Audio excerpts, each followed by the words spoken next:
How's everyone doing tonight? Happy Friday.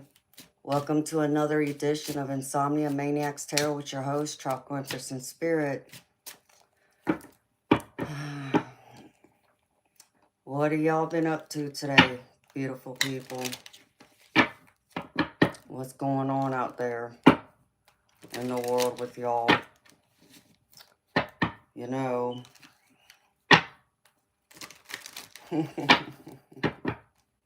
Hi, beautiful. How you doing, honey?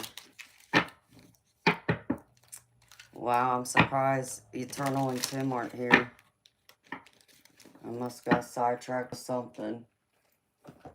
How you doing, girlfriend?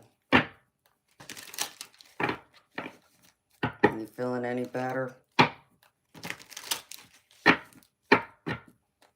You alright, just chilling. Did you work today?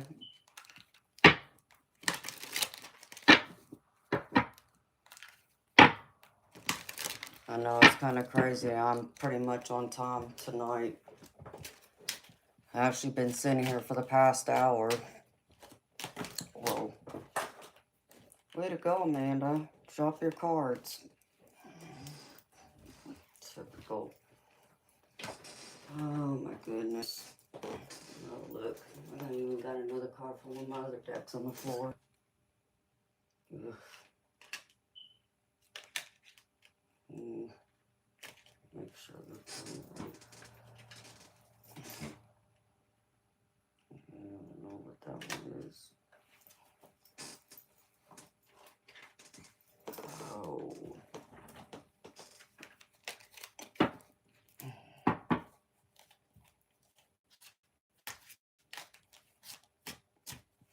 You thought I'd be on tomorrow, but you didn't see me have a link, or not a link, a stream scheduled. No, beautiful. I won't be on tomorrow. I'm still debating if I'm gonna go through and go ahead and start the memberships Monday. So quite possibly this might be the last night I'm out here open like this for a little while, to where, you know, it's been part of my regular schedule. Because once I start the memberships, the members are going to know when I'm out, and then a lot of it will be members only streams. It doesn't mean I won't be out here. I just won't be out here nearly as much, and it won't be like on a schedule, so it'll be very random and sporadic.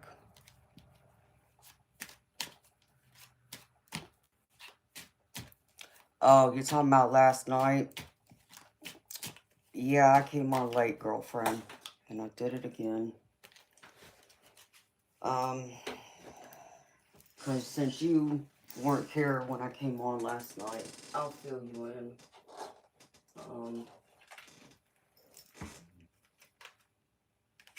Because I didn't want to talk about it when it happened last week. I wasn't ready to talk about it. But, my girlfriend Anna, that had the car accident last year,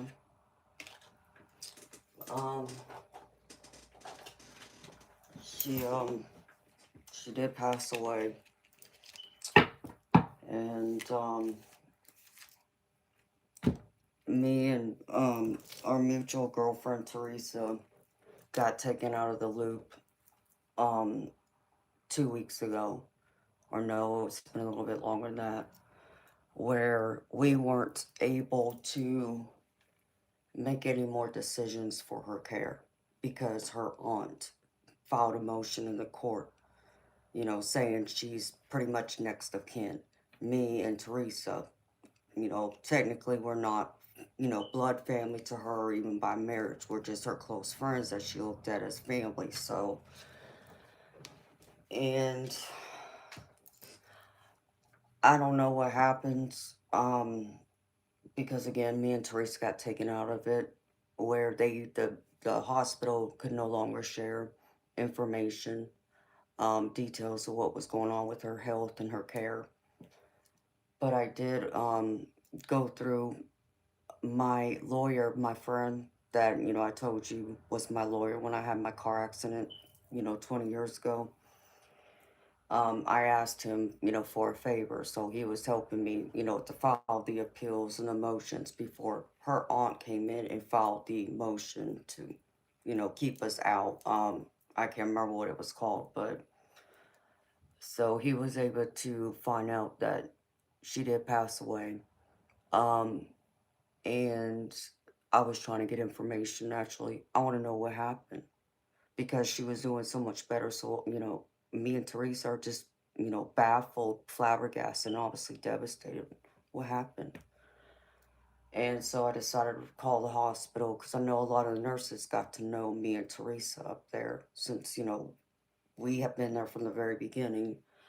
And I just wanted to see if possible one of the nurses would open up to me, and I knew they would be taking a risk, losing their job if they did. But I told them I would never say who it was, but I did speak with one of them, and they did tell me that she ended up getting sepsis and her body started to shut down. So that gave her aunt more reason to disconnect her from life support. Plus, she was still trying to file another motion, seeing if the judge would change his mind about her care because obviously it's a car accident, so it's a personal injury case. It's not supposed to be going against her private insurance company, but that's who's been covering the bills up this far. So, um, when I found that out, I wasn't ready to talk about her because I didn't want to put that on y'all.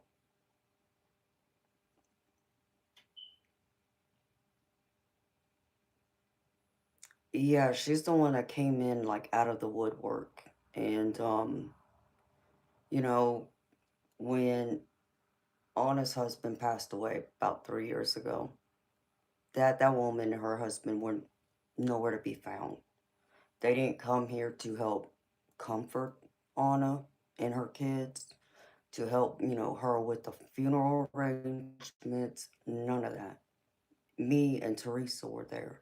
So it really pissed us off even more. It's like, I can't believe this woman just out of the woodwork pops up out of the blue, wants to take over, care and the say so and everything. And that's why me and Teresa are like, is she wants access to the money. Because I know she found out that her husband left her a lot of money to take care of her and her children in case if something were to happen to him.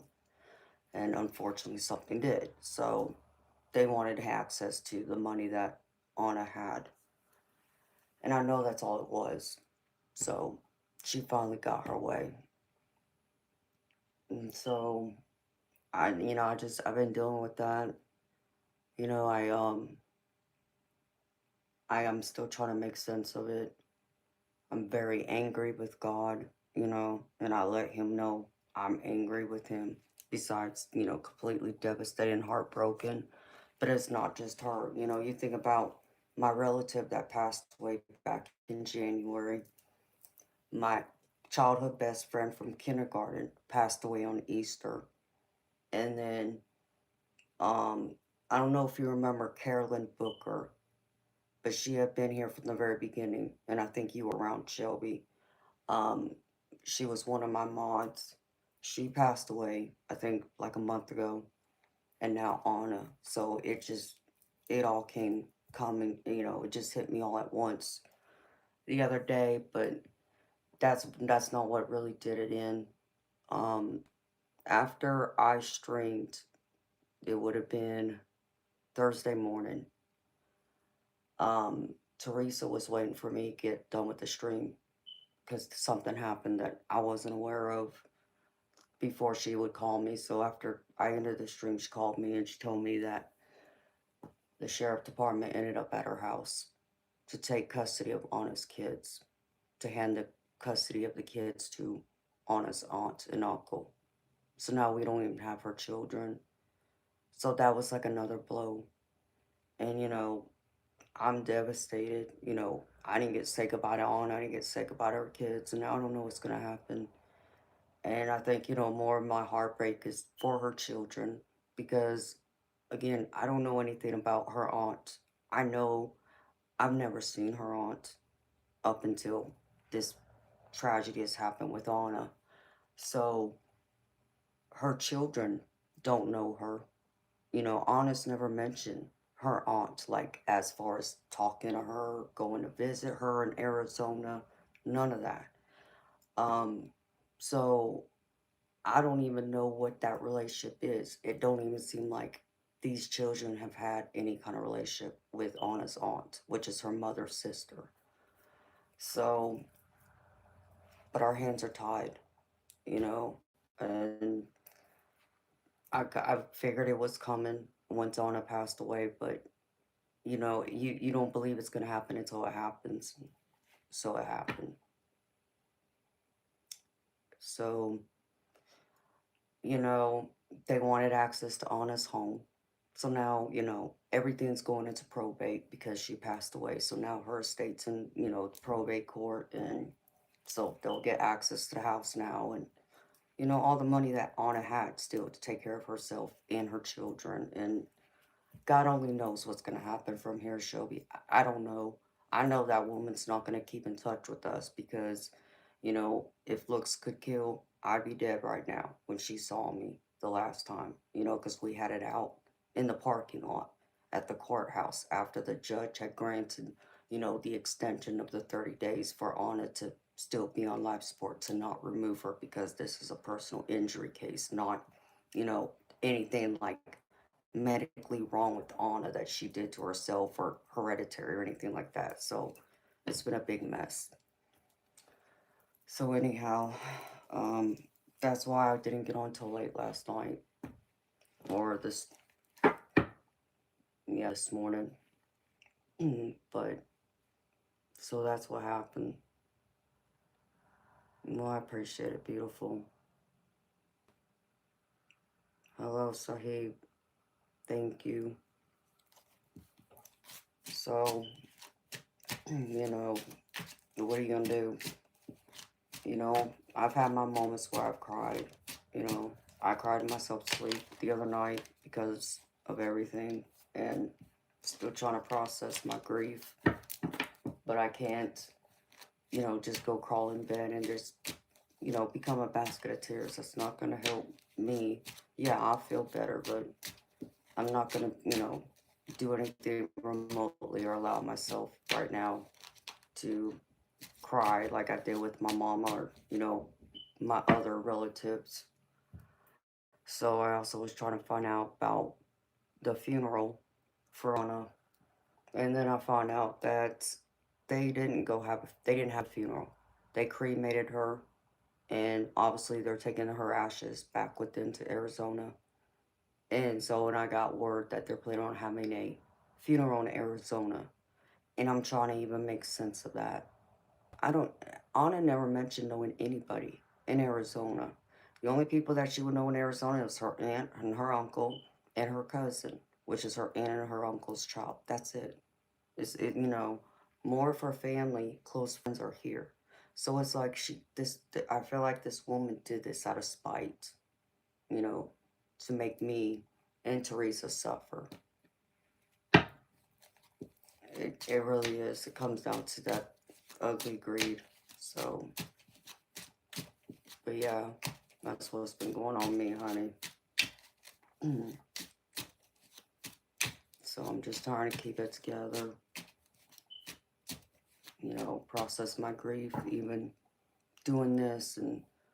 And you know me, Shelby, it's like I've said before, I won't come out here if I can't give y'all my best. Y'all are going to get the true, authentic me. You're not going to get a mask. I'll let y'all know when something's going on, as I always do.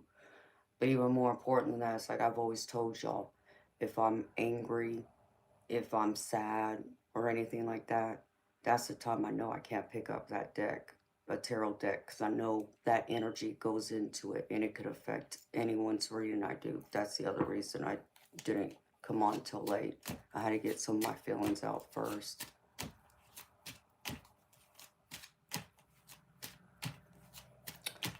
Yeah, I agree, Shelby. I think she would. I think she would treat anybody that way. It's like, I seriously doubt they're gonna even keep up with honest parents, because I don't know if you remember, her parents are still alive, but unfortunately both of them are in a nursing home, and they're here. You know, her mom has dementia, and I think her dad has Alzheimer's. So, you know, and because even though they're still alive, because of their condition, they can't make any decisions for honest care or anything like that. So that was the other angle. So now what's going to happen to her parents? And God only knows. So, but anyhow, it's good to see you, beautiful.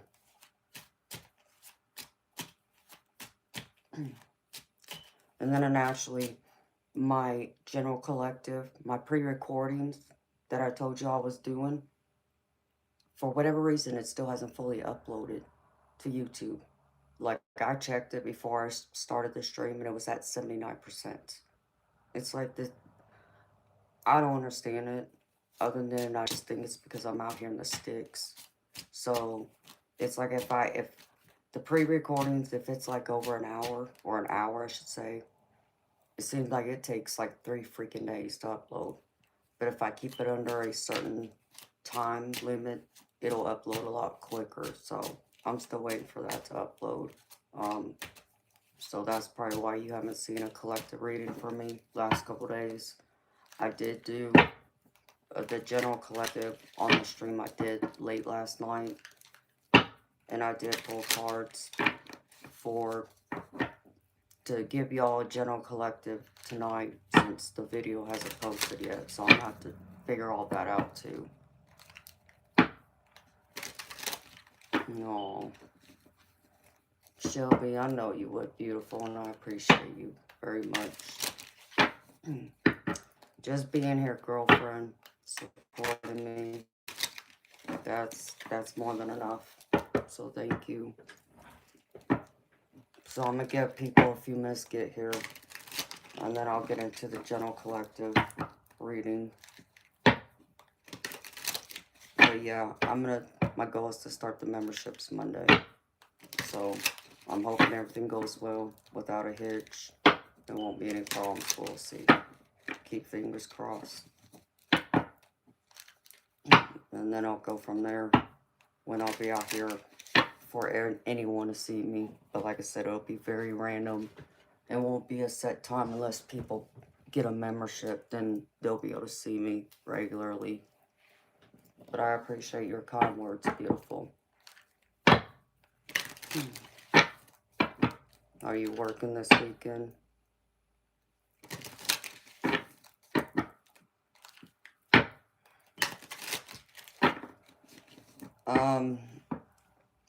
I don't know if you've ever seen any of like the memberships on YouTube. Where like you pay for a membership and you get exclusive perks. So there will be things, you know, under the memberships that nobody else will be able to see except for the people who pay for the membership. So that'd be like readings I do, or even the stream itself. I'll be doing a lot of, you know, members only streams. And then there will be like readings I plan on doing that won't be released to everyone. It'll only be for the members who pay for a membership. So it's just a monthly membership. You pay X amount depending on what tier you pick. And you just, I guess it gets charged monthly, just once a month.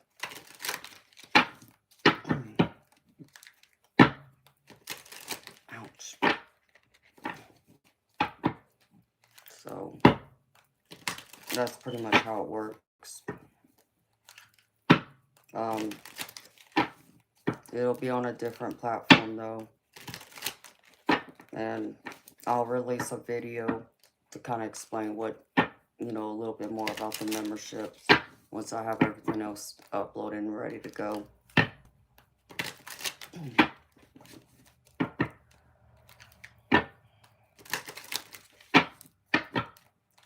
It's gonna start out at $10 a month. And then for my mods like you, I will be doing some mod-only streams to where I'll read for every mod that's been with me and who's still around. So, and y'all won't have to pay for that.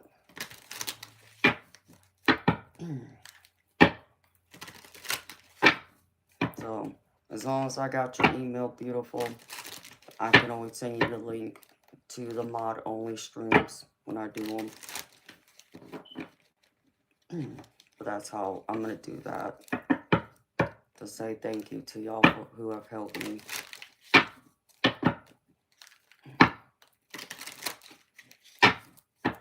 So, I figured I could do like the mod-only stream on the weekend sometime. Hopefully it will be like, you know, on the days that you're not working.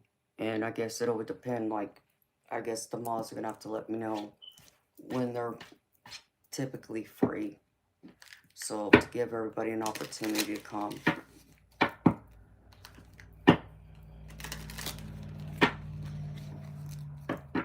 No, well, thank you, Shelby. I appreciate you, girlfriend.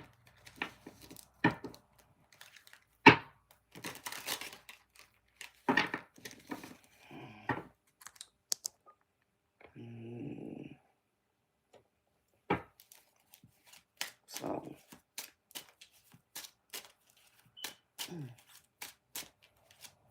time is it's 10:30.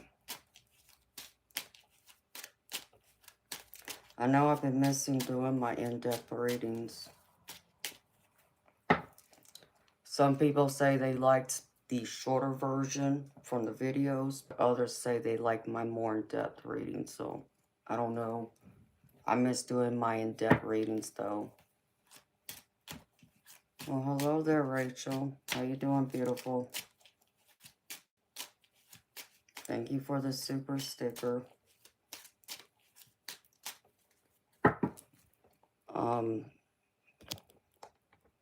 What?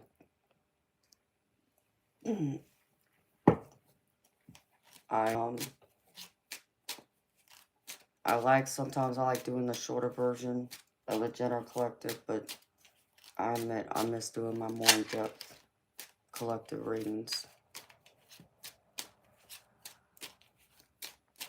So, alright. We'll give it 5 more minutes, and then I'll get into the General Collective, because I already got the cards pulled out for y'all.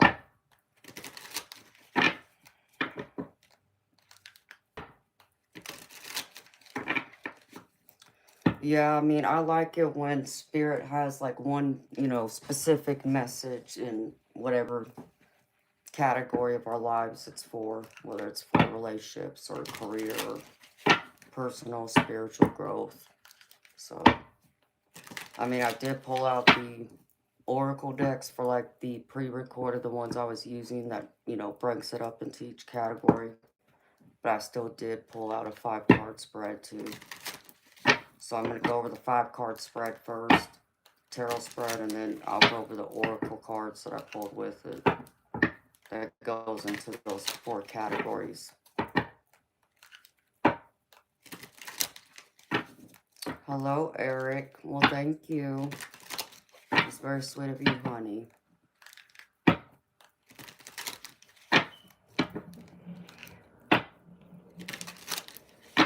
Okay, beautiful. I understand.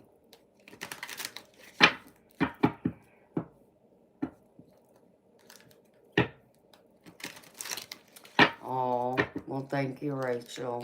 I'm glad you like my in-depth readings, honey. I like doing them, too. Just some people think they're too long, but, you know, to me, it just adds more. I just don't like doing surface level.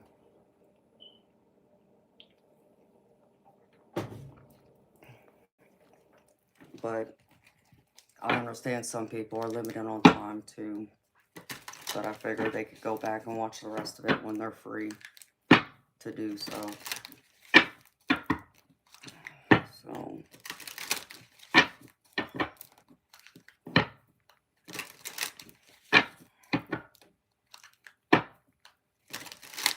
This is true.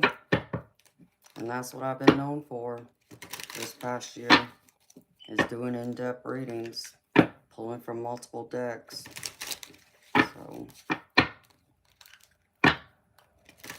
I really love doing them. I like getting down to the nitty-gritty of things.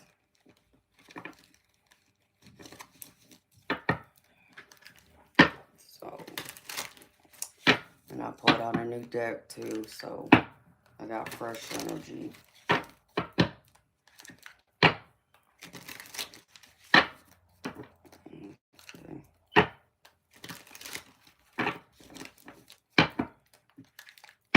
Alright, my beautiful people. If y'all are new to my channel, welcome. If you've been here before, welcome back. What I'm getting ready to do is a general collective reading, okay?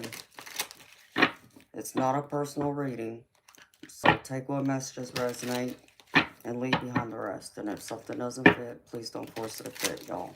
Alright? And in case y'all just walked in, I do still intend on starting my memberships next week. I'll post a video about it by the weekend to kind of explain more how it all works. Alright, beautiful people. So again, this is a collective, general collective, not a personal reading. If you're interested in a personal reading, I have a pinned comment in the chat.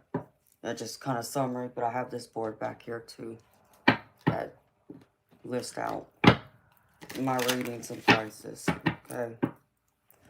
Alright, beautiful people. So in the recent past energy, which is interesting, this came up last night. I got y'all on the Eight of Cups, which is telling me y'all had to walk away from something. For some of y'all, this feels like a relationship, so this feels romantic to me. But for others, this feels like a job.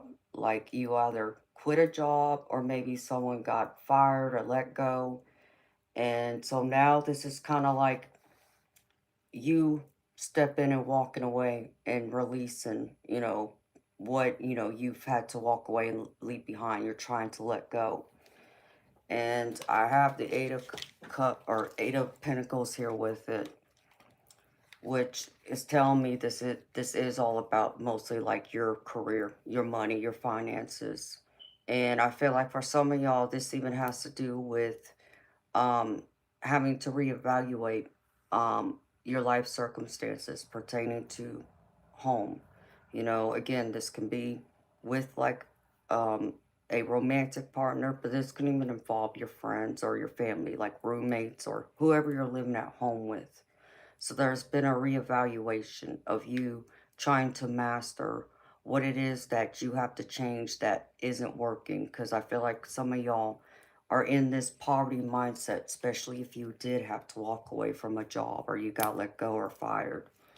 So now in the present energy, I have the World card, which the way I'm reading this World card and the way Spirit's saying it to me, this is where you're trying to let go over here, walk away, and close out this chapter to start a new one. But many of y'all are finding yourselves kind of stuck right now.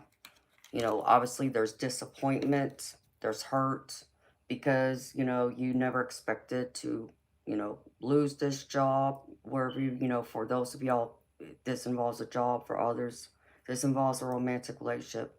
You never thought it'd come to an end.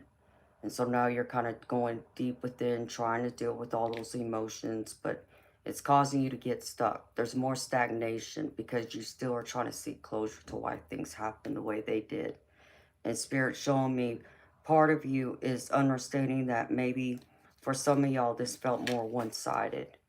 I feel like for some of y'all, this ending was also a shock. It was something you didn't expect, because I have the Six of Pentacles here with it. And the Six of Pentacles is telling me like there was like an unfair balance, an unfair give and take. So again, beautiful people. This could be your job, or this could be a relationship. Place it how it fits. But there's been this uneven balance. And I feel like for some of y'all, whoever this pertains to when it comes to your relationships, I feel like your person felt like you weren't giving as much to them as they felt they were giving to you, which is why this is kind of like something that just blew up in your face. And now you're kind of over here like holding all the pieces, like, what do I do? I feel left out in the dark. Like I thought I was doing everything right. Like why did it go wrong? Why did they feel like this relationship had to end? So I feel like you're still trying to process all of this right now, all that pain, all that energy, trying to break free, let go, and seek closure. So, and what's coming to the center of this is you're coming into this hermit energy where spirit showing me some of y'all, this is like y'all's ego. When you think of the hermit, that's someone that's going within themselves, trying to contemplate, really think out, everything. They're going within to search for those answers of, where things went wrong, whether this is your job or this is, a relationship. It could even be both, or it could tie to friends and family. But spirit showing me like because of what's happened, and I get that y'all are in this poverty mindset now, it's causing you to have a lot of fear. And this is also getting in the way of you still being able to move forward to find this closure over here with this world. The world is closing one chapter and starting open a new one. So the hermit energy is you, instead of going in and really soul searching, getting that enlightenment from your higher self, from your spirit guides, guardian angels, whoever it is you talk to, or the divine, you're isolating yourself. You feel restricted, and there's a sense of loneliness here too. And now you're kind of coming into this stuck in this stalemate energy with the Two of Swords coming out with it, where it's like, you don't know what to do now, because everything just kind of fell apart in your face. But many of y'all still get this shock energy, like you didn't see this coming. It completely shocked you out of nowhere. So now, it's like you feel like you're at an impasse. You feel like you don't know what path, you're supposed to go down now. And, Spirit saying this is still your choice. It still comes down to you being in control. But yeah, is there things that may not be as clear to you today as it was maybe yesterday or a week ago or a month ago, whenever this came to an end? Because for some of y'all, this has already happened. For many of y'all, it just happened. And for some of y'all, it's getting ready to happen. So instead of, looking at the negative, Spirit's asking you to go within and look at the positive. What can you learn from this? So stop getting this Two of Swords to where you feel like you're blinded and you don't see a clear way. Spirit's asking you to trust. And that's why this Hermit card is here. Once you go within and talk to your higher self, you're going to come clear full circle to understand what the next move is for you. Those answers will be there. Just be open to them instead of avoiding it. And some of y'all gonna have to face some unfortunate truths, maybe even about yourself, that you weren't willing to face or meant to before. And in the um, advice, Spirit saying once you go through this hermit energy, getting all that, answers, contemplation, soul searching out of the way, and you decide what to do next, Spirit showing me it's going to open you up to a whole new world where there's going to be opportunity here again for you. This can involve possibly a new romance blossoming, or this can also be a new endeavor. Like I get creative ideas, intuitive ideas of where you can see something and envision something coming to life, in your career, where you're going to be able to, go deep within with your creativity that maybe you weren't able to tap into before. Spirit's opening that door for you to be able to tap into this now. So they're saying while you're, kind of isolating yourself in hermit mode, look at this as an opportunity to start again, to start over. And they're saying once you do, you're going to find a lot of fulfillment with this Nine of Cups. This Nine of Cups is all about wishes and dreams coming true, emotional fulfillment, feeling satisfied. It's like, yeah, I was hurt. I'm hurt that they let me go at my job. Yeah, I'm hurt because my partner decided they didn't want to be with me anymore. But you know what? I see that things happen for a reason. And I'm going to trust the universe. They're putting me on my path. And that's what they're asking to do. Still have some hope here. Instead of getting stuck over here, where at the bottom of the deck, getting stuck in this Eight of Swords energy, where you're going into like wallow self pity mode.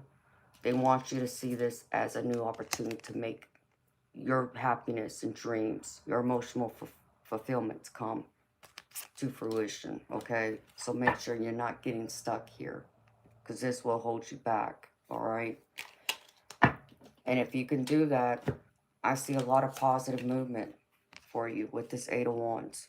This is the best possible outcome. Eight of Wands energy, positive momentum, progress forward, coming into alignment with where you need to be right now. Because remember, you're exactly where the universe wants you to be. you know.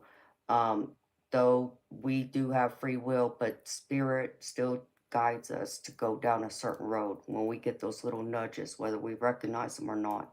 They're there. So, and that's them guiding to get us to where we need to be. So, know you will have more movement going forward, and you're going to feel fulfilled, and you're going to even feel like things are going to come into alignment and come into balance for you, because I get the justice card with it, and this justice card is all about fairness and balance.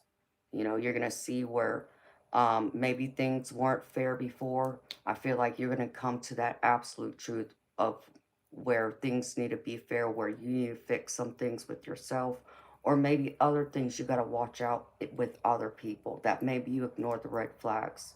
But I feel like for many of y'all, this Eight of Wands is telling me there's a new emotional commitment, romantic commitment I get. There's someone that you either have caught their eye, or they caught your eye, that maybe you wouldn't, step up to the plate and, approach them yet. Spirit saying, now here's that opportunity. And if you're wondering if this person will accept your love offer, for most of y'all, I feel like Spirit's saying yes. To where you're going to find, maybe the things that you weren't fair about before, you will be fair about now, so that this next relationship won't, falter, and it won't fail, at least as the energy sits right now. Nothing's guaranteed, but Spirit's saying, like, this next person is who you're supposed to be with. So look at this last relationship that you were in that ended as another lesson to prepare you for the person that's supposed to be in your life now. Okay? But we got to get out of that mentality of lack. You know, when we sit here and focus on what we're lacking, that blocks us from manifesting exactly what we want to come true in our life, or what we are going to put our time and attention into. Because the overall energy, when I was talking to Spirit before I turned on the stream, I got home. So this is all about your home. Like I said, this is like your relationships. This could even be, about your home, what's going on in your house, who you live with, whether this is parents, siblings, roommates, kids, romantic partner, all of the above. It involves all of this. And obviously, it's a great weight that's hanging over you, because, again, some of y'all obviously just ended a relationship, or you ended up losing a job. And now it's kind of like, what's going to happen with my home? How am I going to take care of my family? Or, where am I going to go to next? Am I the one that has to leave the home, or is the other person going to have to move out of the home? What's coming? Okay. And when I said poverty mindset, this is y'all spiritual and personal growth. Poverty mindset. You got to get out of this. Spirit's trying to break you from this. Stop feeling like you're in lack. Feel like you have it all. Even if you don't have it all and it's not ideal, you have to believe that you have it all. That's how you attract, what you want, your material, even your emotional fulfillment when it comes to relationships with your family, friends, and even a significant other. So spirit's trying to break you free of this lack mentality, because they're trying to tell you and remind you this is where you need to be. There's another purpose here. So believe in that. Believe in your purpose. But as I said, I feel like for many of y'all, it's going to still cause some stagnation. And I get some of y'all are going to get really down on yourself. Spirit saying, don't do that. You can't control everything. As much as we like to believe we're always in control, the truth of it is we're not in control. And I feel like that's the other message that Spirit wants to deliver to y'all tonight. For y'all's money and career, I get the Justice card. So the way I'm reading this, y'all, this is like telling me this goes back to this and this. Because the breakup of a home, which comes down to a serious relationship, a marriage, or for, now it's time to decide, where's all the money going to go? Where's the assets going to go? Where's the kids going to go? But this also speaks to me about also that fairness with your job of, like I said, being cut loose, where things were unclear. And now it's like, I just, I deserve to be treated better. Yeah, like you are still looking for that fairness, that justice for all the time, the energy, the dedication you gave to your job, not being acknowledged or recognized.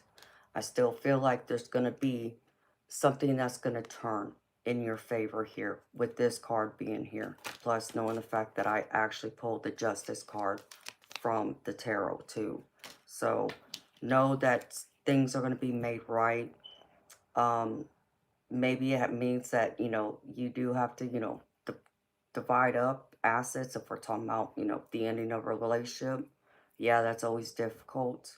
But Spirit wants to remind you, still be fair. Don't allow your hurt to be what, picks at the other person and trying to like wipe them clean. Give them some fairness and balance. If you can do that, I feel like the universe will reward you in the long term. You know, that you're not going to be greedy or do this out of spite to them. And I feel like right now, this is also a time to, I just heard renegotiate. So maybe there's some contracts that also have to be renegotiated with some of y'all when it comes to your career. So you may want to look at those contracts, to make sure everything's on the up and up, is what Spirit just said. When it comes to love and relationships, even though, like I said, talking about this and this, I can see for some of y'all, if we're talking about love, romantic love in particular, but this could be a friendship too. What's, Spirit's trying to teach you is to break yourself of your toxicity. What were you doing right here as I get this card? Being addicted to toxicity. So what are you doing that's contributing to the toxic energy in that relationship to make your person want to say, no, I can't be with you anymore. I'm tired. I'm worn out. Be willing to own that. Like I said, it's time to have a truth with yourself right here with this Hermit card in order to figure out what exactly you're doing. So Spirit's trying to present the opportunity for you to overcome that toxicity, that pain, and possibly to not make your person over here pay for it.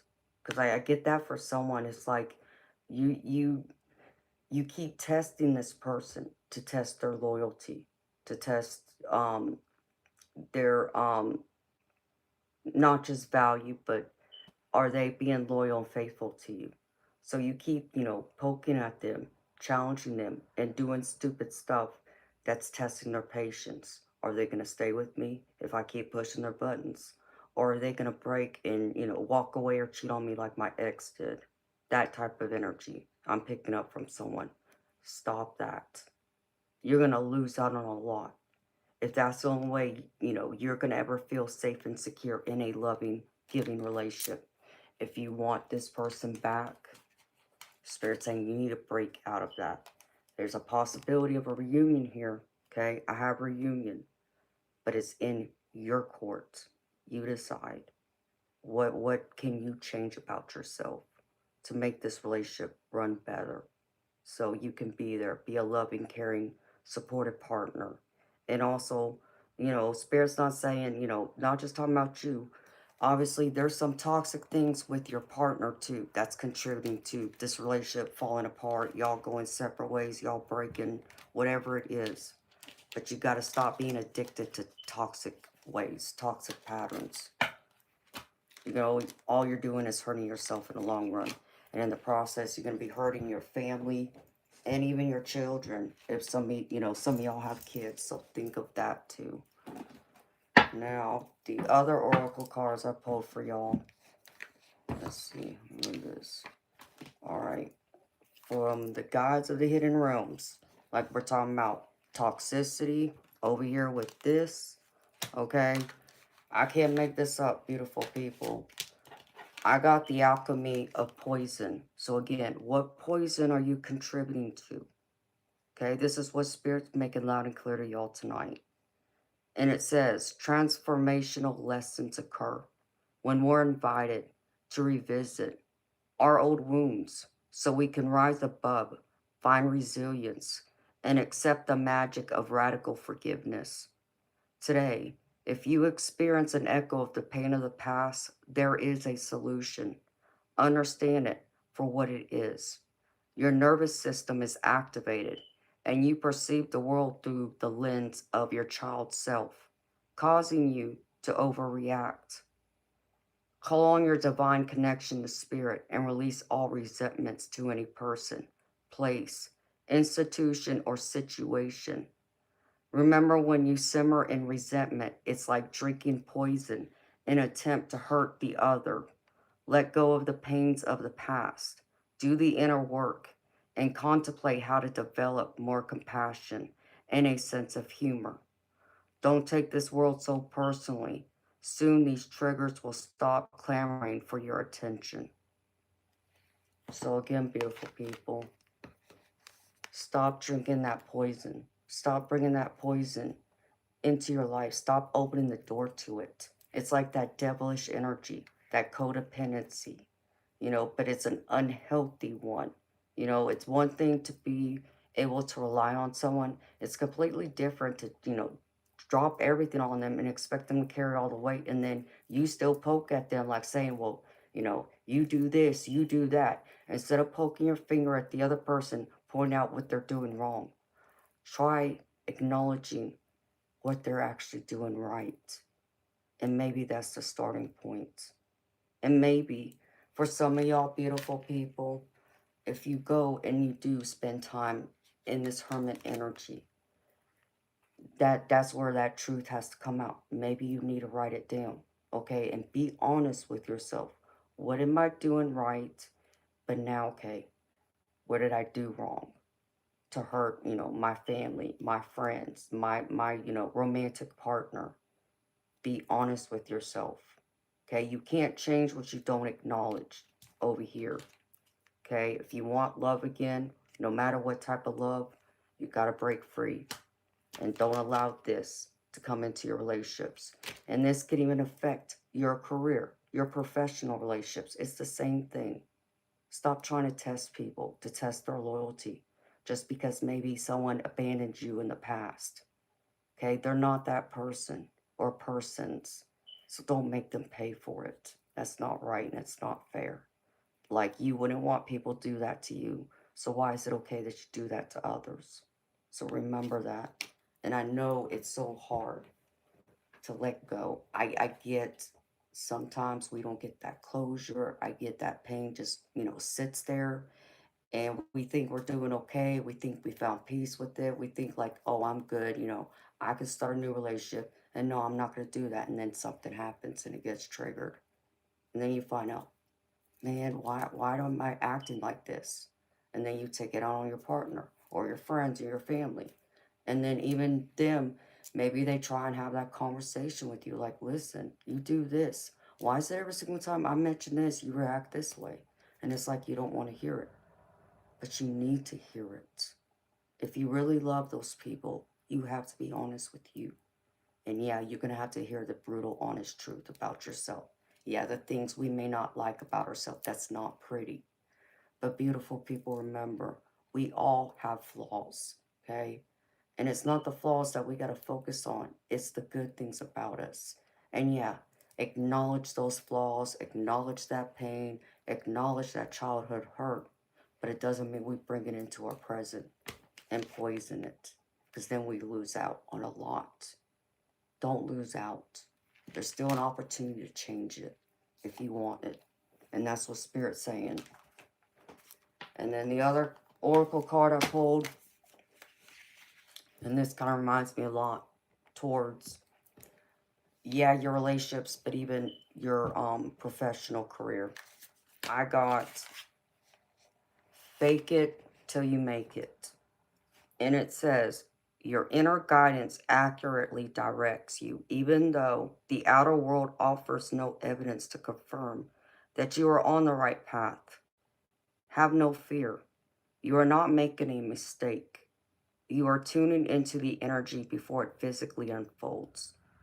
Continue to trust yourself, even though others may challenge you or suggest you are being unreasonable and reckless. Have confidence in yourself and trust what you feel. No matter what others say or how it looks, all will be confirmed in time. In the meantime, fake it till you make it. Be confident that you are on the right path, even if you don't have evidence to show for it. It is safe to trust yourself, and you'll be glad you did. So be willing to have trust again. Trust yourself, trust the people around you, but still be willing to have that honest conversation. And yeah, even your relationships, yeah, maybe it's not all butterflies and rainbows, but can you put on that happy face when you see that person in your life? Do they make you smile? Do they make you feel warm inside? Do they fill you with happiness despite what has happened in your past or what problems are, coming to the surface now? Remember how that person makes you feel, okay? Do you feel like you can walk the rest of this life without them? And that would be the true question if I were you, that I'd be asking myself. If you're at odds, if you split apart, can you honestly be honest with yourself? What does your life look like without them? Can you live without them? And I feel like that will help better guide you to where, yeah, I feel like most are going to say, no, I don't want to be without that person. My friend, my best friend, my family, my romantic partner, whoever it is. And then you'll figure out how to work it out. So there ain't no more poison. You bring nothing but love, happiness, joy, and peace to that relationship. But even more importantly, for yourself, for compassion and forgiveness too. We all deserve forgiveness. We all deserve compassion. None of us are perfect, including me, y'all. Okay, I mess up. I tell y'all when I mess up, I own my mistakes. Um, and maybe some of y'all, that's part of the lesson, is living up and owning your mistakes when you've made them, when you've messed up. It's okay. That's human nature.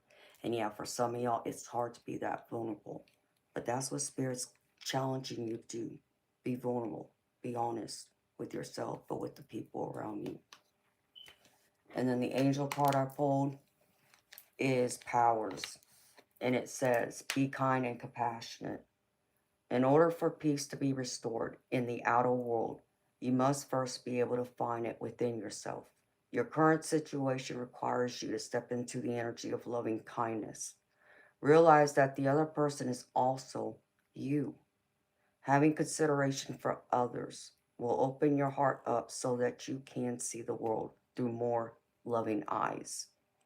And the positive affirmation you can say to yourself is, I choose to see through the eyes of kindness.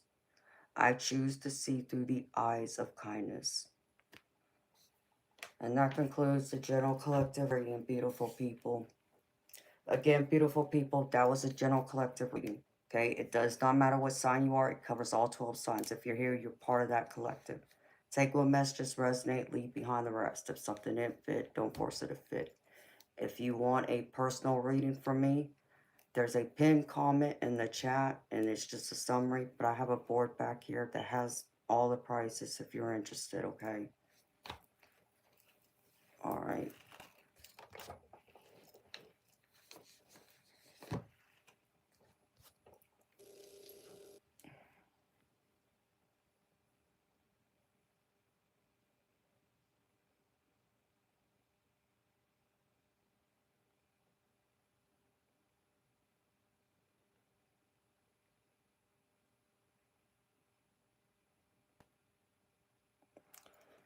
And you know, Shelby, that's all you can do, beautiful.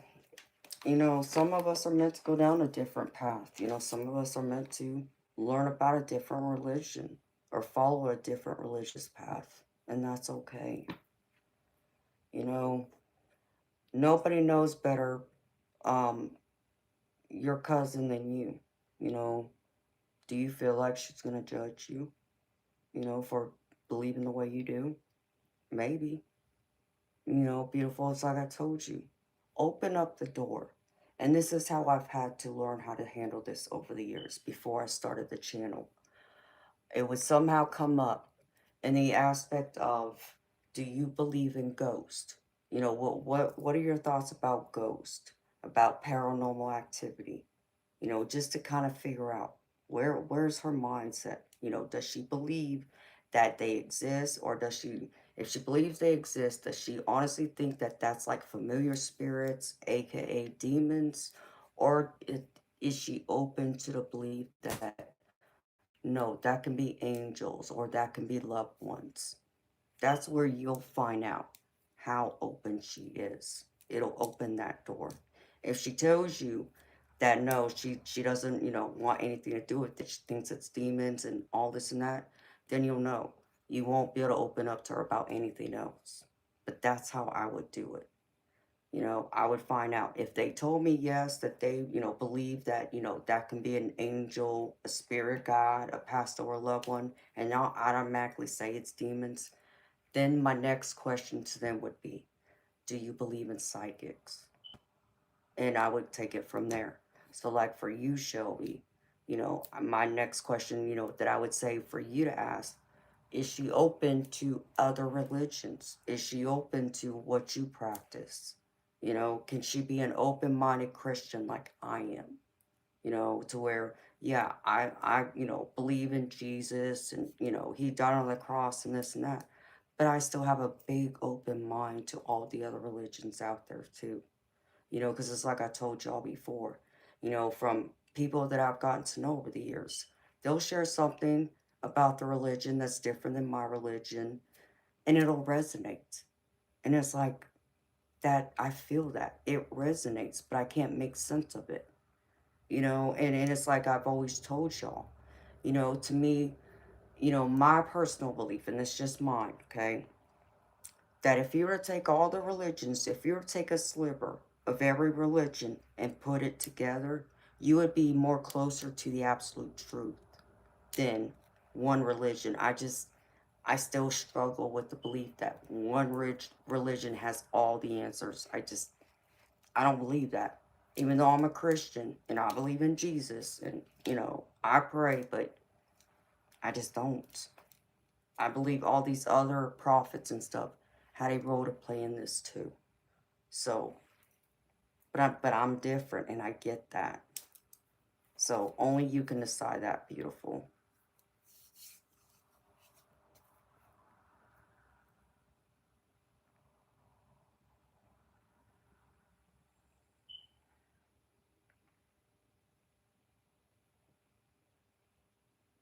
Exactly, and that's all you can do. I mean, beautiful, just ask her. You know, why don't you start the conversation with her and ask her, like, well, out of all the universities, why did you pick the Catholic university? Is that the religious path you're choosing to go down? Because you know what, beautiful? And this made me think of something. Um, Maybe she got a grant. And I only say that because my baby brother, he went to college. He went to a private university.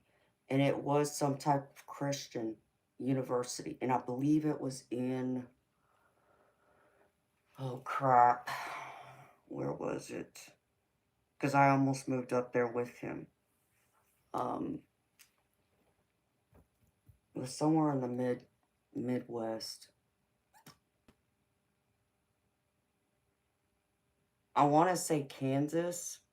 I want to say Kansas, but I could be wrong, and I'd have to ask him. But he got like a grant to go there. And he wasn't religious, deeply religious. Yeah, he believed in God and Jesus, but it's not like he was opening up the Bible and reading it every week or every day and going to church. So that's what I wonder.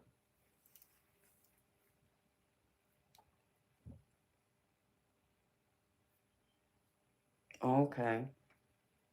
So you see, she's not going there because of the religious part of it. She's going there because she knows she's not going to get caught up in the partying scene, which that's smart.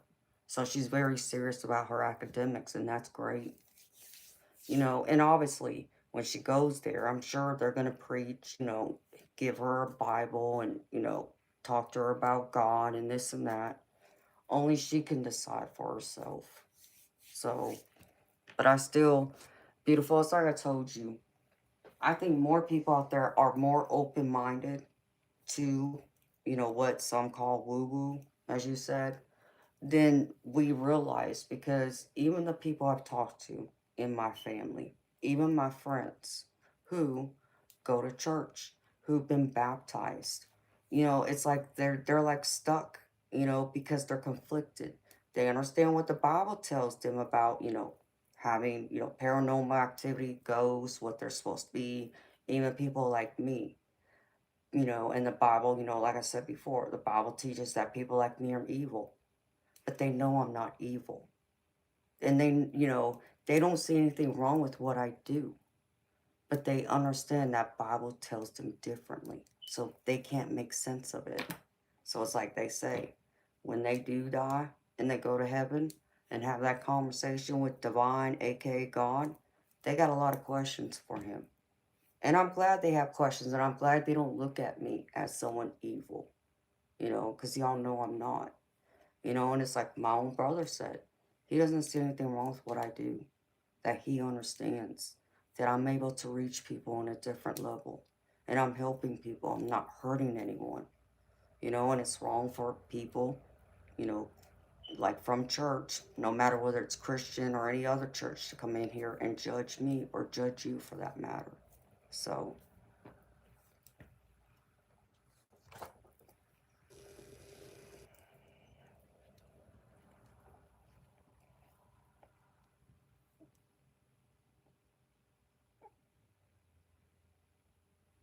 well, and that might be a conversation she's going to have with her professor.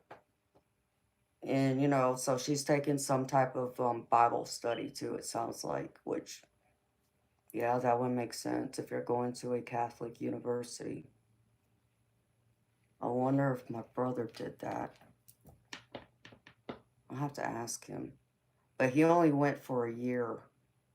Like, was it a year? Oh, man. Maybe a year and a half? I don't think he was there longer than 2 years. But he never got his degree. He never finished. Because, well, and I'll say this much, Shelby. Even though, like, your cousin's thinking the Catholic university, there won't be the party scene and all that,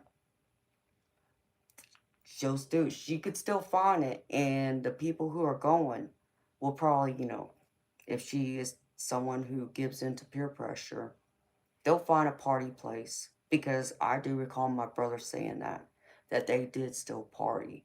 In fact, that was one of the reasons why my brother came back home too, because he ended up not only, he was drinking, yes, but he got addicted to crack cocaine while he was in school.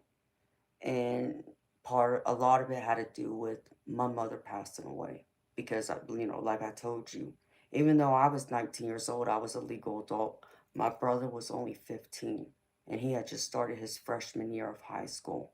So, mama wasn't there. So, I know that got to him. And, I kicked myself in the butt for not coming to realize that he was hurting more than he was letting on, and I have guilt even when it comes to him.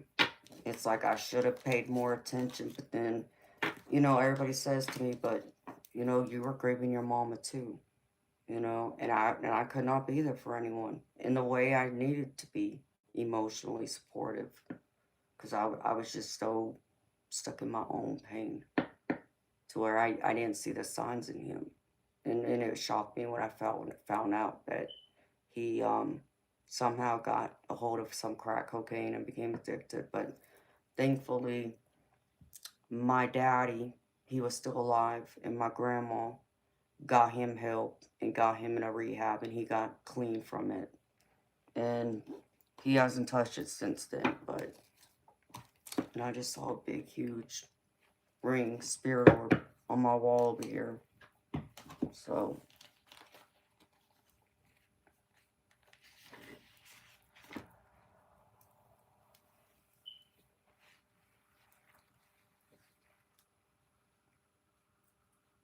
well, that's not good. I mean, if she's not getting any assistance from her professor, and let's just say that she ends up failing or getting a bad grade on this assignment, I mean, I'd probably go talk to whoever's in charge of the school. It's like, listen, I reached out to my professor, but they never answered me back, and I needed help. But I guess the other thing, Shelby, I would say to you, and maybe suggest to her, maybe she needs to reach out to her classmates. Find like a tutor or a mentor who can help her so she can um, do well in this class and not flunk it.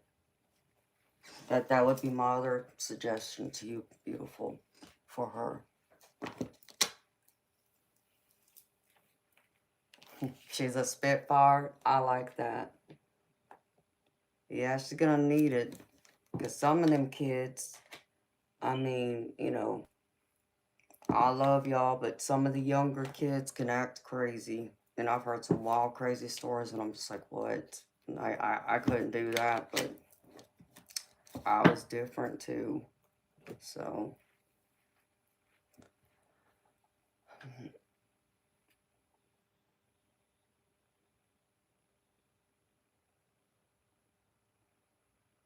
oh, so she has to take it each year while she's there?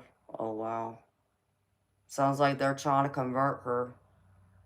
Um, I know you said it's Catholic, and I do know my stepchild's Catholic, her and her husband. So my grandbabies are Catholic. But my best friend Marisol, who passed away on Easter, her and her family were Catholic too. Um, I know they have to take some kind of class, and they call it communion, before they can officially be baptized in the Catholic Church. So I wonder if that's what that is. And I guess that's what I would ask your cousin. Like, what's the end goal of it? It sounds like they're trying to convert her, and this is to help her, get all her courses, her communion, in order to get baptized. So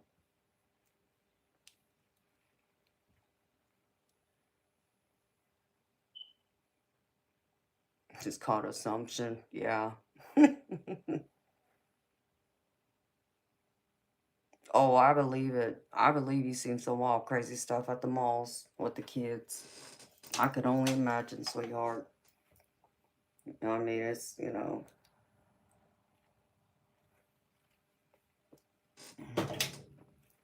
I've seen it on occasion myself when I've been out.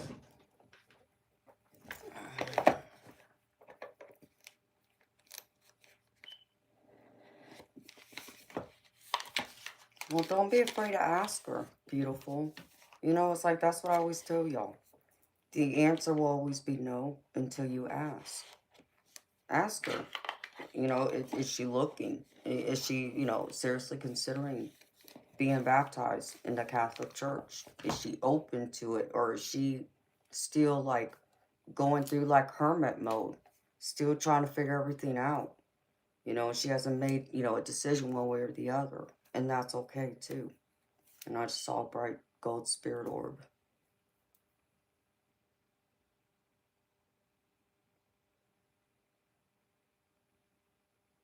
Yeah. Oh, honey, we all did. We all thought we knew it all, especially when we became a legal adult and moved out of our parents' home. We all thought we knew everything. And our parents didn't know nothing. It's too funny. That's how I would ask her. Just ask her, Shelby. What is she looking to get baptized in the Catholic Church? Or is she really just focused on getting a degree there? And this is just part that she has to take because she's in a Catholic, you know, university. So that's like a private university, kind of like what my brother went to.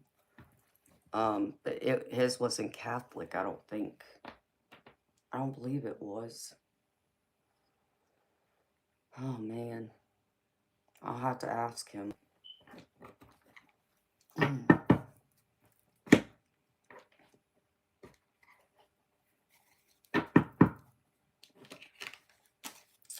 Hi, Robert. How you doing, baby?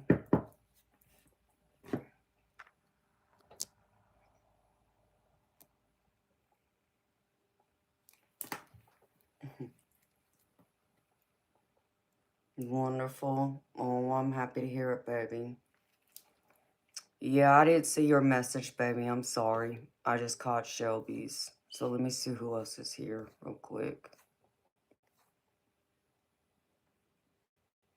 Hi, the Hunter Boy. Hello, A92. Mia, no, I don't do free readings. It's all paid readings only. Hi, Jerome. Hi, Betty. And everyone else. Well, thank you, baby.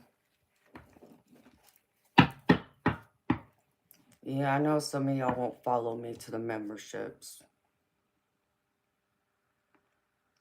You know, Robert, it's not that, you know, I won't be around, baby. Y'all just won't have direct access to me on a schedule like it's been the past year.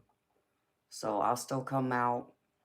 It'll just be random, baby. It'll be sporadic. It won't even be on it at a set time.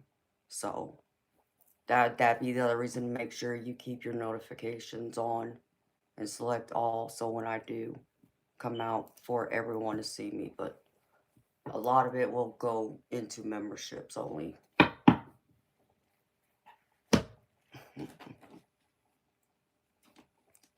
Mike, you know, you can ask the people who are here who've gotten readings from me. They can answer. They'll tell you how good I am. I don't know what kind of answer you're looking for. And Hunter Boy, baby, I didn't forget about you the other night. I waited for you, but I guess you had to leave. Hey, Curtis. How you doing, baby? Hi, Just Relax. How you doing, sweetheart? Welcome, beautiful people. Yeah, baby. Well, thank you, Robert. Um, I really was gonna wait a little bit while longer to do the memberships, but Spirit keeps telling me I need to start them now. But they actually want me to take a week vacation first before I start it. They're still pushing me to do that because come, you know, fall and winter, it seems like it gets a lot more busy, and I expect I'll probably be streaming a lot more, you know, and for much longer hours too. Um, I have to play it out by ear because I still want to get out here during the day sometime too, and it not just be nights.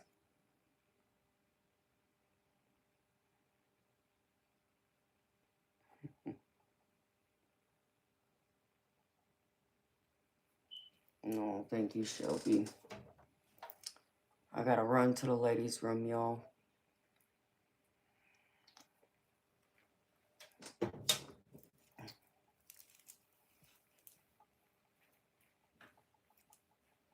Oh no, baby, I'm gravy. Nobody's giving me issues. Thank you for asking.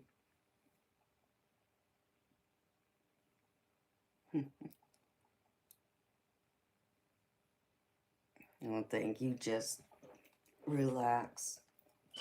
Hold on, I'll be back, y'all. I gotta run to the ladies' room and check on Toby.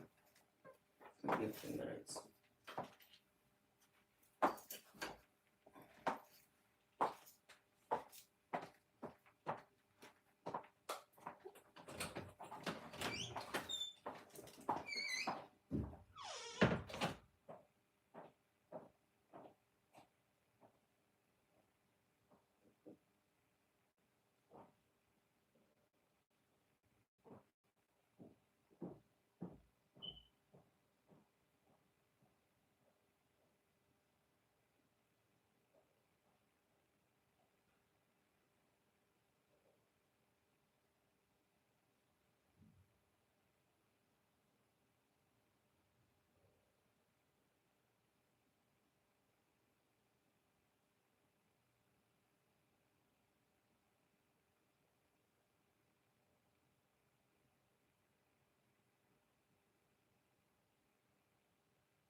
Alright, beautiful people.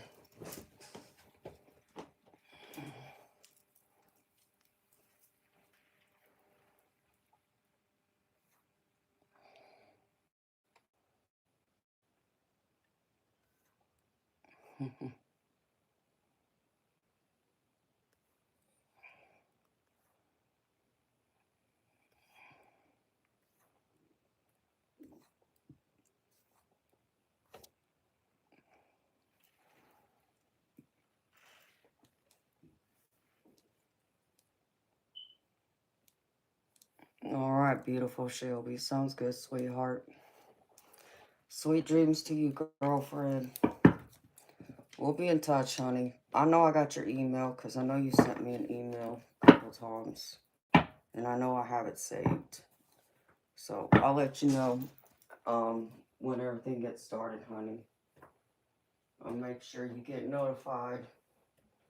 If you don't hear from me, girlfriend, that means I must not have been able to track down your email.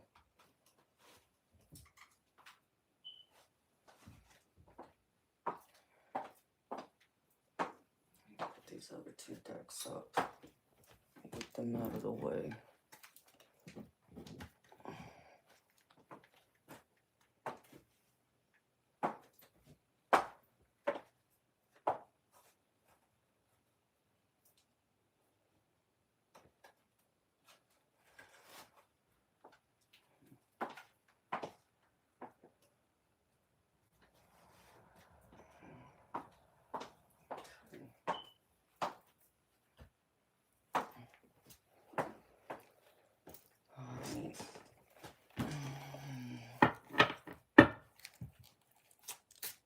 Just relax. Are you Tim? Who are you, baby? Did you sign on under a different name?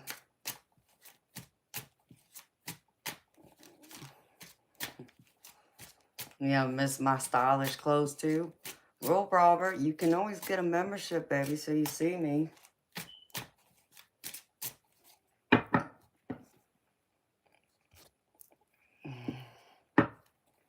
So you don't miss out on all that. Because people will have more access to me, too. Miss Thing, I already did the collective reading, honey. You would have to rewind it to the beginning. You will get a membership? Well, then, there you go. You'll be able to see me then. Like I said, I'll have a video I'll make, let y'all know everything. And, as long as everything goes smoothly Monday, it'll start Monday. My hands got cold. Miss Thing, everything from here on out are paid readings only. So if you want a personal reading, it's all paid, sweetheart. Okay, Robert. You too, baby. Thank you. Are you leaving me now, Robert? You must be on the road working. Or are you just chilling out at home? It's always good to see you, baby.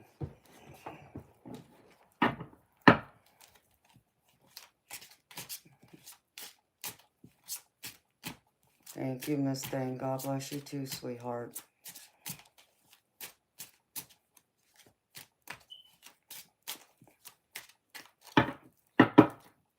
So, I'll hang out for a bit. If anyone's interested in a personal paid reading, that board's back here, and there's even a pinned comment in the chat. Gotta check into something real quick.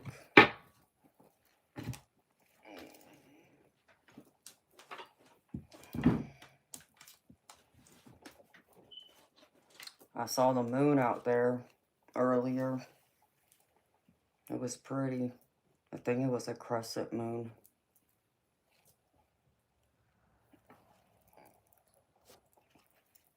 You know, before I started this stream, I ended up having a song stuck in my head again. I don't know what that's about.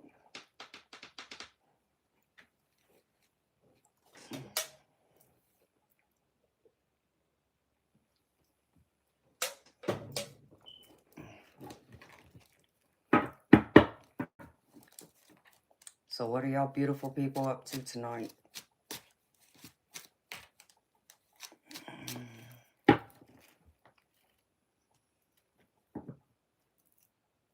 Let it go.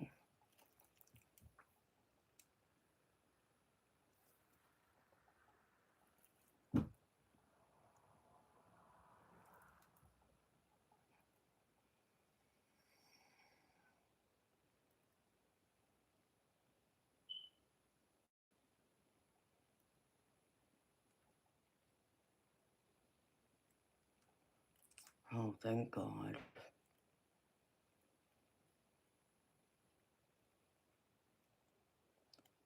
Still been waiting on a freaking, well, waiting on a few decks that haven't arrived. It's just crazy.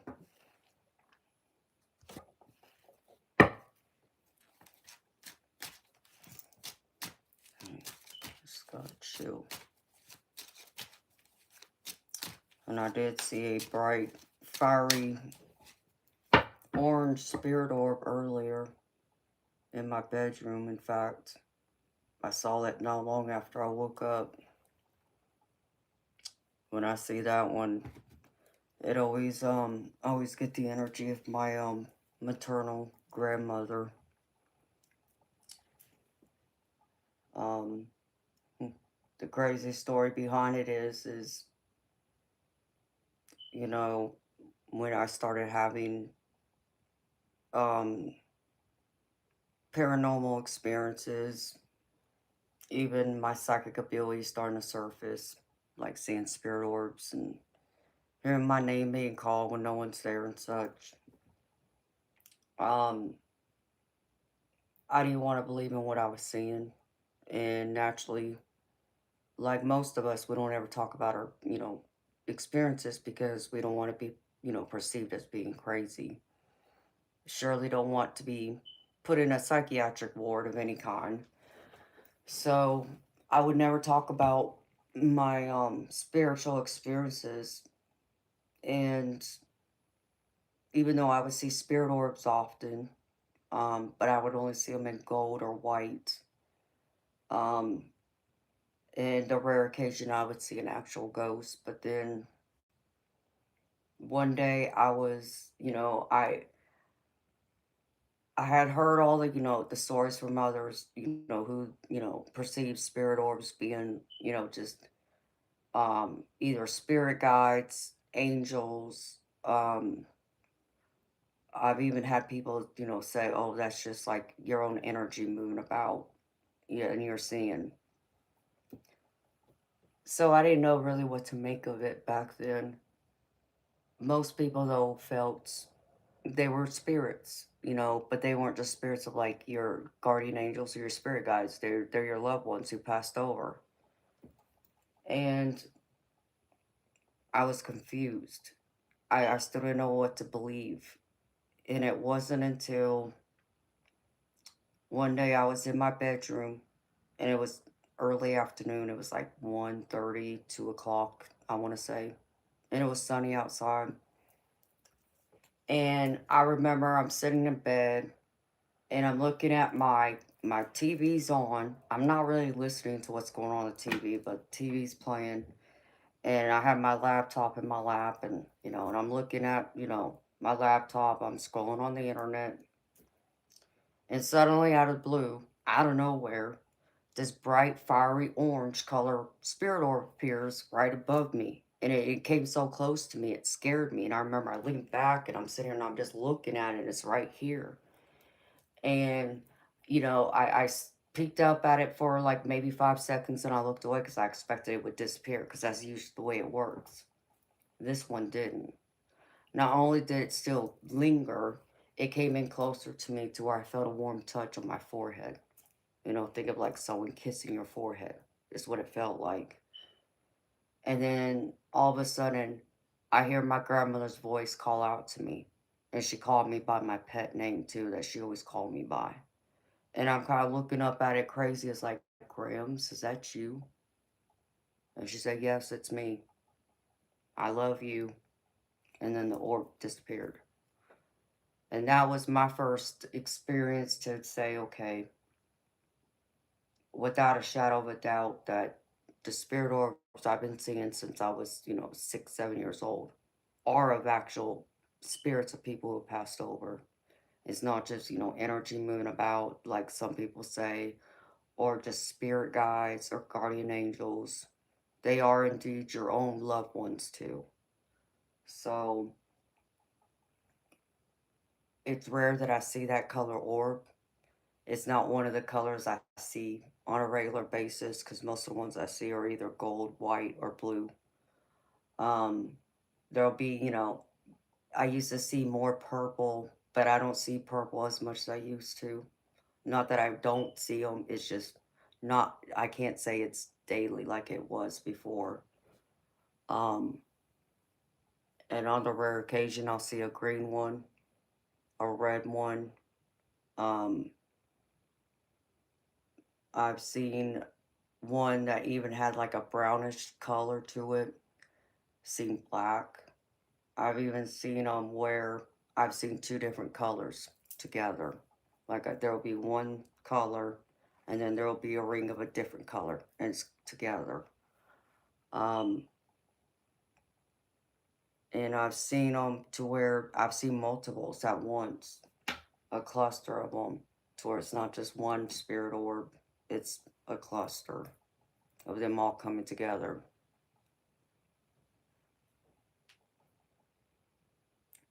Leighton Brewer, what does my ethnicity have to do with anything? You know, it's never good to make assumptions.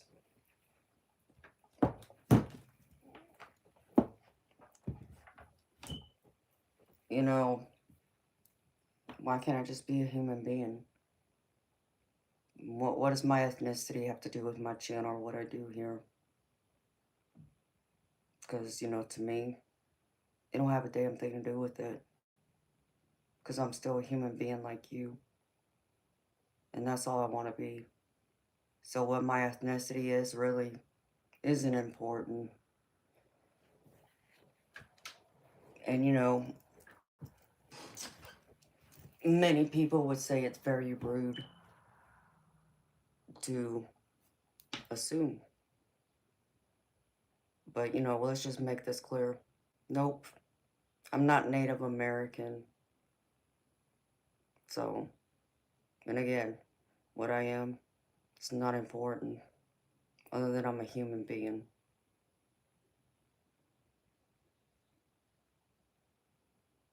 Barometologist, I don't know what the freak that means.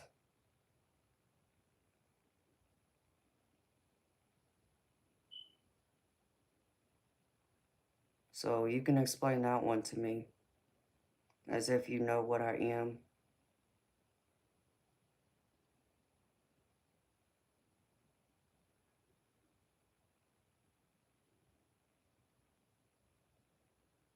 Do you not have an answer?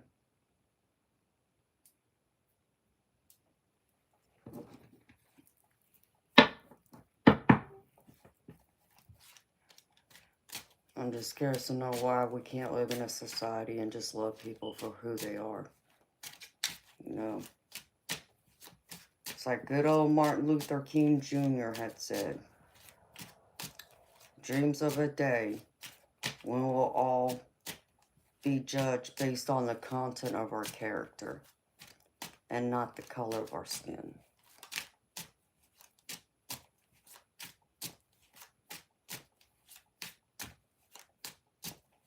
What's difficult? Now you're gonna answer my question. What is HAFU?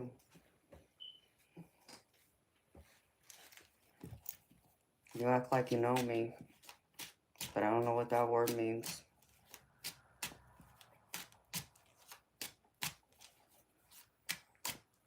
And it was so difficult to be judged just for being a human being instead of, our physical features. To me, it's not hard because that's how I look at people. I don't judge people based on the color of their skin or how they look.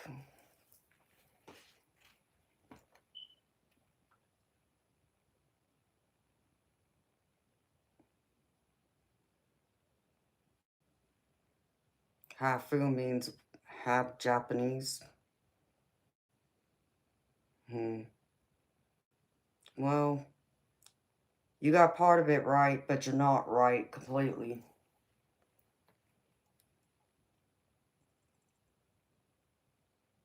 I'm not half Japanese. I'm part Japanese, but I'm not half. I'm a quarter Japanese.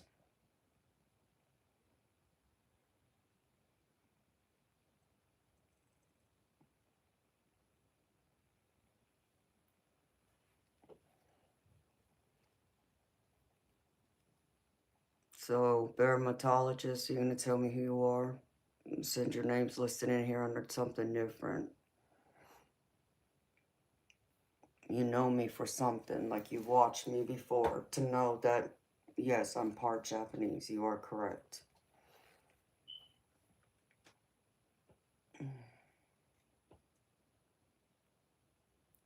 I don't know what that lettering is because I don't read Japanese.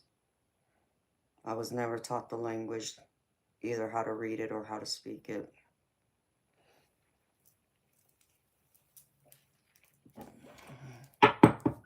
I wish I got to learn it. The only thing I could write or read in Japanese is my last name, and that's only because I was taught that. That was the only thing I was taught. But I don't even know if I can even write that out right, to be honest. I'd probably have to look it up. Hi, Lily Hillis. How you doing? Beautiful.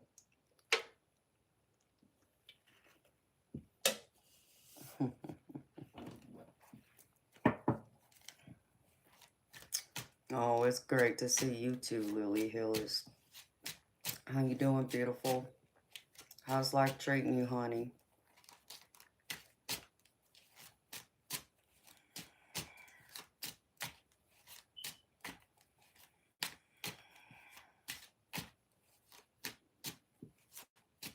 Just finished selling to the Burning Man crowd. What the things you make, sweetheart?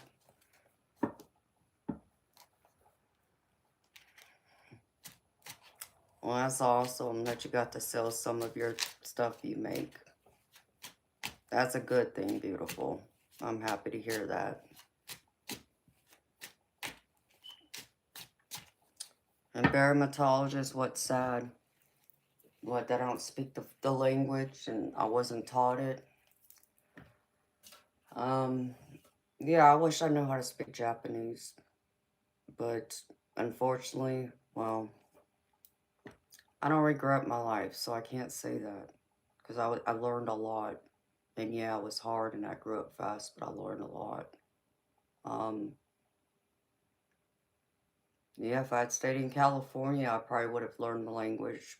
I would have picked it up from my grandparents, but they were the only ones who spoke the language. My father was never taught. In fact, none of my aunts and uncles or my father ever learned the language. So,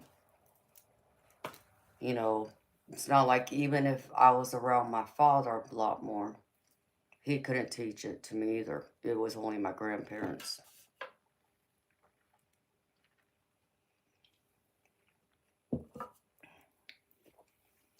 Oh, that's awesome, Lily Hillis. I hope you sold them a lot, girlfriend.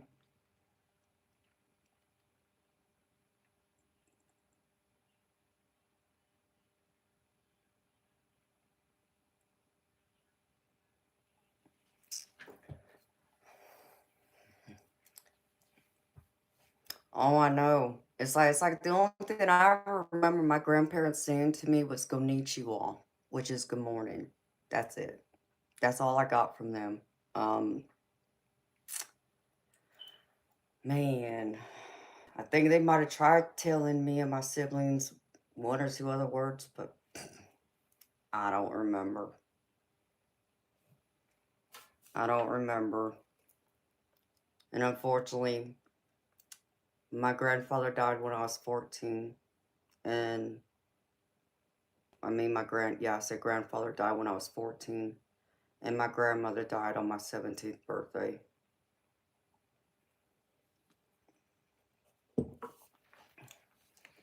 You made sage smudge sticks.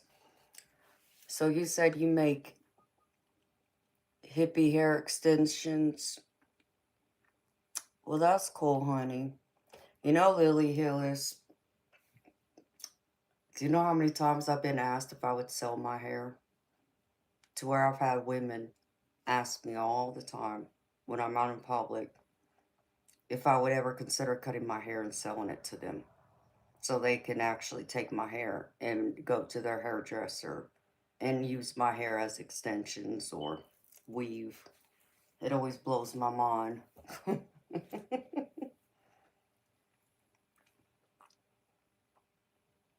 Hi, Eric Vanderborn. How you doing, honey? You had 18 products to sell? Oh, that's awesome, beautiful. I hope you made a lot of money today, then.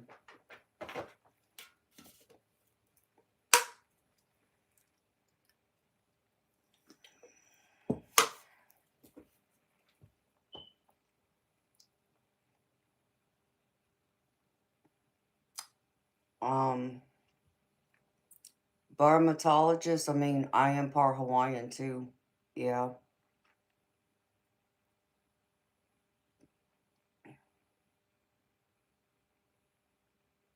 So if you wanted to break it down, I'm a quarter Japanese, quarter Hawaiian,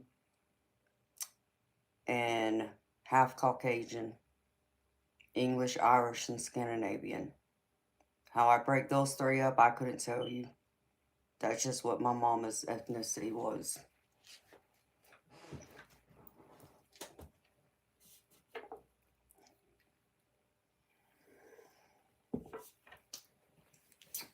Thank you, Eric. Yeah, I get some of the craziest compliments out in public. I had mentioned this the other night because I had watched a video. There was a woman who had hair, and she's a beautiful woman. I mean, she's young, Caucasian girl. She had hair, I want to say, like halfway down her back. And for whatever reason, she ended up going to the hairdresser one day, chopping it all off to the point it looked like almost like a buzz cut, but not. But it was like a boy's haircut type, and she dyed it like a auburn red color. And so she was waiting for her husband to get home and wanted to record his reaction. Now that I don't understand. But when, I watched the video because people were, talking about it, I noticed she had a baby in the back seat of her car, in a car seat. And I couldn't help but to wonder if, because it almost seemed like she was afraid to hear what her husband's reaction would be. But it made me think and wonder if she had been arguing with her husband about getting her hair cut because of her now being a mama. She don't have the time to take care of her hair like she did before she had babies, right? And and that's pretty much what I was saying to people, and I used using me as an example. It takes me 2 hours to get ready, an hour to shower and shave, and the other hour to, you know, find my clothes, pick out an outfit and get the rest of me put together. And I don't wear makeup. I only wear lipstick. Okay, so I'm not putting on any foundation, eyeshadow, mascara, eyeliner, none of that, right? And I don't blow dry my hair either. But it still takes me 2 hours. So you take someone like her who I noticed she also wears foundation and all that stuff. and possibly she may have had to blow dry her hair, it could probably take her 2.5, 3 hours to get ready. Mamas don't have that kind of time of luxury to fix their hair and fix themselves up, but guys out there give us crap for it. So, and that's all I said, because over the years, when I go out in public, I have women stop me all the time. And they compliment how beautiful my hair is, how healthy it is, how shiny it is, how long it is, and so forth. And I always get the reaction, it's one of two things. They always say to me, they used to have long hair. Maybe not as long as mine, but they did have long hair, one time. And they said they had to chop it off. And I'd always ask, why? And they always told me it was one of two reasons. One, it's either because the weight of their hair caused them to have headaches, so they suffered badly with headaches. Or the other was because they became a mother and they just didn't have the time anymore, the energy to put into fixing their hair and such. So I understood it. So it's crazy though, and I feel bad.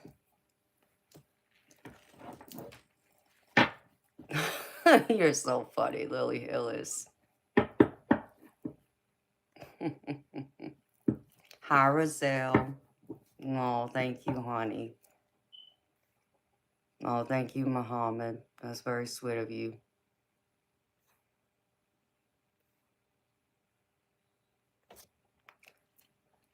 And I just got your donation. Lily Hillis, thank you, honey. Oh, let me see.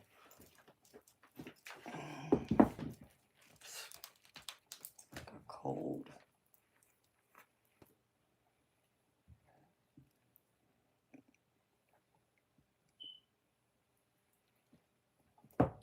All right, beautiful. Do you want me to focus on a specific area, or are you just going to trust Spirit that I pull from whatever deck Spirit calls me to? Okay, honey.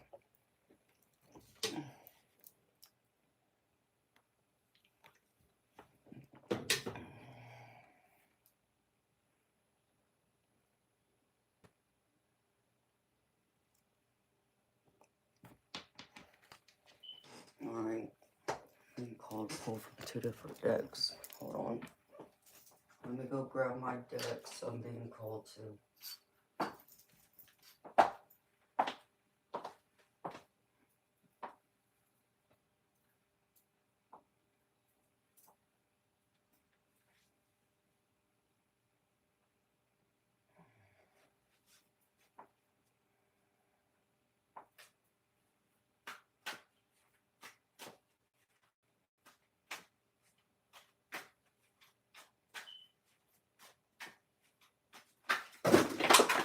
Way to go, Amanda. Dropping cards again.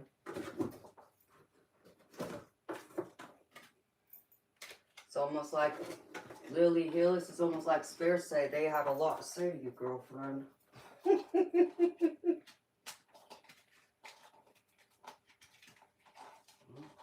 on.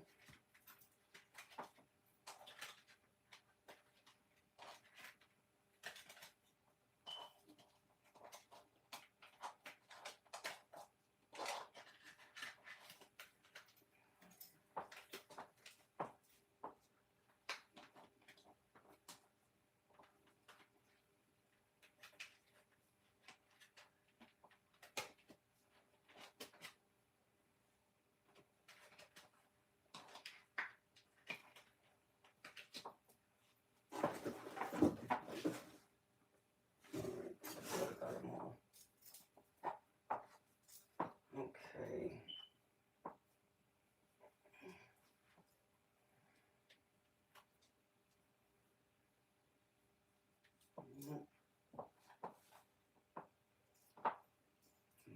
Pull from this. Let me see.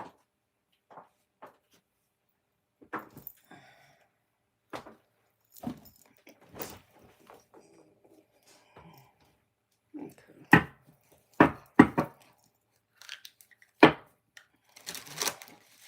Oh, it was a bunch of cards, girlfriend. It was like this many cards, honey, that I dropped. It's like I've been dropping cards the last couple nights when I've been shuffling. It's been pretty funny. Alright, Spirit.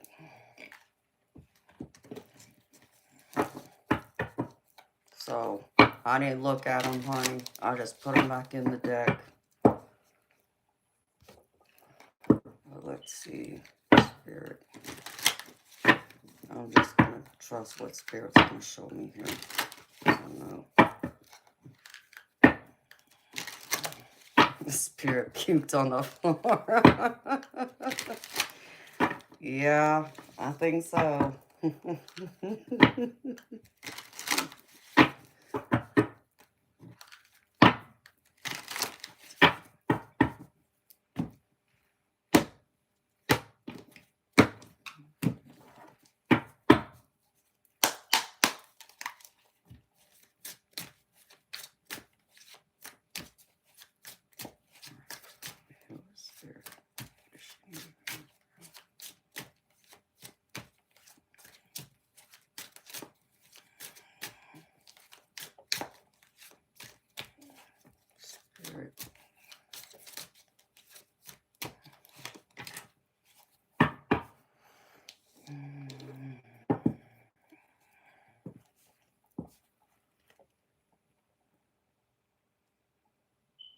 Oh, wow.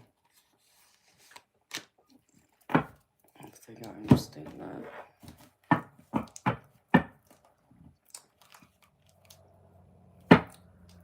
Are things starting to come to their final end in your relationship, honey? Because that's what Spirit's showing me. Hold on.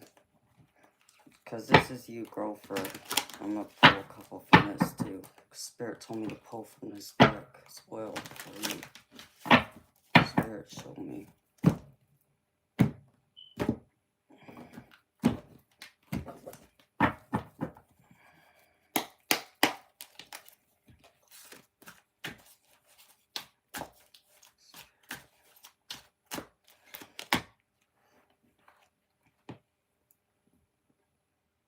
Yeah, you're trying to close out a cycle here.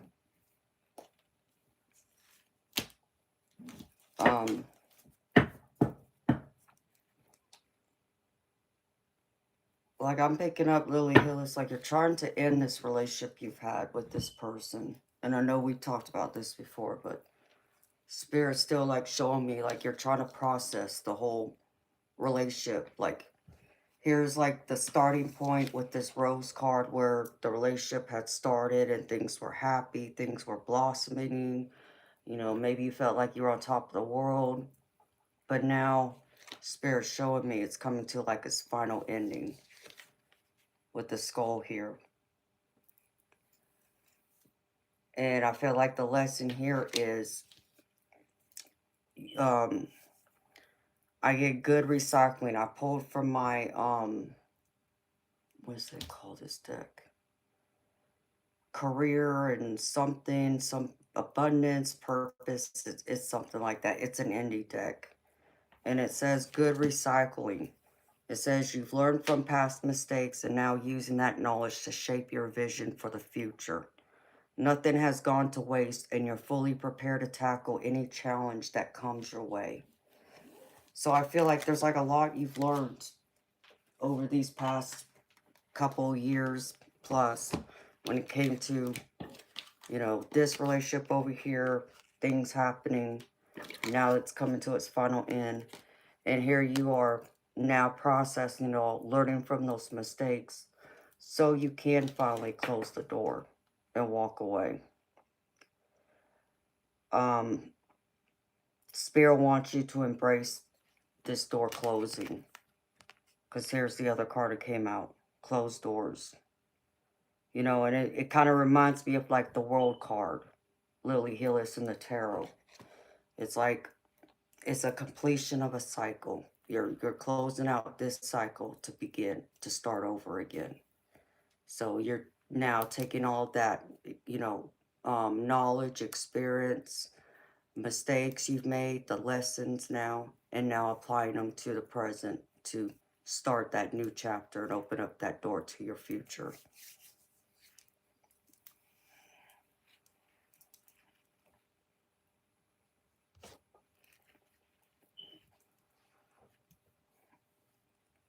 Yeah, it just says good recycling. And I understand. I understand being in love. Honey, my gosh, I've been in love a few times. And it's one of the best feelings in the world.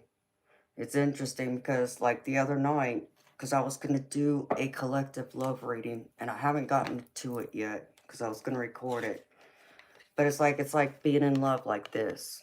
You know, this is from one of my Kipper decks. And you see this couple. They're you could tell they're passionate, they're in love, you know, they get lost in each other's eyes, you know. They see stars, you know, and all that, rainbows and butterflies. I know I've had this feeling a few times in my life, and I've had someone be able to look at me the same way. And it was incredible. It was an amazing experience. I wish it had lasted forever, but it didn't, you know. They chose to end it, or, you know, like the one that's closing out now, they made their bed and they just have to lay in it. You know, they lost my heart. I'm not in love with anybody, you know, and it's sad, but it's also the truth. Like you were in love. But unfortunately, it came to a devastating end.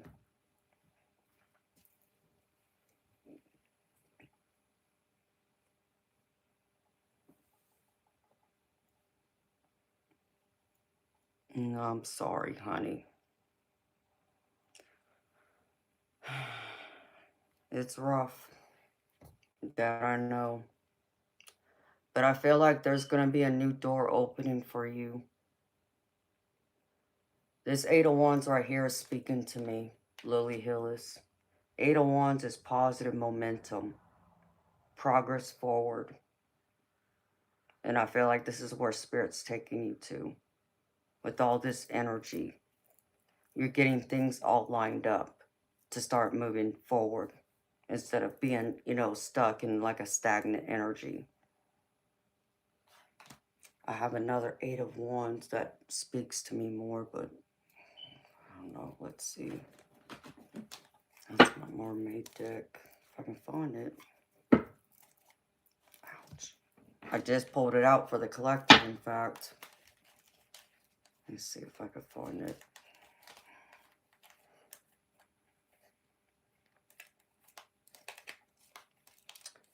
Where he transitions. Yeah, and just like it is for him, it's the same thing for you. It's the ending of something, so something where he's going to transition, you're still going to keep going. But I feel like there's more great things in store for you. It's just having to walk through the process that hurt, and in a sense having to leave someone behind, but you know you're not leaving them behind. It's that they're leaving their body. So, of course, it's probably someone in the middle.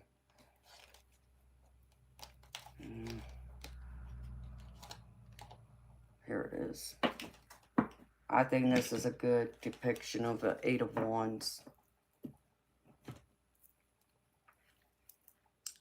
This looks like, they remind me of like fighter jets. But you know, it's like all these jets, they're moving forward. It's positive momentum. Speeding ahead. That's where you're headed. But you just got to be able to release this closed door. And this, letting this go. Knowing that it has to come to this end. Even though it's very sad. I feel the sadness from you. It's not easy. I do understand that too, honey. And I'm sorry.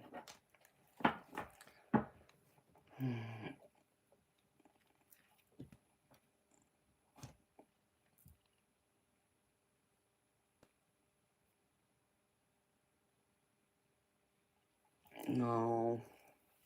Yeah, and I mean, and I look at it that way too. But I know it still doesn't mean we still don't hurt, you know. It's hard to let someone go that we love and care about, no matter who they are. And no matter how good or bad they were to us.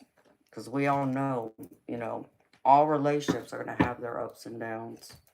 All you can do is, you know, stay positive and focus on the good and try and not think so much of the bad, you know, unless it's something you still got to learn from. But I do get it, honey. It's tough because I'll have to do the same thing in this coming year, and I already know that. And you know, even though my situation's different, beautiful, I know it's not gonna be as easy as it feels right now. But you see, that person doesn't have my heart anymore, and I can't force it open to him. I just can't. My heart won't open for him, and I know that frustrates the hell out of him, but there's nothing I can do. You know, it's like I gave him time and time again to change, and he chose not to. That's his loss. You know, it's not that I didn't try, because I surely did, but he didn't jump on board with me. So,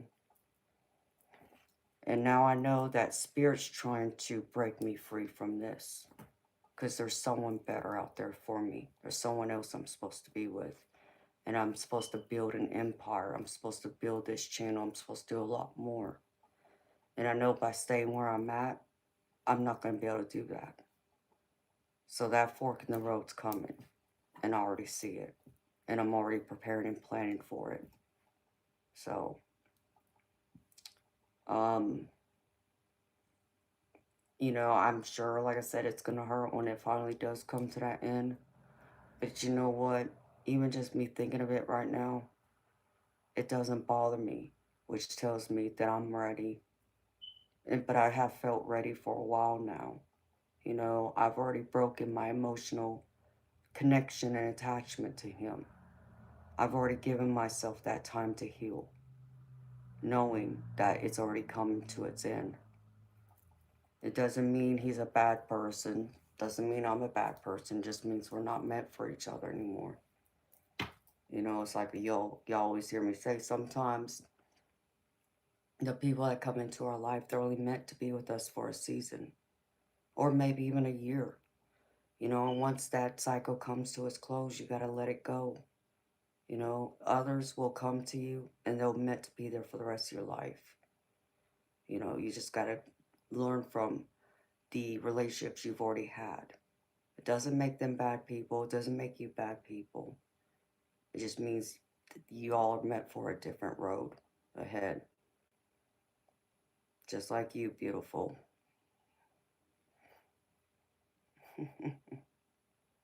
Oh, wow.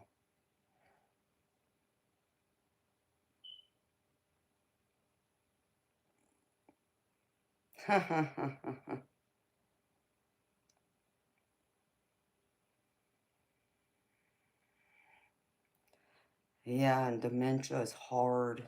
Oh my gosh, Lily Hillis. I'm so sorry, honey. Um, my mother-in-law had dementia, and that wasn't easy to watch. Um, in fact, it's crazy. I mean, I've shared this story on my channel about this experience. I did record a video, but I'll share it with you, girlfriend. What's crazy is my mother-in-law, Christian woman, so she wasn't like open-minded to people like me. Um, but because she was in a nursing home and suffering with Alzheimer's dementia, um, she she remembered who I was, but there would be a lot of things she didn't remember and such. And um, I started noticing at the beginning, like the first couple years, I would see the signs that she was forgetting things, and but she said she had went to the doctor and took the test, and the doctor said she's fine. She still has her sound mind and blah blah blah. Well, the doctor evidently didn't look at her good enough because we came to find out she was having vascular, what do they call it? She has vascular dementia, I think is what they called it. So she was suffering with many strokes, random. It would happen. And she had fall a couple times. And so they asked if, she can come stay with us instead of us putting her in a nursing home. It's like, well, I got stairs. She's not gonna be able to walk up and down the stairs. So that would mean I have to sell my house and get a new one. That's the one story. For her to be able to be here, I said, and two, I honestly don't know if I have it in me to take that on. It's like, y'all gotta understand, I took care of my mama. That was 5 years, and that was hell, and then all the years that even, you know, Mr. Potato got sick and wasn't taking care of himself, I took that on, plus my own health, and caring about my daddy too, who ended up in organ failure. He needed a kidney transplant. So it's like, I don't know if I can do this. I just don't know if I mentally and emotionally have it in me right now. So they ended up putting her in a nursing home because it came to a point that my sister-in-law had moved her into her house and she was still working, so was her husband. Well, she kept falling. And when she would fall, they would take her to the ER. Well, the doctors at the hospital finally said, if she comes back to this hospital one more time because she fell, we're going to file charges of elderly neglect and such. So that was a shock. So we were forced to have to put her in nursing home at that point. I didn't go visit her until the last year of her life. Did I regret it? Yeah, but I couldn't watch it. I didn't want to remember her that way. So when I went through and like the day before she passed away, I was up late one night. Mr. Potato had already went to sleep. And I just had a feeling. I had a heaviness in my room. And I could feel like a presence there, like a spirit. But I couldn't see who it was, and I didn't hear anything yet. And, I wanted to go to bed. I didn't want to acknowledge it, talk to whoever it was. I just wanted to go to sleep. Well, I lay in bed, tried closing my eyes, tossed and turned. Couldn't fall asleep. The heaviness was still there. And I finally said, fine, okay, I'll tune in. So I sat up and it's like, okay, so who is this? Why are you here? What do you want? And suddenly I hear my mother in law's voice, and I'm shocked because I knew exactly who it was. And she came to tell me that she was tired and it was time for us to let her go. Not only that, she also said that she did not eat that day, that she was starving, which was weird. She was talking in the present tense like she was still here, and I didn't understand it. I'm like, what? Does not make any sense. And then, she tells me, she loves us, and then she left. At that point, because I've never had that experience like that before, I didn't know what to do. And I even was questioning myself. It's like, did that really just happen? Am I imagining this? I'm like we all do. Like, did that really just happen? Really just happen? So I looked over at him. He's sound asleep. And I'm like, well, if she passed away, we're going to get woken up at some point because they're going to have to call us because, we're 8 hours away, right? So I finally was able to go to bed, go to sleep. I wake up next morning, Potato had gone to work, so I'm home alone. And I thought it was strange. It's like, wait a minute. The phone never rang to wake us up, so what's going on here? So I ended up calling him at work, check on him, ask him, is everything okay? How's your mom? That kind of thing, trying to hint around, find out. And he says to me, he hadn't talked, to anyone to find out how his mom was doing, in like a week. It's like, okay, well, um, I need to check on your mom. I'll call you back. He's like, okay. So I hang up the phone. I pick up the phone. I call one of my sister-in-laws, and I said to her, I said, hey, have you checked on mom lately? And she's like, no, I haven't, been to see her in a couple days or called to check on her. Why? It's like, okay. I said, I know this is going to sound crazy. I said, but I need you to listen to me. I said, she came to me last night to tell me she was tired and it's time for us to prepare to let her go. I said, not only that, she told me she was starving, like she had not been fed. I said, so I don't know what's going on. I said, but I need you to call and check. I need you to call the nursing home to check on her. Because I didn't have the number. I didn't even know the name of the nursing home she was at, so I couldn't call myself. And she's like, okay, let me call, check on mom, and I'll call you back. I said, okay. She calls me back, 10 minutes later, and she's like, yeah, you're not going to believe this. What? You were right. She didn't get fed last night, and she hasn't eaten this morning either. Confirmation that what I experienced the night before really did happen, and she knew it really did happen. I said, okay. I said, well, all I know is she's ready to go. She's not going to be here much longer. How long? I don't know. But I suggest and you call, your other sister and prepare. I said, and I'll bring your brother. We'll be down there. We should be there by tonight. She said, okay. So I get off phone with her, call him at work, say the same thing. It's like, I need you to listen to me. I said, and I know this is going to sound crazy, but I need you to trust me. He's like, what? And so I tell him the same thing. He believed me. He's like, okay, well, I'll pack up and I'll be home. Okay. So he comes home and we start packing up, getting ready to make the 8-hour drive down there. And before we could even get in the car and leave to get on the road, his phone rings.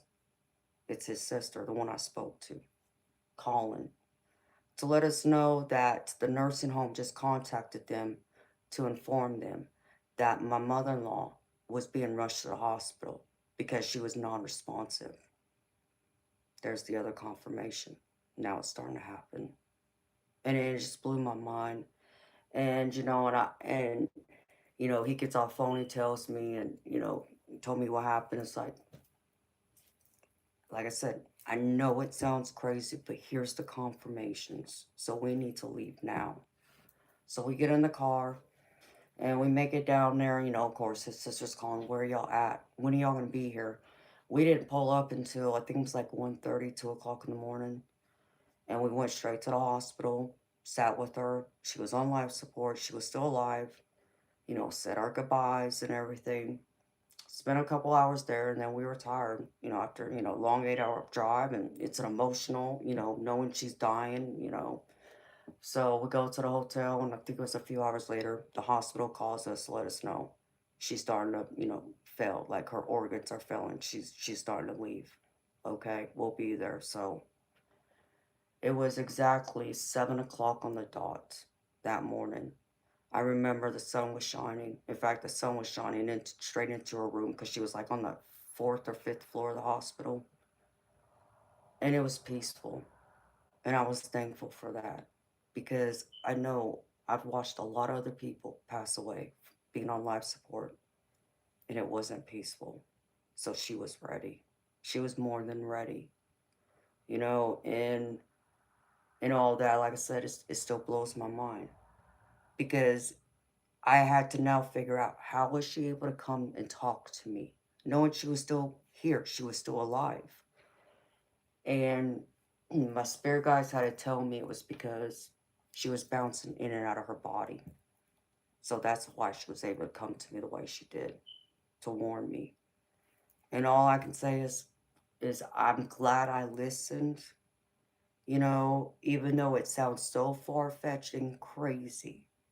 but it's the absolute truth. And I still, to this day, it blows my mind.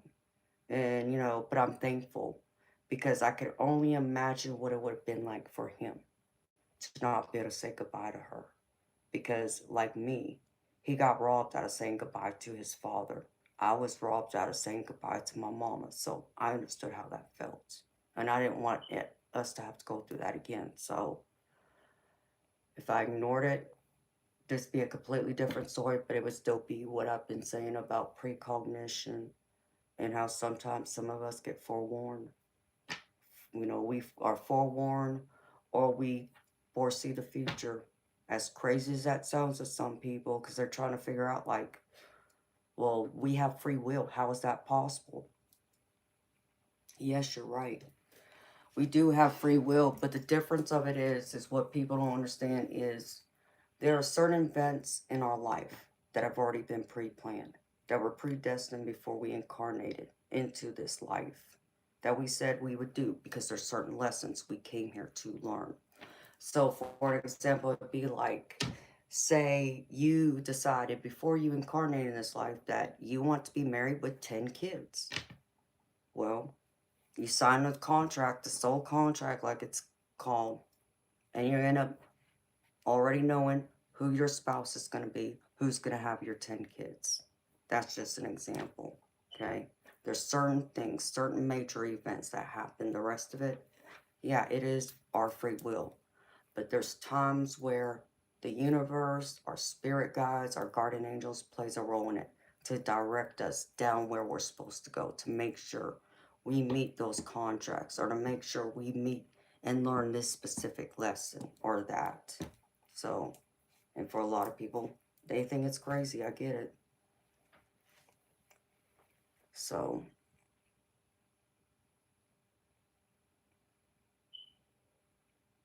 yeah, I've seen several. I haven't seen 20, but honey, I've seen several. I've lost more people than I can count on my hands and feet.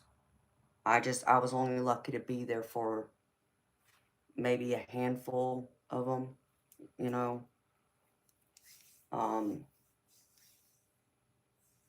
but I was thankful for that one. Um, she was ready. And I think the other crappy part about it is, it's like my parents were young when they passed away, because my mama was 41, my biological father was 62, and then my stepdaddy was 56. Just, they were all young. Um, and my mother-in-law was young. She was 67. And it's like, I know they say that, you die young, obviously, that was planned. And obviously, the divine needs you more right now than, the physical world does.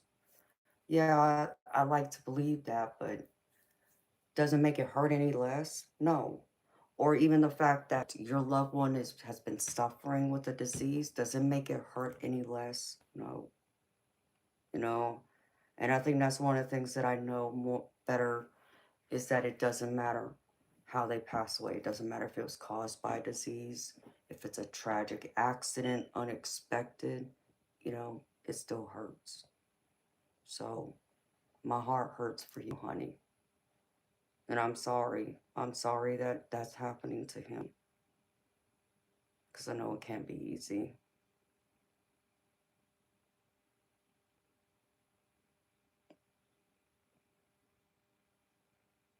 Yeah.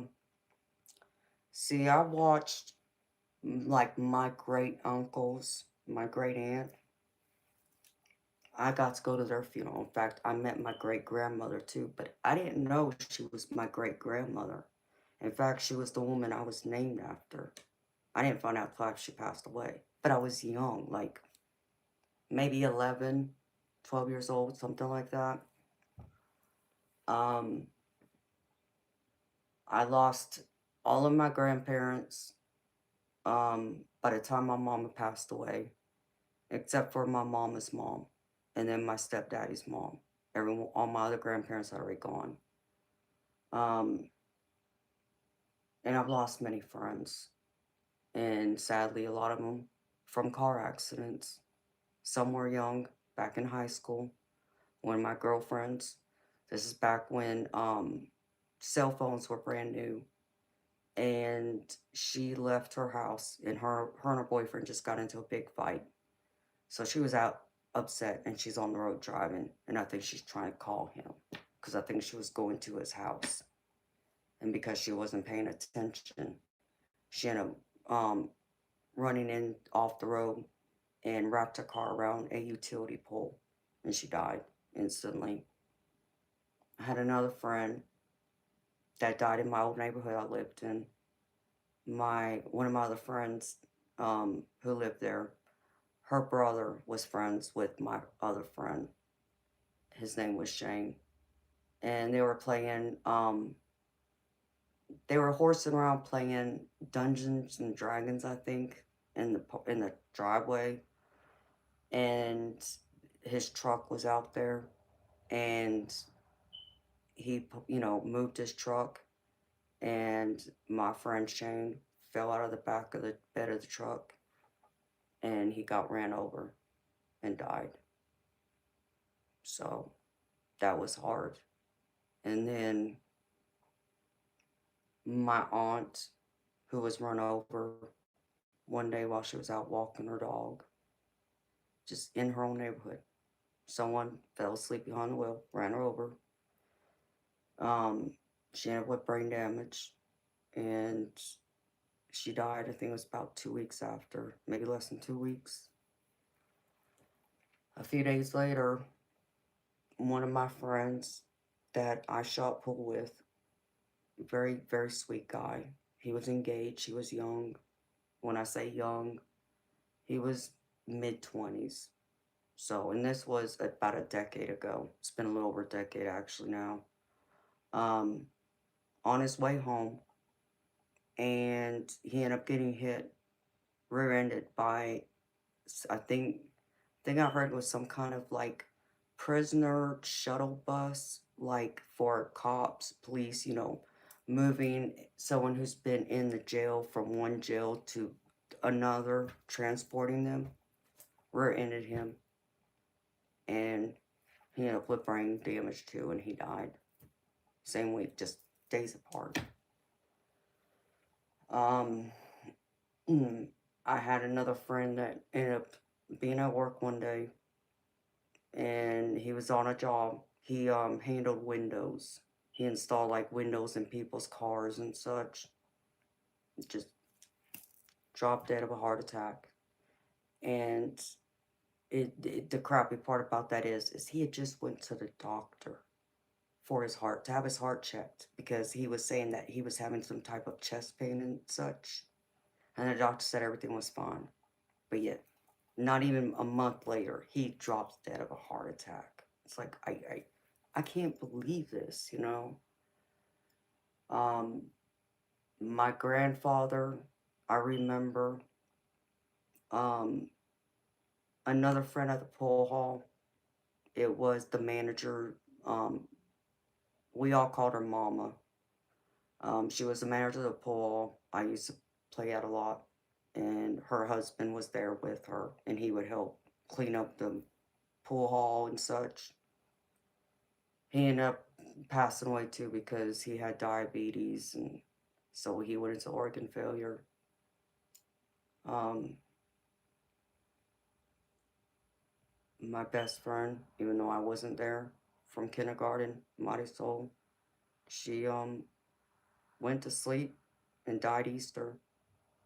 They say she had a heart attack, and it was confirmed she ended up having a heart attack and died in her sleep. So thank God she was in her sleep. I didn't get to say goodbye to her. And then Anna, and it's a lot. I've experienced a lot of loss. Oh, wow.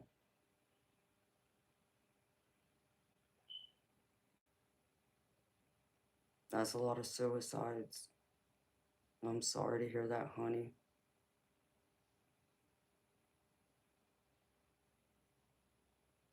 That is so sad. And he was so young.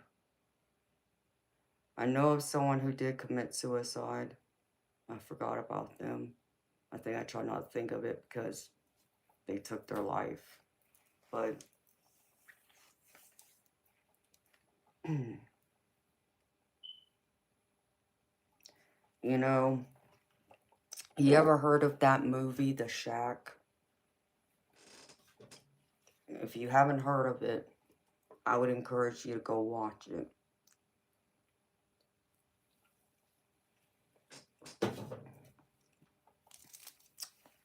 It's a powerful movie.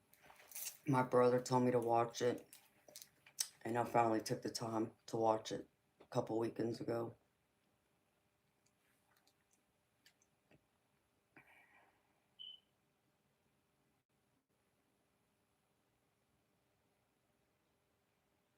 Because even with the loss of Anna, is there some anger with God? Yeah, I'm angry at him. And it's going to take time to process that anger, and I will get over it because I'm still trying to find that closure of why it happened. And I don't know what happened, really. Um, and not saying goodbye, I think is the biggest hurt of it, most of all. But the movie The Shack, it talks about pretty much someone losing, a child and then blaming themselves for it happening. And the child, unfortunately, something terrible happened to her. Um, but he's, angry at God, kind of like me. And, wants, I guess you can almost say like vengeance, for his child, dying and everything. And, it's something that I've always believed in before I watched this movie about, why do terrible things happen to people? It's because, there's evil people walking among us. Let's just be honest. There's evil people walking among us every day. And does divine allow, or have control over those evil people in a sense? Apparently not. You know, can't prevent those evil acts with those evil people. But it's like the movie says, it doesn't mean that there isn't consequences, for what they do. And the only thing that the divine can do is create a miracle out of such an evil act. And that's what I've had to always believe in. It's like when I think of like my aunt, for an example, who got ran over by someone driving while she was walking her dog. You know, I I had to I had to process it, as I call it, the butterfly effect. I had to think of it in the context of, okay, I know that person who ran her over. They didn't intend to run her over. That I get. But does it hurt any less? No, because God knows I wanted justice. I wanted that person to pay for taking my aunt away from me and taking her away from her kids, her husband. She had a life. She was young. She was only 50. And so, you know, the person who ran over got arrested. Um, she was charged with, I think, was attempted vehicular homicide, and then it got upgraded to vehicular manslaughter homicide when my aunt passed away. And she went to trial. She got off. She was only given like a year probation or 2 years. Didn't serve any jail time. I couldn't believe it. And like I said again, I know it was a tragic accident. But what angers me is that person still had a choice to get in that car and drive knowing they were tired because she fell asleep behind the wheel. She didn't have to get in that car. She also had her child in the car with her. And here, you know, my aunt suffers and then my family suffers. So I wanted her to suffer, but she didn't. And I really, I had to come to some type of acceptance with it. Um, and the only way I guess I could really process it is, even though I know she did get arrested. So she did spend a little time in jail, but it wasn't long. I think it was only like a month. She was in there until she was granted bond or bail or whatever it is. And I had to think to it in the context of, okay, because maybe this person didn't believe in a God, didn't believe in a divine prophet, whatever you want to call it, um, or was committing a lot more sins, doing shady stuff that she shouldn't have been involved in. Um, Maybe somehow this was supposed to happen to create a miracle out of it, to bring her closer to divine again, where she wasn't before and now she is. But not just that, you think of the people out there who tragically lose a child, whether it's, to a car accident, whether it's to cancer or something else. And many times you find these parents, they need a way to grieve and process. So they end up starting like a foundation, to help people in the future who are suffering or going through the same things they are. And they do that to like remember and honor that person they lost. So that's a beautiful thing that can come out of such a tragedy, yes. And that's how I had to process it. And all I can do, Lily Hillis, is hope and pray that the person who killed my aunt did something like that, but like I know at some point in time there's going to be a consequence. No, it wasn't the consequences that me or the rest of my family wanted to see, but there has to be a consequence in it somewhere. And I know, like the rest of us, we're going to have to answer one day. It may not be in this life, but it will be in the next. We're going to answer for the things we've done wrong. So, and that's where I had to pull my piece from, as hard as that was.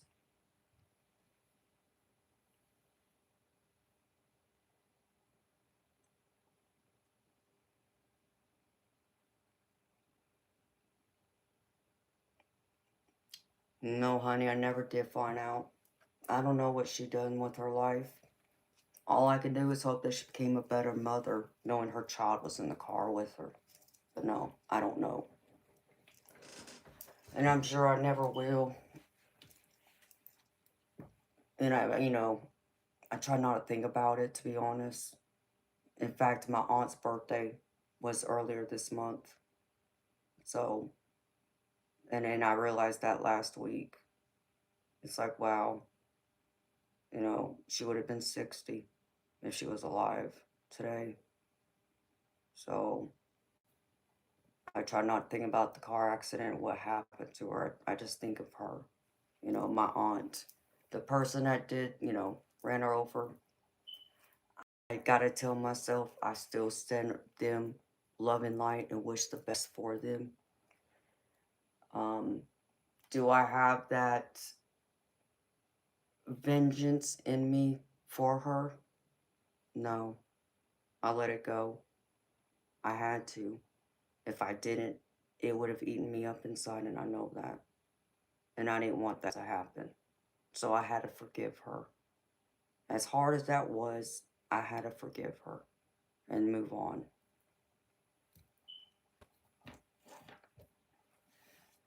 So, but I'm sorry, beautiful.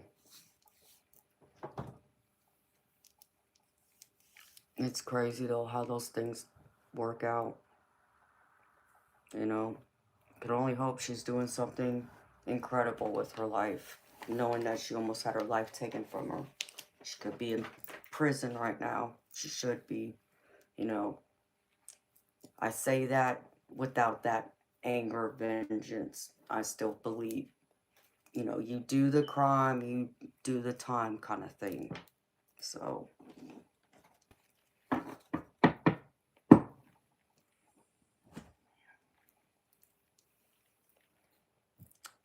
And I wonder that, Lily Hillis. I wonder if it was for her child, that her child was meant to learn something. It's interesting because me and my brother had mentioned something, but it didn't pertain to my aunt. It was to my brother directly. He was going to court to fight custody for his son, and unfortunately, he lost custody. He lost the fight. Not of any fault of his own, which is really just irks me and hurts him, but it is what it is. And my brother had said before it even went to where it did, he said if I lose, you know, custody, you know, having full custody of, his son, I'm going to have to believe that there's a lesson that my son is supposed to learn from this. That he's not supposed to be with me. Yeah, I don't think he should be with his mother, but there's a lesson in that for him to learn. And I was proud of my brother that he thought it through in that, regard. And I told him, I said, I agree with you. I I have to believe that too. As much as we may feel that's not the best place for him, but there's a lesson he has to learn. So that's how I see it. It is. Hi, Bob. How you doing, baby? Karma will come. We all will answer. But no, I try so hard, to not have bitterness, to not hold resentment, and ask the divine to forgive me and help me find a way to forgive people when people get hurt, whether I know the people or not. Yeah, it hits closer to home because it's someone I know, but it's not just about the people I love and care about. Complete strangers. I want nothing but the best for everybody, but so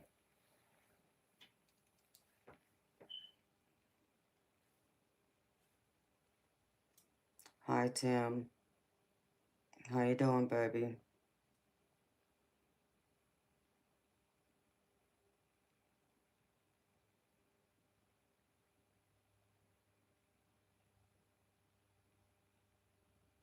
You're battling your past. I'm sorry, baby. What's going on with you? What do you mean you're battling your past?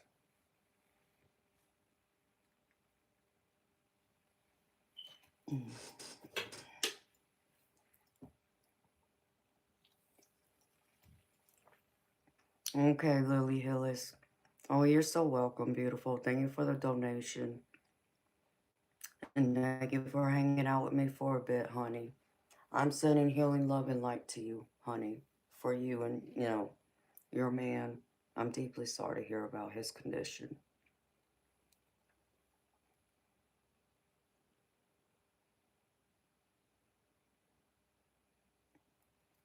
My day's been good, Bob. Thank you for asking. How you doing, baby? How you feeling? You need to stay away from fake people. Yeah, Tim, well, I can agree with that, baby.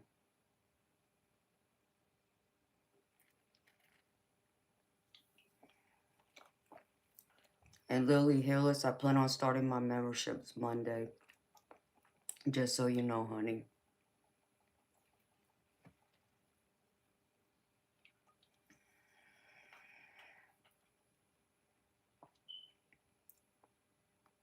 What sucks, Tim? And thank you, Lily Hillis. You're so sweet, beautiful. Hi, Judith. How you doing, sweetheart?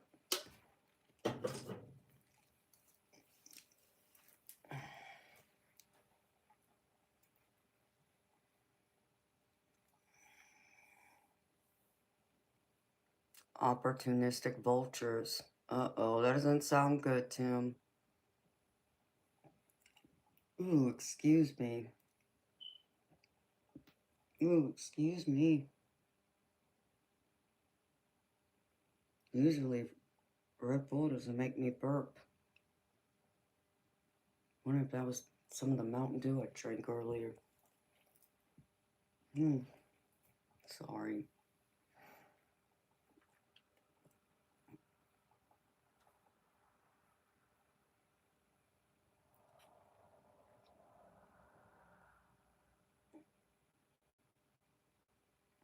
Opportunistic, if I can say a freaking word right. You talking about vultures sucking the energy? What, sucking the energy from you, baby?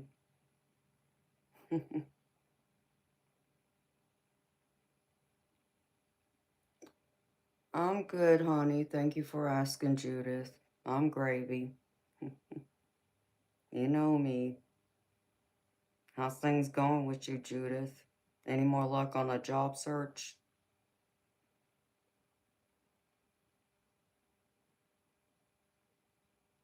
Fake it till you make it. Yeah, I mean that's one of the oracle cards I pulled tonight for the general collective, which I did do on the stream, y'all, because the video still hasn't posted and I YouTube, so I went ahead and did a general collective at the beginning of the stream in case y'all missed it. It's there. But yeah, that was the card. One of the oracle cards I did pull earlier that said that. Fake it till you make it.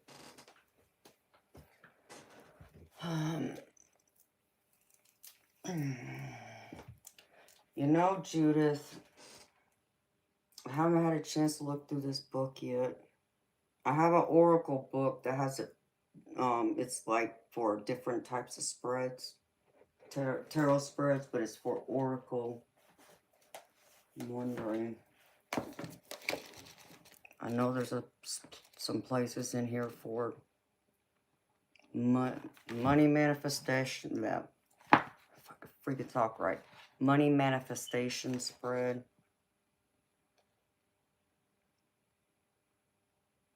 And these are spreads for, let's see, because I wanted to start using some of them. I plan on incorporating this into like the memberships, doing different spreads for y'all, for the people who purchase a membership. Let me see.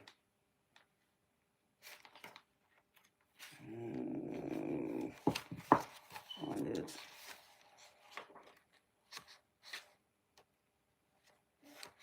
For love. Okay, that's love. Wait. Okay, spreads for business, career, and money. Okay, here we go. Financial freedom spread, creative career spread, the art of negotiation, job interview. They even got one for a job interview. Work week ahead spread, business growth.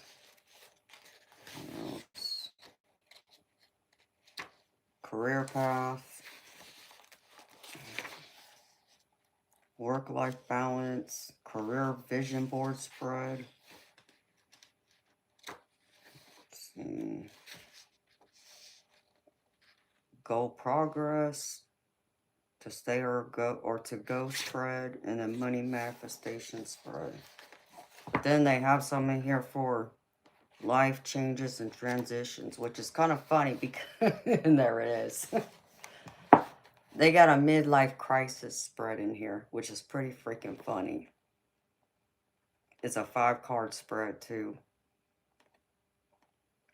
It says a midlife crisis can be a challenging time of questioning who you are and what you want, oftentimes accompanied by the desire to do something completely different. Even if your midlife is far off in your future or long past, use this spread to find a sense of empowerment as you navigate the challenges and opportunities of your new life phase. Oh my goodness. Hi, Luz.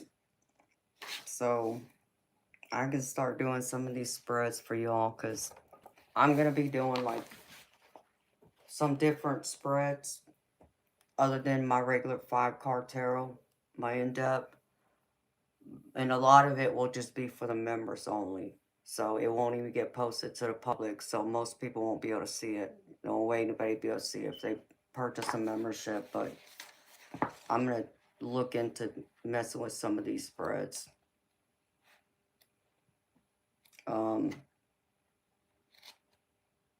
I know there's some here for relationships and love.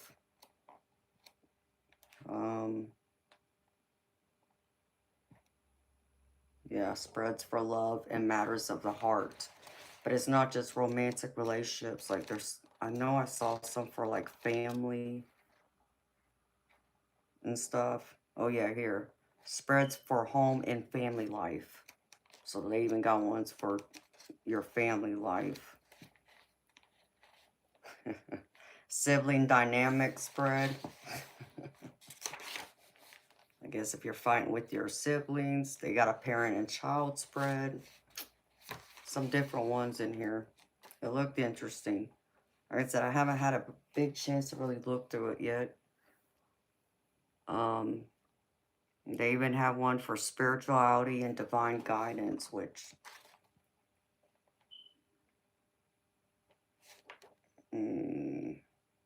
spiritual journey, soul purpose, spirit guide, communication, past life.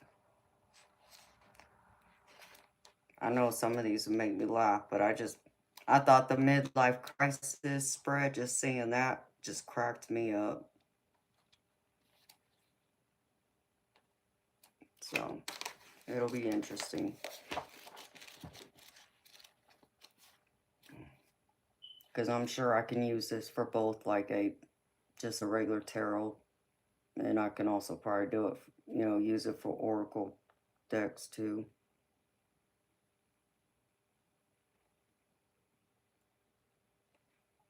Soul manifestor spread. Seeking partnership spread. It's interesting, some of the names for these.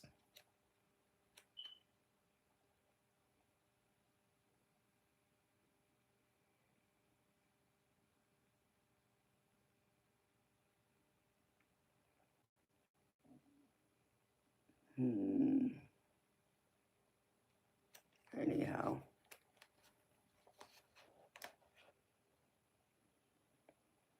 Hi, Cheryl. Oh, that's great to hear, beautiful, that you're back home now from the hospital. Are you feeling a lot better, sweetheart?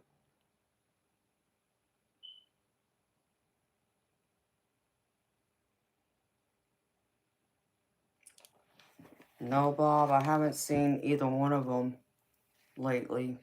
I actually thought of them yesterday. I reckon I'm gonna have to email them. So how you feeling, Cheryl? It's good to see you, beautiful.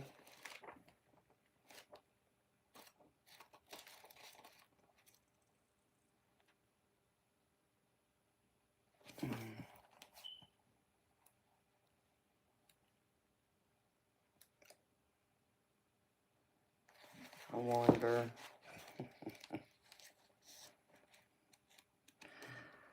Oh.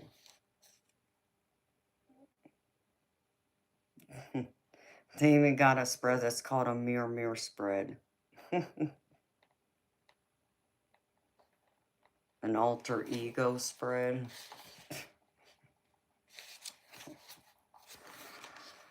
Oh.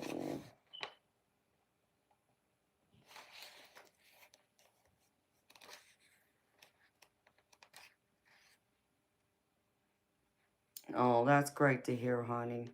I'm so happy to hear that you're back home now. And you're feeling a lot better. And I agree, it's a blessing. Every day I'm still able to wake up, it's a blessing. I count it as a blessing. There's even a closure spread. Rebuilding spread.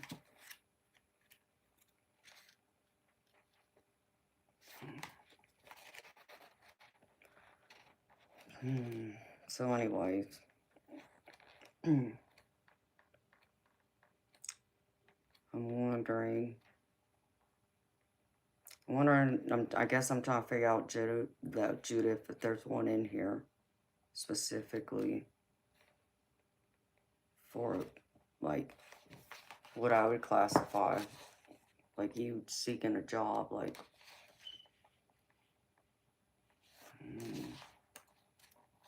And of course, I didn't eat today.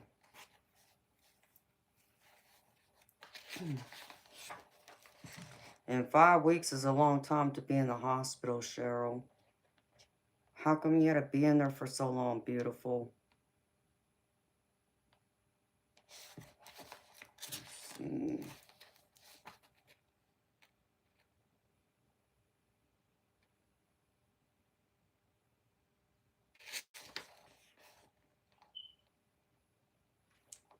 It's like, Judith, I see like 2 different spreads I could do for you.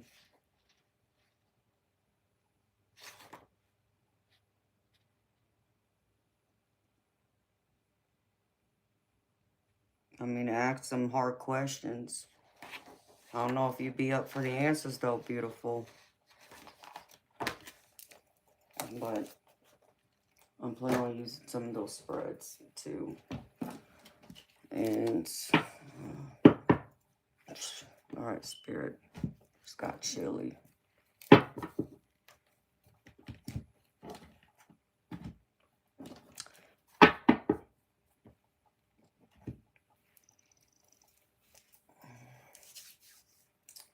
It'd be funny to do a midlife crisis one. I think Diane had mentioned that one time, that it would be good to use it with the Rebel deck.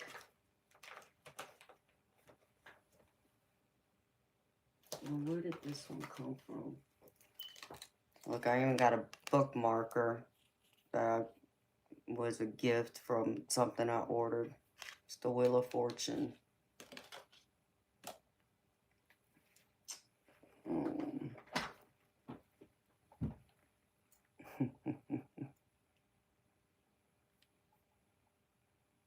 It was connected to your heart.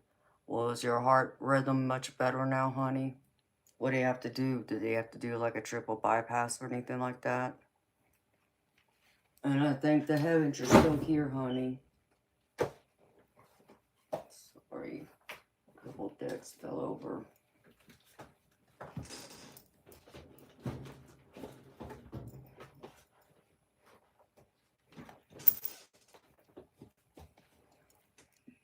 Tim, how you doing, baby? You're way past midlife crisis.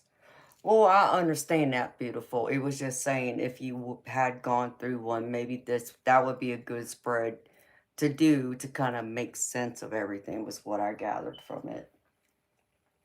You know, some of these, like I said, are funny. The names of them. There's even a spread in here that's called a GPS spread. I'm like, what? I haven't read what it's about yet. I guess, let me see. Let me find it. They even have a job interview spread. Let's see, where did it go?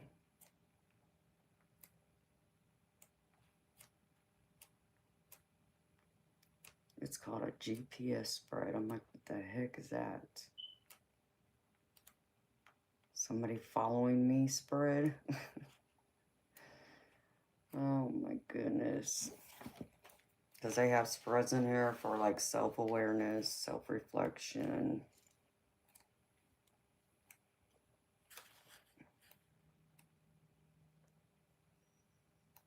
Time traveler.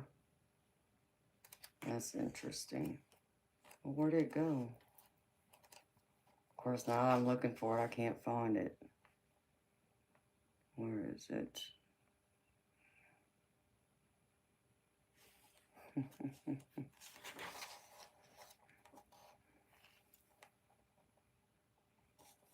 Let's see. 90.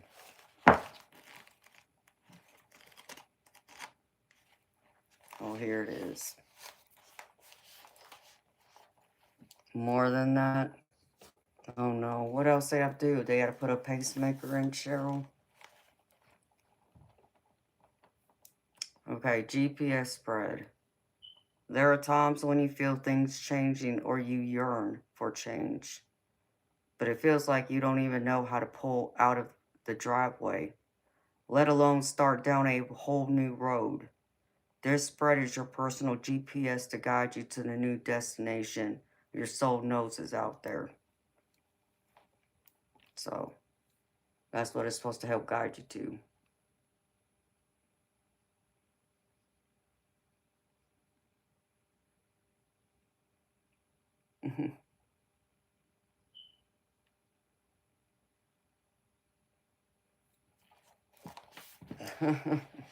Oh, Cheryl, you're too funny, honey. You mean you didn't yourself?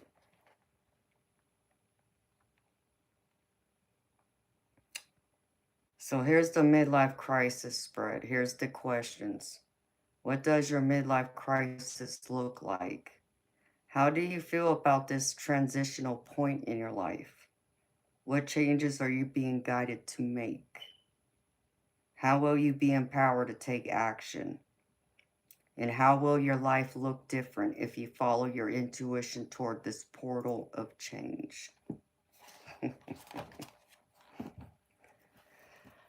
Oh, be interesting. That'd be something I'd give to all the guys. No, I'm kidding.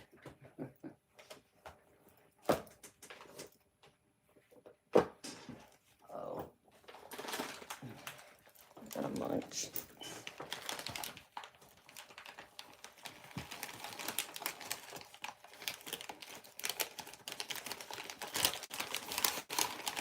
Oh, wow, really?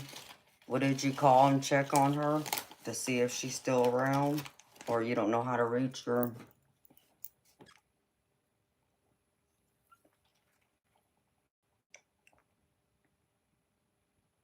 That's good, honey.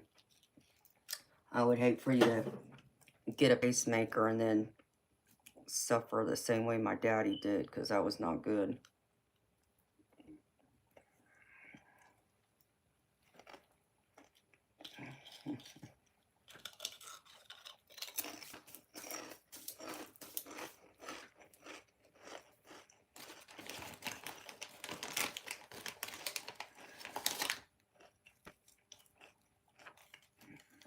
Mm-mm.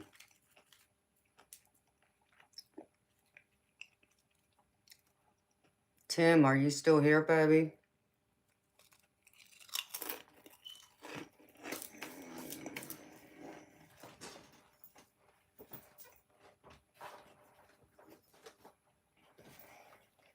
I want to know what you were talking about from that comment you made earlier.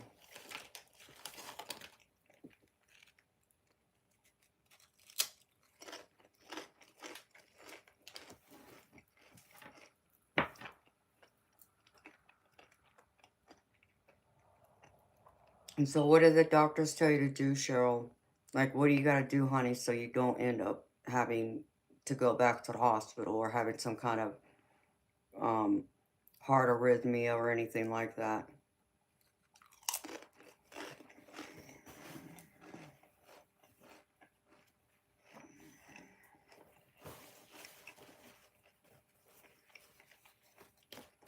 Because I want you to stay as healthy as can be, honey.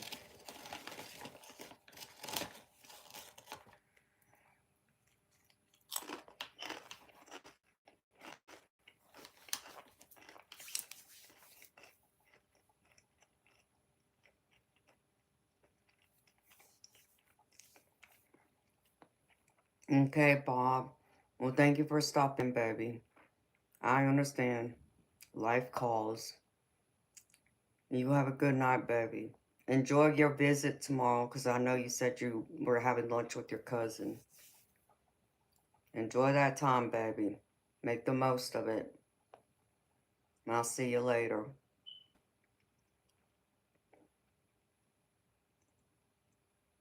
Oh, wow.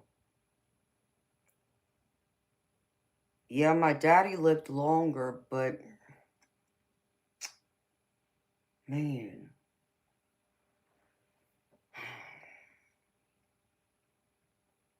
I think he lived a year after they put the pacemaker in, roughly, is my guess. Because I didn't know he had a pacemaker put in. In fact, I didn't even know he had a heart attack. I didn't find out until 7, 8 months later after the fact. But his was more complicated because the doctors left a wire in his heart that wasn't supposed to be there when they put the pacemaker in. But yeah, I'm sorry to hear that, honey. You're welcome, Bob. Thank you for being here, baby.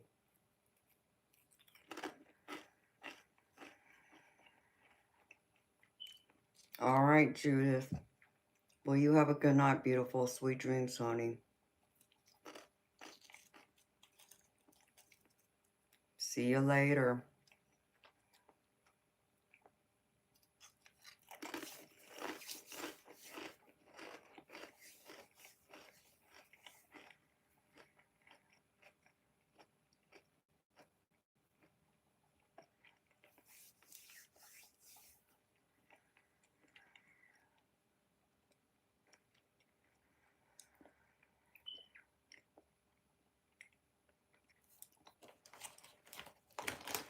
Oh, I can just imagine how much medication they have you on, honey. That's not good.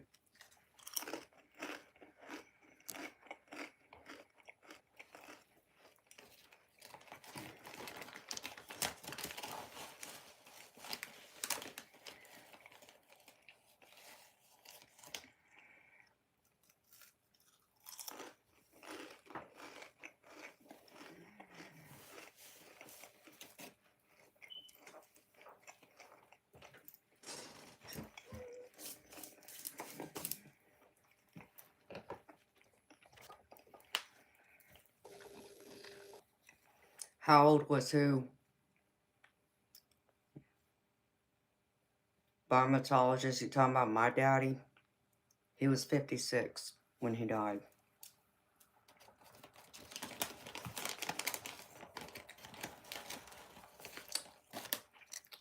You know, Cheryl, I don't know what you got going on, girlfriend, but I know it's hard to eat healthy, to eat the way we should eat so we don't end up with heart issues or anything else.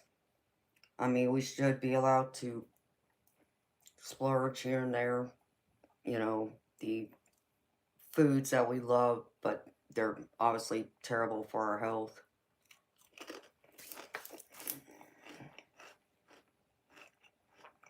But beautiful, I gotta tell you, I mean, if I got told I couldn't have my chips or my cheese or a steak, you know, some of the foods that I eat or that I love, I don't know what I would do. It's like, I know I'd have to watch my diet to make sure I'm not doing things I shouldn't be, you know, putting in my body, but I gotta admit, it would be hard for me too, honey.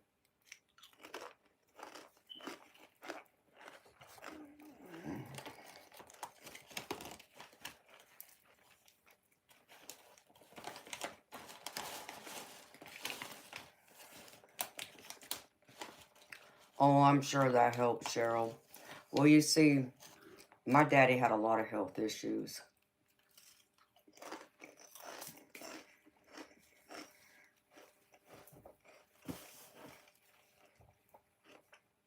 He was 6 foot, but he played football when he was in high school and in college. And so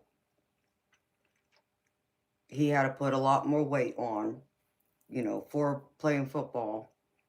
And at his heaviest, he was every bit 300 pounds. In fact, I think it was probably a little more than that because his legs, they were massive. It was wild. I have a picture that he took with my brother because when my brother started playing football, my daddy coached him. And it was wild. I could not believe how huge his legs were. And so he suffered with high cholesterol, high blood pressure. He was diabetic too. And he also had sleep apnea. And because of, I think, the diabetes, he would periodically get blood clots in his legs. And then there was one time one had broke from his leg and went into his lungs and it almost killed him. But then I found out he ended up having a heart attack and they did a triple bypass surgery on him. I didn't know it happened. In fact, it happens um, on a special occasion for me. And I had no idea he was even in the hospital. Daddy being daddy, he didn't want to ruin my special day or anything like that. So um, I went about living my life thinking everyone's okay.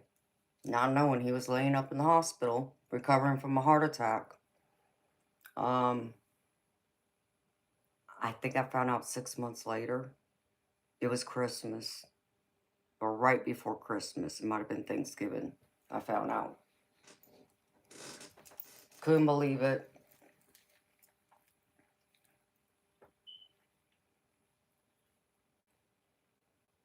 And at that point, he had already had the pacemaker put in, but he kept getting an infection where they had cut him open at. Couldn't understand why he kept getting infected, but it kept getting infected. And so they put him on an enormous amount of antibiotics to try and kill the infection. Not realizing what was causing the infection was the wire the doctor left in his chest that wasn't supposed to be there. And yeah, him having diabetes and all that contributed to it too. So he went into organ failure.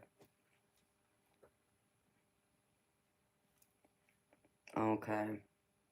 Yeah, the caffeine will be something. Like I said, I don't know what I would do if I couldn't have caffeine.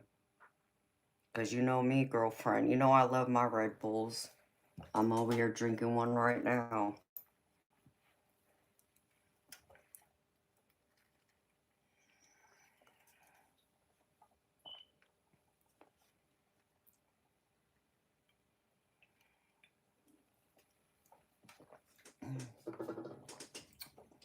Well, I'm sorry to hear you've lost your mom. Cass, suddenly. I've lost all three of my parents. I lost my mama when I was 19. I lost my real father when I was 25. And then I lost my stepdad, who was my second dad to me, who I called daddy, when I was 30. It's not easy. That I do understand. And especially when my mama died, I wanted to die too. I remember that very well. And it's not that I would ever do anything to hurt myself. I'm not that type person. But I will tell you, I welcome death. I welcomed it. You know, if I end up going out in the street and got hit by a car, you know, at least I'd be with her then.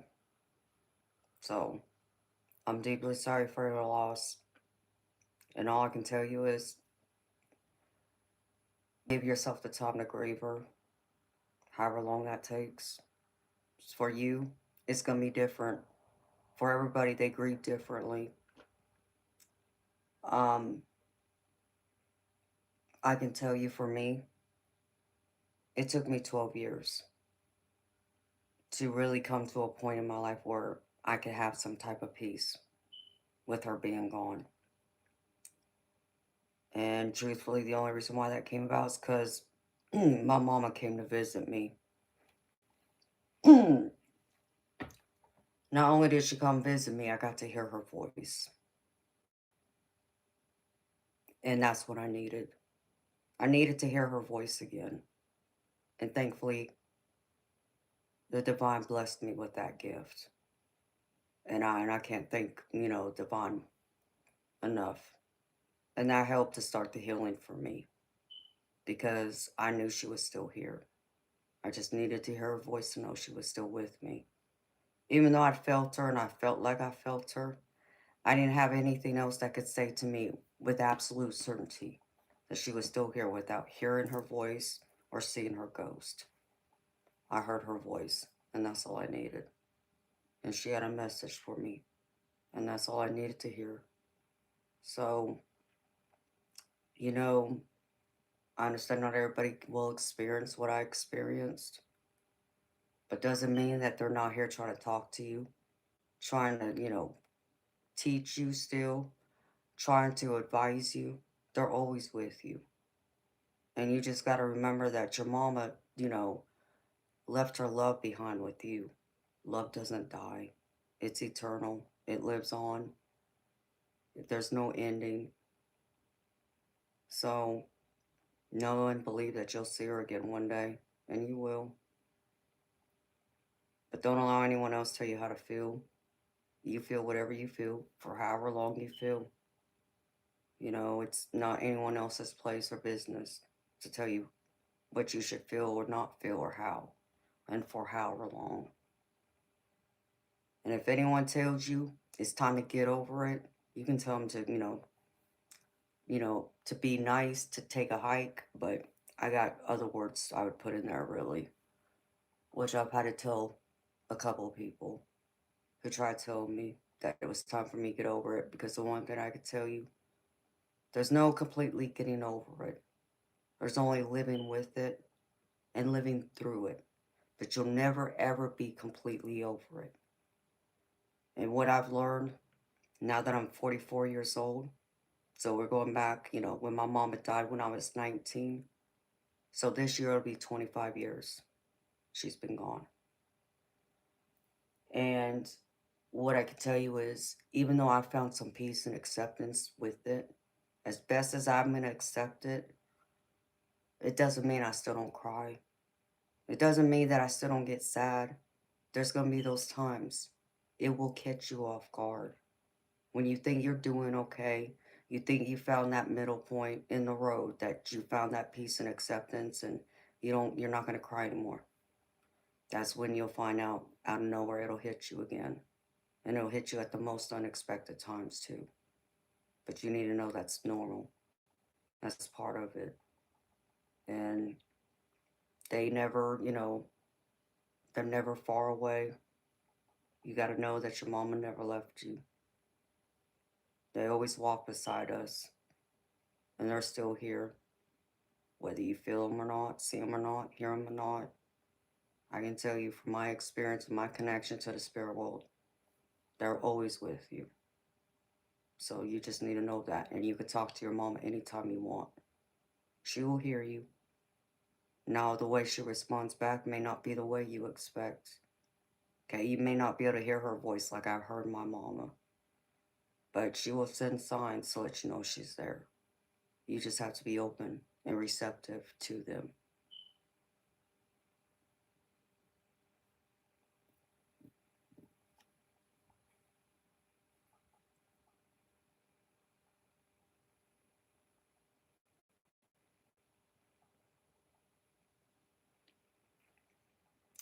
I mean, but there is reincarnation. Part of my family is Buddhist. My grandfather was Buddhist. In fact, we just celebrated a Japanese Buddhist holiday called Obon, which is celebration of the dead. So, for me, that holiday is supposed to be in Buddhist religion. I'm not Buddhist, but I'm open to it, and it's part of my culture, so I honor it. They believe for a few days out of the year that heaven opens up for our loved ones to come and visit us. And so we help guide their way. That's where you'll see people go through and they'll have a Buddha statue, and then they have, incense or candles, or they light lanterns, and it's a big celebration. It's just love, and it's a welcoming to welcome them here. And then just as, the way they came, they find their way back. And some people even go to their gravesite and decorate their grave.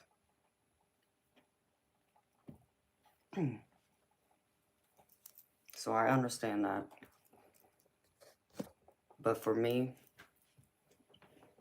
I'm a Christian, so I believe in Jesus, but I understand there's some Buddhist teachings. Like I said, I honor my culture in that way. And for me, I know, yeah, there's reincarnation, and that's what Buddhism does believe. And it's really up to you if you want to come back to this world or not. You'll be given that choice. Sometimes you may want to come back right away. Other times you may want to hang out up there for a while before you return. But you do get to make that choice too. So if you think there's not an afterlife, I can tell you there is. And I can tell you it's wonderful. I can tell you it feels like nothing you've ever felt in this world before. And the only reason why I know that is because I had a beautiful angel come see me one day that I got to see right in front of me with my own eyes. And it allowed me to feel what heaven felt like. And it's unlike anything I have ever felt in this life before. There's not enough words in the dictionary that could express how wonderful it felt. So if you ever, listen to other people who talk about what heaven feels like, I could tell you it's every bit of that and so much more. There aren't enough words. It's that incredible. So I hope you get to see it one day.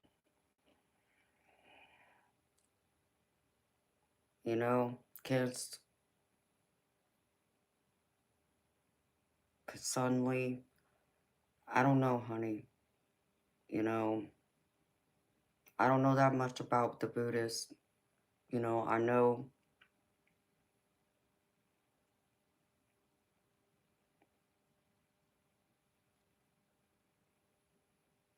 well, I just saw you mention Buddhism, so, but if you don't believe in any of it, or you don't claim religion, that's okay. You don't have to be spiritual, or you don't have to claim religion to be spiritual. If you don't believe in an afterlife, you know, I guess you're meant to come to this world with a different path from the rest of us. You know, I've had people come to me before who didn't believe or didn't believe in people like me, we'll say, and I end up changing their mind. By just talking with me, listening to me, getting a reading from me. And I'm not saying this because I'm trying to convince you to believe in something that you don't believe in. I can respect that. I'm just telling where I believe and what I believe. And I'm only mentioning this because you mentioned your mama. So, I know one of the biggest things we all worry about when our loved ones pass away is, are they okay? Are they in pain? And I can assure you, she's okay and she's not in pain. She's living heavenly bliss, a place that I wish I could be right now. I mean, one sense, I wish I could be there, yes. The other sense, no, I'm not ready. But I'm looking forward to that day that I am, to be able to feel that again and see my family again and my friends.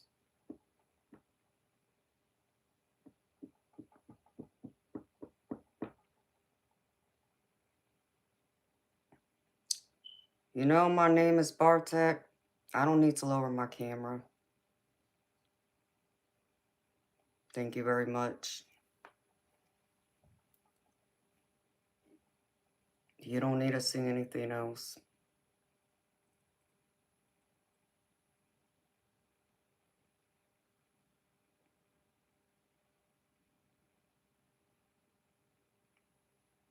Because suddenly, and that's okay, you don't offend me. Like I said, I understand people have their own beliefs. And that's why I have this channel. It wasn't to step on anyone else's religious beliefs, because I do believe freely in everyone's religious beliefs. Everybody's entitled to believe what they believe, whether I agree or disagree. I'm the type person that can have that conversation. We can agree to disagree and do it respectfully. Um, and I enjoy having those conversations with people who have an open mind. Like I said, whether yours is closed or not, I can't say yet. I understand that you're saying you don't believe or hope there's not an afterlife. I can't convince you one way or the other, and honey, I'm not going to try to. I can only tell you from my experience what I believe, but I do respect yours, and I also understand, and thank you for saying that, no offense to mine. I hope you understand and take it from me in the same way. I'm not trying to offend you or anyone else. It's like I often get people that come in here specifically try to throw the Bible in my face and in everyone else's faces who's here. And even though I'm a Christian, and yeah, I do believe in some of the words, but I don't believe in all of it. And it's hard for me to, because I've had so many different experiences that I can't make other people understand who haven't experienced them themselves. And until they do, they can't understand it from my perspective or from my point of view. So, hi, Misty.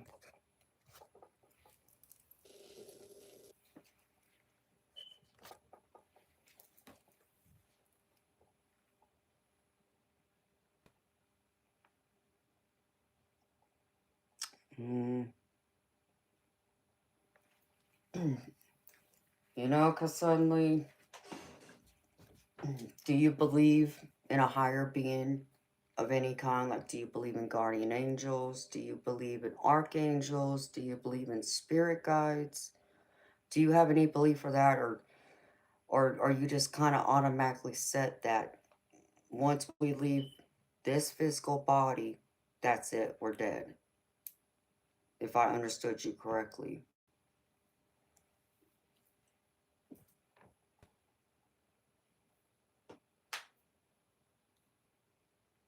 And I hate for you to describe yourself as a bottomless pit. I don't like describing things that way.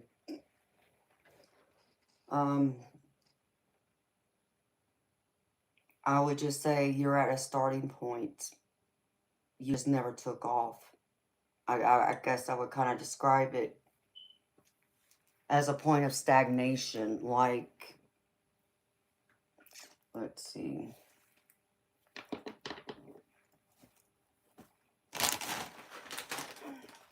If I could find that one card.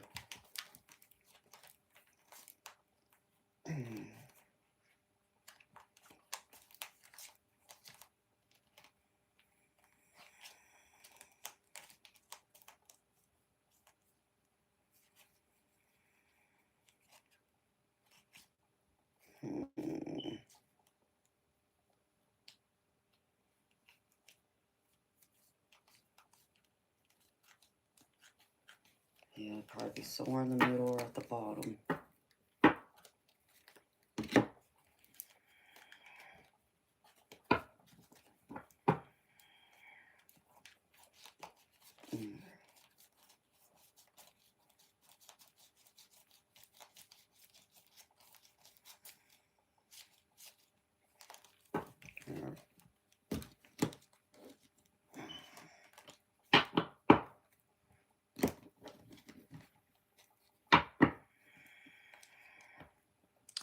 I agree with you, Misty. I think that's what a lot of it is too. I think a lot of people do believe the way like you and I do to some degree, but they can't openly admit it out of fearment of judgment by their peers, their loved ones, and such, which is sad. And I have family members right now who think that way. They won't. They'll talk to me about certain things, but they won't openly talk to anyone else about it. Or like they won't go to their church, for an example, and talk about it because they know they'll get judged exactly, the way you're talking about. So, and they fear that. And, It's their life, you know, it's not up to me to decide or judge. I disagree with with their decision, but that's okay. I still support them.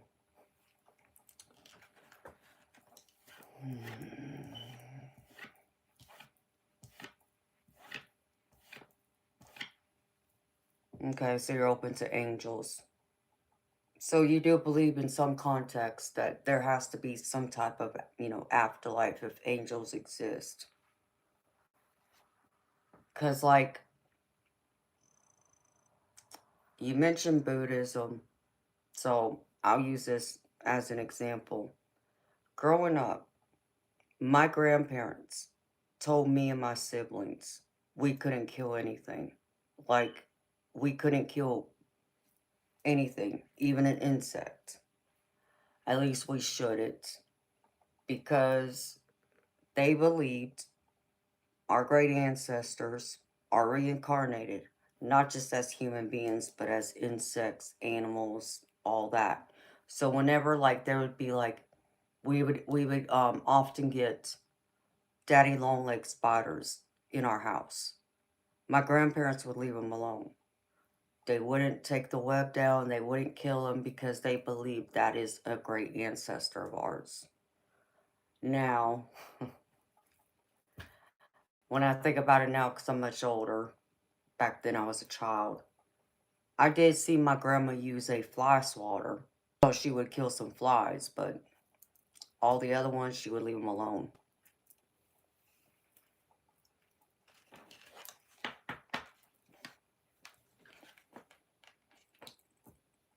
Okay, see, the Kundalani, okay. I have a better understanding.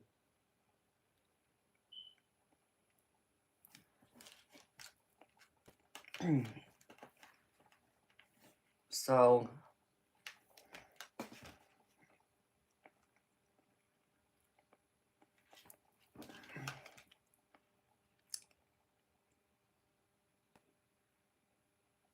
I kind of view you, okay, and please do not take the name of this card literally, okay? This is what the first card in the tarot is. It's actually number 0, and it's called the Fool. And this usually stands for like a free spirit. Someone who's like naive, who hasn't even begun to live yet. So when you think of someone like this, think of like, I don't know how old you are, but I would say, you know, if you're, you know, older than 18, think of like the time at least, you know, here for me in the US, I don't know where you're at. I don't know if you're in the US or somewhere else. You know, like once we hit 18, that's the legal age for us here in the US, where we don't have to do what our parents tell us. We can go about living our life any way we want to. Of course, you know, there could be consequences to our parents won't let us stay in their house anymore. There is that. But outside of that, we can go venture out into the world, get our own place, and this and that. So think of like your mindset in that. Like you're brand new going out into the real world, you know, having to get your own place, having to support yourself without the, you know, care of your parents anymore. You're naive. You think you know it all, but you don't. So it's kind of like a fearless type energy is what the Fool is. And it stands for new beginnings. But it can also be an energy of someone getting stuck, being impulsive, who lacks faith, motivation, who's being held back. So, in essence, I think of you like the person that's being held back. You know, is that me judging you? No, baby. I'm just going by what that card and what I pick up, you know. It's like you're at that starting point. Maybe you haven't completely jumped off this rock yet, would be how I'd put it. Because you see this woman, she's standing on a rock. And like you see, there's a dog right here. And she's getting ready to like walk off this cliff. And what's going to happen when she reaches the end of this? She's going to fall in. Or she's going to have to swim. It's kind of like that phrase I grew up hearing. You either sink or swim. So you sink or swim in the real world. And I think for many, that's kind of how it is for their own spirituality, for ones that believe one way or maybe aren't sure. But I don't say this to you in a negative light. So please don't misunderstand me. I'm just saying you're at that starting point and you're still unsure. Should you, stay at the edge of that cliff, or do you jump to find out, to discover? So that's where I see you, if that makes any sense. Um, and there's nothing wrong with that. You know, I get people are afraid of spirituality for different reasons. We come from different cultures, different parts of the world. I get that. It's always hard. And sometimes I think it is because we're fearful of the way the world's going to judge us, because we still got to live in this world, right? We still got to walk among our peers, people, who live around us, who see us day in and day out. So I think there's a lot of people who walk around with that big fear of acceptance. Will they accept me? You know, and what I can tell you, for someone like me, I'm okay whether they accept me or not. It doesn't bother me, truthfully. You know, when I was younger, would I run away from my gifts and, be out here like I am right now? Yeah. I never would have dreamed in a million years I'd come out here and be on the internet live like this for, the world to see me and listen to me and such. But my spirit guides and also that angel I saw, they were guiding me here. This is where I was supposed to be. Of course, I didn't really want to believe that back then because I was still kind of in shock and I'm still processing that whole experience and what it meant and this and that. And then there was other things that had to come behind it some years later to kind of force my hand, you can say. And once, my hand was kind of forced, and then I saw the path in front of me, I said, okay, if this is where I'm supposed to be and this is what I'm supposed to do, fine. I surrender. I'll do it, If that's what I'm meant to do here, then okay. And I've had, a few other psychic tarot readers tell me that I'm doing exactly what I was put here to do. So, do I agree with them? Yeah, I know they're partly right. I know that's part of it, but I know there's another part to this. Um, and I don't take it for granted. But I knew before I started streaming, I knew I had to have some kind of faith, belief, and trust in the divine, the universe, and also in myself.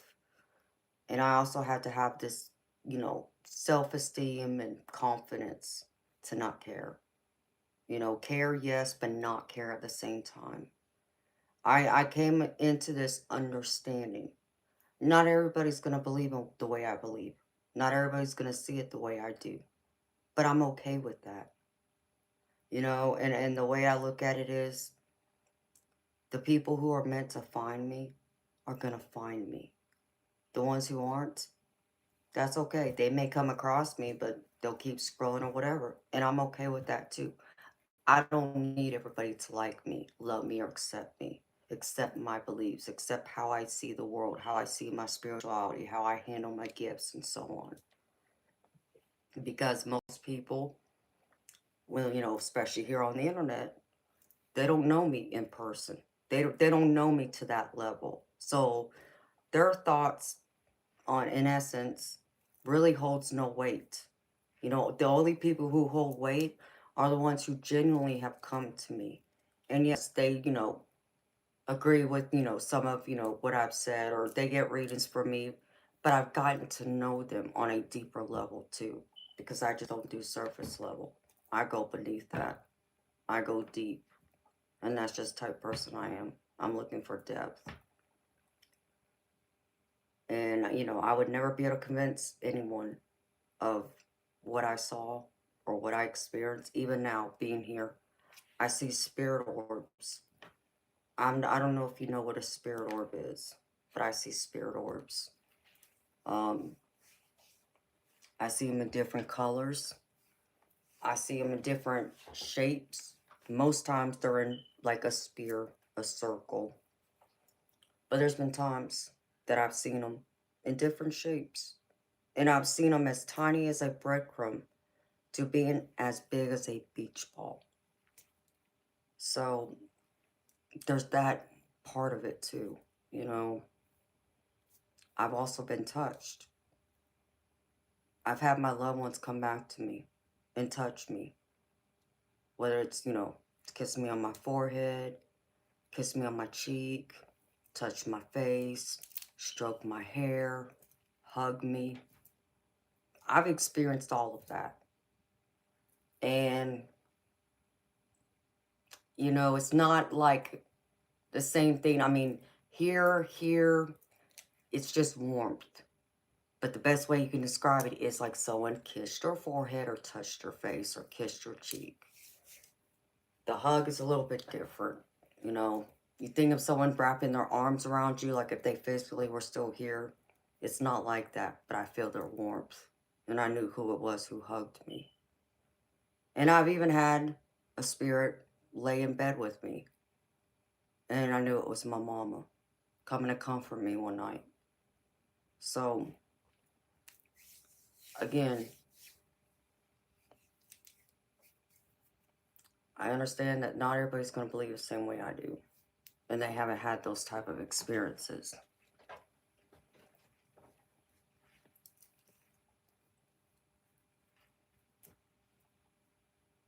You have social anxiety. I'm sorry to hear that, honey. I know many people do suffer with that. It, I think I was lucky enough that my parents raised me to not care. Um, that's what they always told me growing up. Who cares what everybody else says or thinks? They taught me to not care, to not allow the outside world hold any weight over me. Like I said, I'm that confident person that I can be okay and walk into a room full of, crowded with people and be okay that nobody there likes me or accepts me. Okay. No sweat off my back. And I've been in those types of situations in the past where I've had people around me and I knew they don't like me. I knew at the moment I walked into the room, I could feel it because I'm an empath too, which is the psychic gift to be able to feel other people's emotions like it's your own emotions. So you're able to feel what the other person's feeling. So if someone's angry and you were happy one minute and as soon as you enter a room, you're suddenly angry too, that's like an empath. So,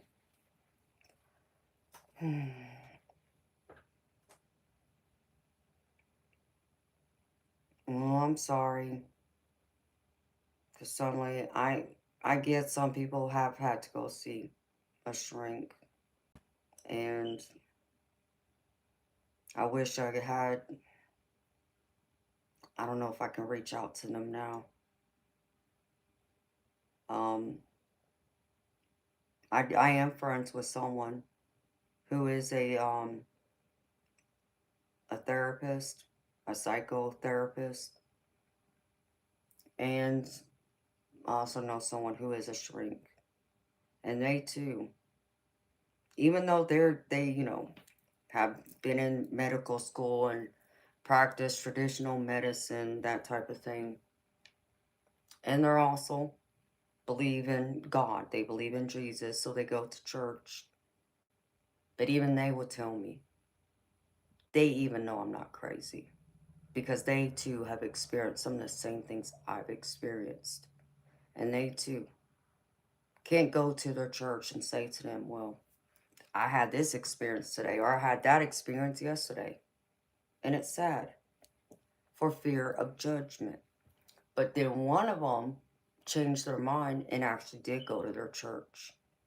Um, and I believe they were working with the youth at the church to like examine kids to decide whether they were having um, a a psychological, breakdown or whatever, or was it quite possible they were having a spiritual experience. So, um, I'm trying to remember what they told me because it's been some years now since I've been in touch with them. I have to reach out to them, but I know they still do it. So, them being like a doctor, a shrink, and then you think of a counselor, they've had spiritual experiences, and I know they've treated people like you with social anxiety and other traumas and such. Um, I think sometimes I've never experienced it, but I know there's been people who have go through a spiritual awakening, and you mentioned Kundalini. I think people go through something similar of a spiritual awakening where they might suffer with some sort of social anxiety. It's kind of like a form of depression, that kind of thing. It's because you're going through that awakening. So again, your experience might be different from others, but it's still possible you very much could be going through exactly that. You just aren't aware of it, that it's that. Um,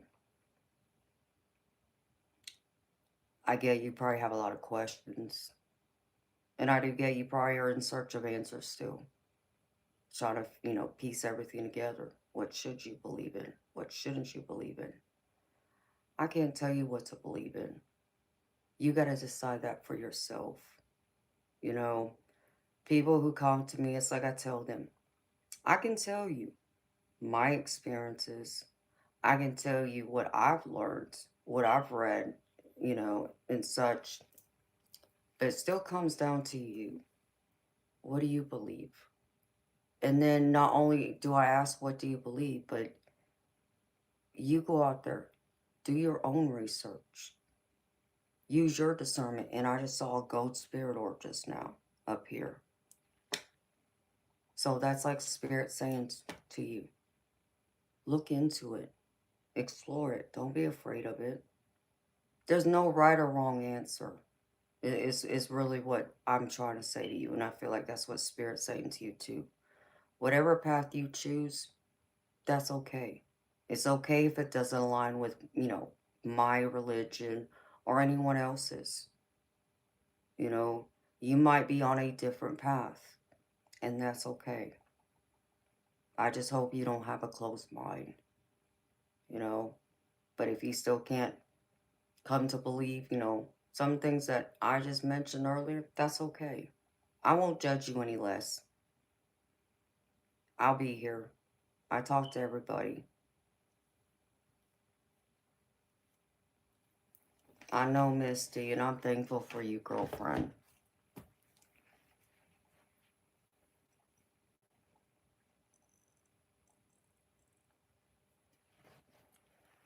And I'm sorry you got sent to a shrink, honey.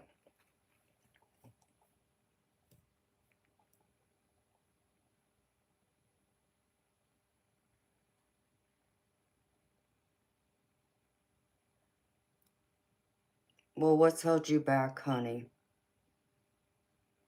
Because suddenly, like, okay, you published 5 books on IT. I mean, that's an amazing accomplishment. Are you just afraid to explore that spirituality part of it? Unsure, you know, and because of the social anxiety, which I don't know.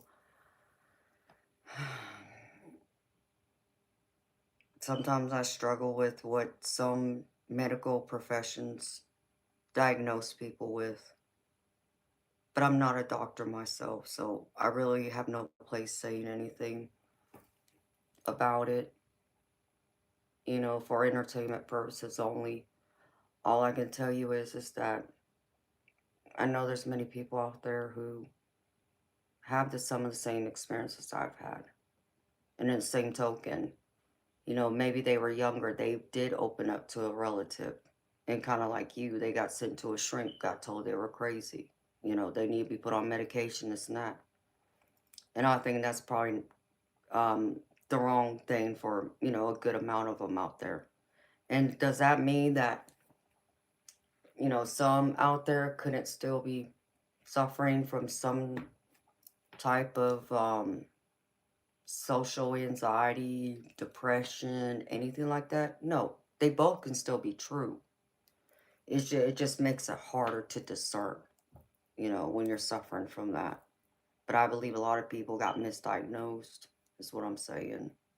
I think there's a lot more people out there like me than what, I'm aware of.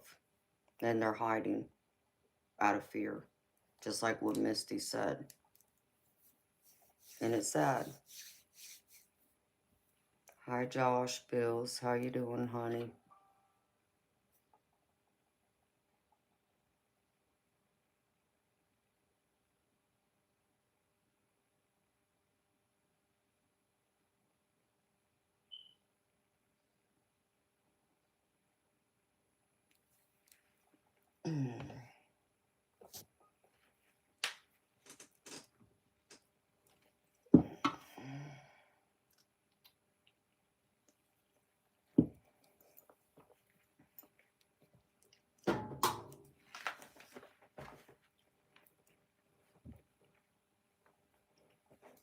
Oh, wow. See, I don't really know a whole lot about the Kundalini. I've heard of it, and I know it's a form of meditation. Um, oh, hold on.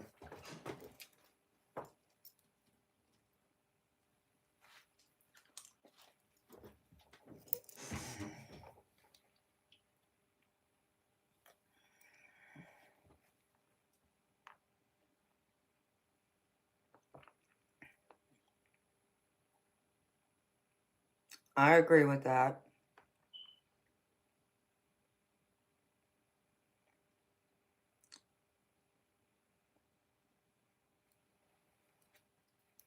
Because you reach a certain level, it's like mastering, or ascending, as they would call it. You ascended. But what you also got to understand too, we're all energy. So, and this is kind of like where, what do they call it? Oh, crap. Doggone it. I had heard it yesterday or the day before too.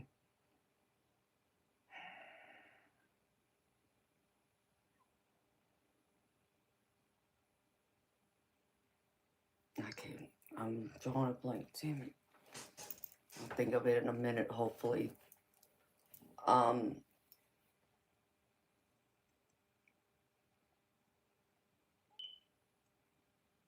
you be able to see and experience what you did.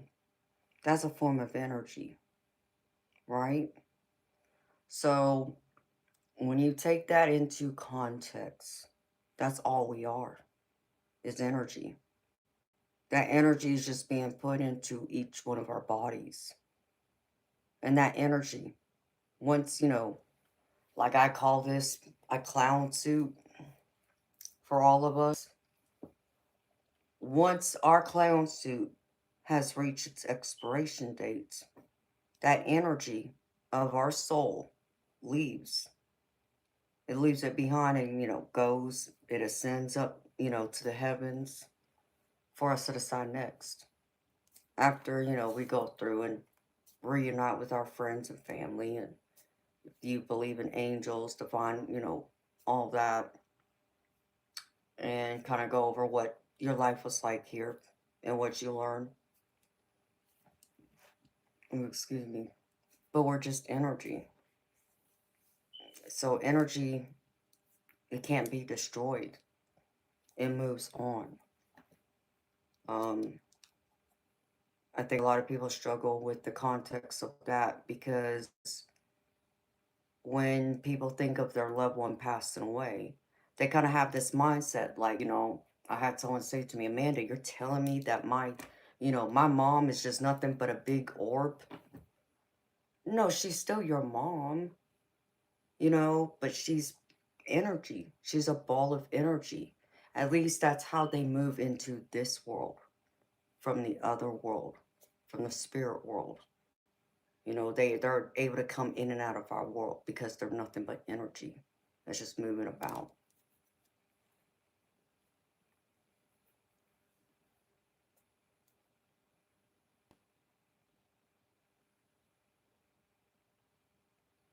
Oh, thank you. My beautiful souls.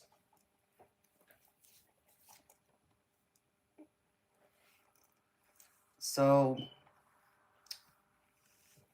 it's like, if you ever seen that movie Ghost with Patrick Swayze, Demi Moore, and Whoopi Goldberg, right there at the end of the movie, where the guy that murdered Patrick Swayze in the movie, he, dies because, the window drops on him and that glass, kills him. And he leaves his body. And then you see like um the Grim Reaper pretty much comes to take that guy's soul because he did wrong. And then after that you see like heaven open up and shine down on Patrick Swayze to the point where Demi Moore and Whoopi Goldberg are finally able to see Patrick Swayze's ghost. And as you're watching it, you see all these balls, these gold balls that are coming down and coming into him. Those are like angels. And that's probably the best physical image I could ever give anybody of what I see. But sometimes I'll see them clusters like that. In fact, I've had that happen to me one day where I saw all these spirit orbs out of nowhere. They just kept coming down towards me. And it's like they went in me and left out of me. But most times I'll only see one, maybe two or three, or I'll see symbols. But it's the same thing. Though, those are angels, my loved ones, walking amongst us. That's just how I see them. And that's the easiest way for them to move around in our world. And what ends up happening is because their energy, they may not know how to appear to us. Like, maybe they just recently passed away. So they haven't been taught how to appear to us in like a full body apparition, you could say. But they'll still appear to us like a spirit orb that allows people like me to see them with the bare naked eyes. And so, and I just saw two just now. They were gold. Um, they need an energy source, which is why you'll hear when it rains and there's like thunderstorms, you'll hear like the paranormal activity picks up. And it really does. Because the spirits are getting the energy from the thunderstorms to able to move about, make noises, play with things, and possibly even, if they have enough energy and they choose to, show themselves. It's still their choice though. Some of us are able to see it, others may not. But it's very rare to see a full body apparition. Um, but the same thing is true, like, you'll hear about people who talk about their batteries in their phone or in their computer.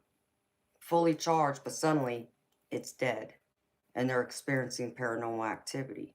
It's because the spirits are trying to get that energy from that battery to move about, to get your attention. Like I've had them where they'll mess with my device Um, I had a weird experience even happen in the past year. I'm trying to remember exactly what it was. But I got a message from my daddy and he typed it up on my device. But they'll mess with the electronics. That's what they're pretty much known for. So, lights flickering. I'm in a brand new house. This house is only a year old. Okay? It was built a year ago. This light has flickered, I think twice. And it happened while I was streaming. And one of my mods caught it. Only twice, though. It hasn't done it since then. That was a spirit in my office trying to get my attention. I've had other subscribers and mods of mine who will be watching me and they see energy move behind me. They'll see spirits, in fact, move about, or they'll see different lights that light up behind me. And they're gifted like me. And so they see them too. You know, we all have different gifts, and some of them see auras. I can't see auras, but some of my mods can. So when they see my aura change colors and such. But again, it's all energy moving about. And so um, I haven't, and I keep forgetting to post it. I'm going to have to post it sometime. There was even a night I was streaming and a spirit had spoken to the mic. And the people who were watching me that night heard the voice. And you can hear it clearly. And it was a male voice speaking. Um, there's even a video where you could see a spirit orb. It looks like a white cloud move about my face. I didn't see it when it was happening, but they saw it, and it was caught on video. So it's interesting.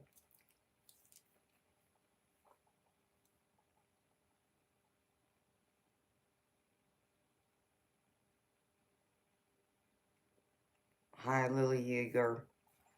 Well, I was going to talk to you, Ken Sunley. You take care of yourself, honey.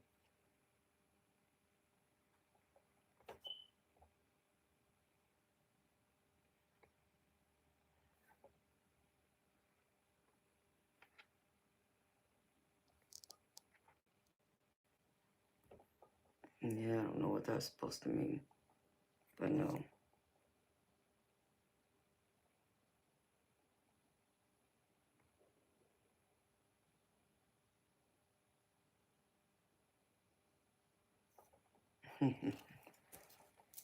Well, there's your confirmation, Cassandra. I hope that card helps you. I'm glad it resonated with you, honey. 2 o'clock. I need to use the ladies' room, y'all. I'll be right back.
for people.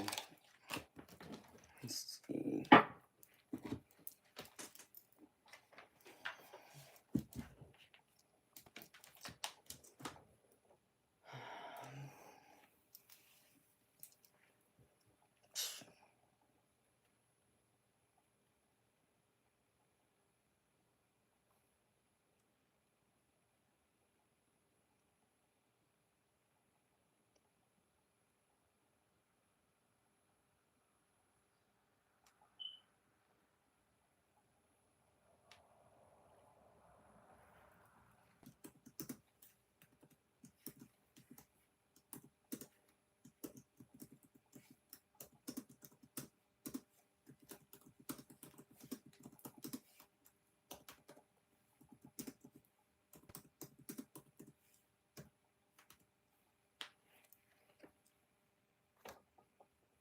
Y'all doing all right?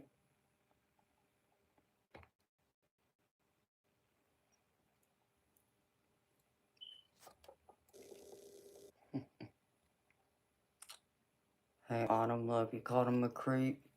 Yeah, I agree with you, girlfriend. There's plenty of those out there.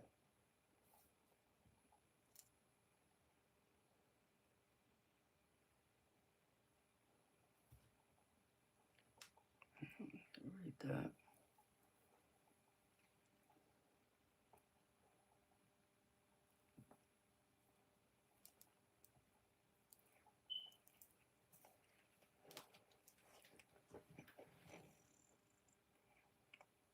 Hi, Johnny.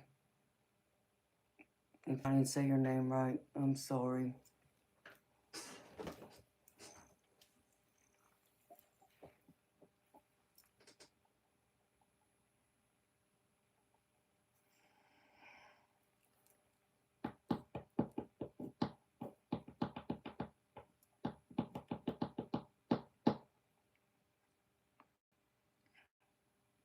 Hi, Mary Jane.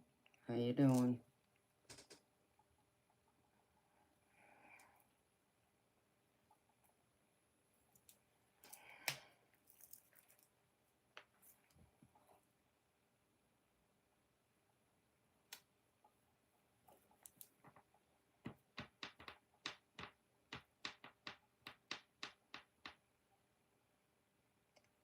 I'm Gravy. Thank you for asking.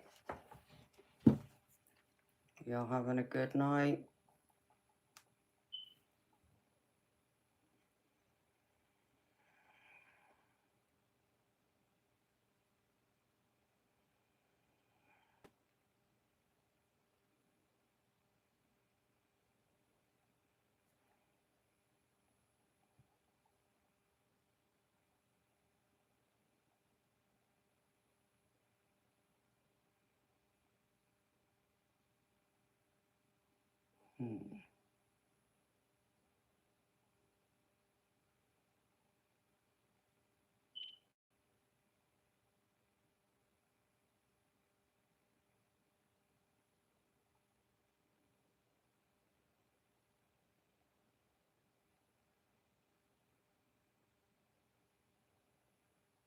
Mary Jane, I don't read zodiac signs. I only do a collective reading, and that's free. Everything else I do is paid readings only, sweetheart.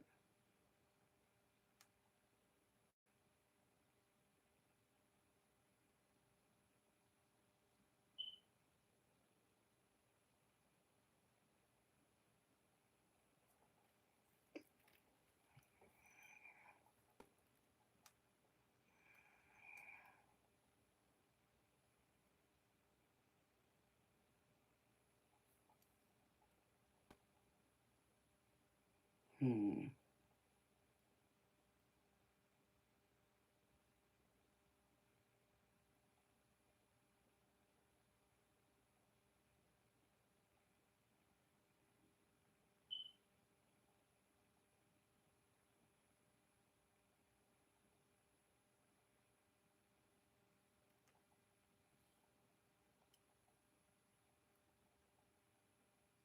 I already did the collective reading. The collective reading was done at the beginning of the stream. A collective reading is everyone. Doesn't matter what zodiac sign you are. You're part of the collective. So there might be messages in there for you. It may not resonate because it's everyone. No, thank you. Yeah, I love my angel wings. I got some crystal angel wings back there too.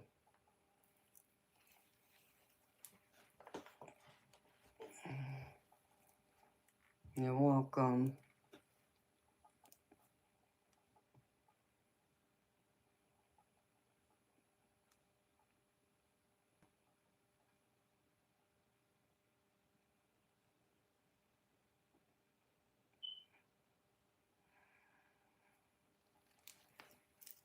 It did.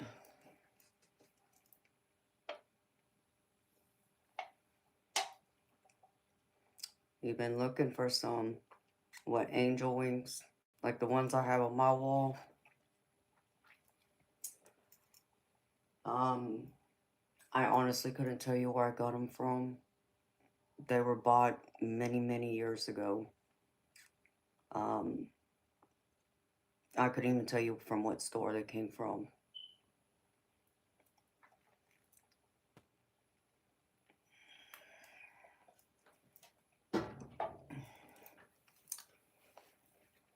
Yeah, I've seen some out there that are expensive, but I've seen some that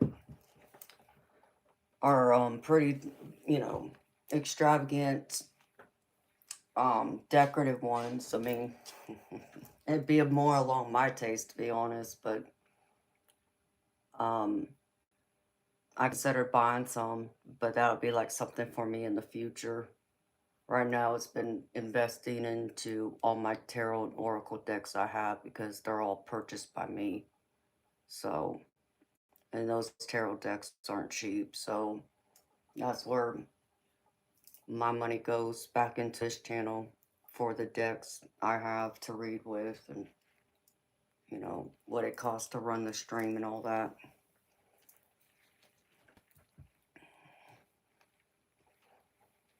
Yeah, I get that. I'm sure there's been some out there. Yeah, I think I've seen a pair for Halloween. When did I see that? I might have saw it last year or the year before. Excuse me. But I could not tell you where I saw them at either. Because when I bought those wings, my original plan for it was to build a memorial wall. So I was going to hang the wings up and then put pictures of my passed over loved ones around it. But I never did that. So, and since I started this channel, it only made sense to hang it here.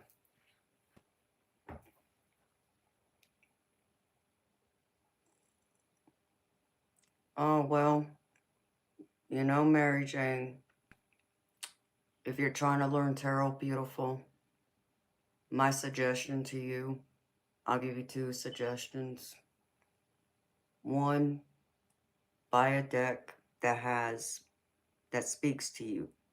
You really want to learn the traditional images first, okay? But you want to get a deck that has the meanings on them, so it's easier for you to kind of, you know, get to know the decks and the meanings behind it. But I would encourage you to trust your intuition, because what I can tell you is not all tarot readers are the same. We're all different. Some of us read exactly from the guidebook that comes with tarot decks. Others of us might interpret some of the guidebook meaning, but then we also have our intuition that plays a role. Or it could be like me, where I can tell you a meaning of a card that isn't in the guidebook, but it's the messages my spirit guides give me to me that's specific for you for whatever that card is. Um, that has nothing to do with what the guidebook meaning is. but you're going more into the psychic realm in that regard. So, um,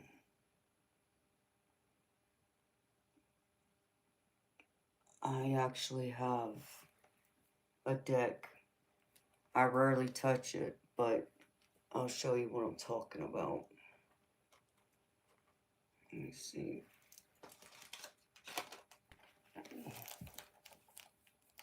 I do not believe the myth out there that you have to be gifted a deck. You don't. I can tell you 99% of my decks I bought. So my first deck wasn't gifted to me. I purchased it. I purchased it myself.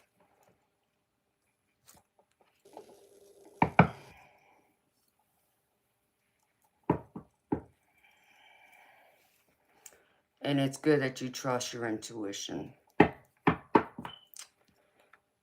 Yeah, you know what? Abe Campbell, I do have a job, thank you. And I'm proud of my job, so get lost. See you, bye.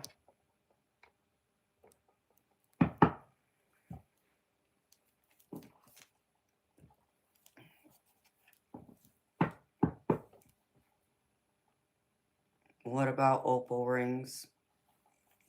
So the deck will look like this. It'll have images like this, where you see the traditional picture, and it'll have the meanings up here and down here. That will help you to get to know tarot. But I would encourage you, and this is what I advise everyone, whoever tells me they want to learn tarot. The best way I think for most to learn is taking like a deck like that, but get a second deck that doesn't have any of the meanings on it. Pull you a card every morning and keep a journal. Look at that card. Without looking at the meaning, just look at the card. What does it speak to you? Whatever you feel from it, write it down. And then go about your day. Like an example of this would be like, let's just say it was morning and you just woke up. So you pull out your deck and you shuffle it and you ask, what do I need to know for my day today? Just an example. Shuffle the cards until you feel like it's time to stop. Draw the card. It does not matter how you shuffle it, and it does not matter where you pick that card from. Trust your intuition. Just pull one card, look at it. What does it say to you? And then write it down. And then go about your day. And then in the evening, when you're pretty much done for your day, and you're like, an hour or two before you go to bed, you're just, starting to relax from your day, look at the card again. Think about your day. And then look up the meaning. Does it match how your day played out? Or does it match what you picked up from that card that morning? And that's how you get to know those cards, how you get to practice it, how you get to understand both the guidebook meaning and then what your own intuition interprets it as. That would be my advice to you, beautiful.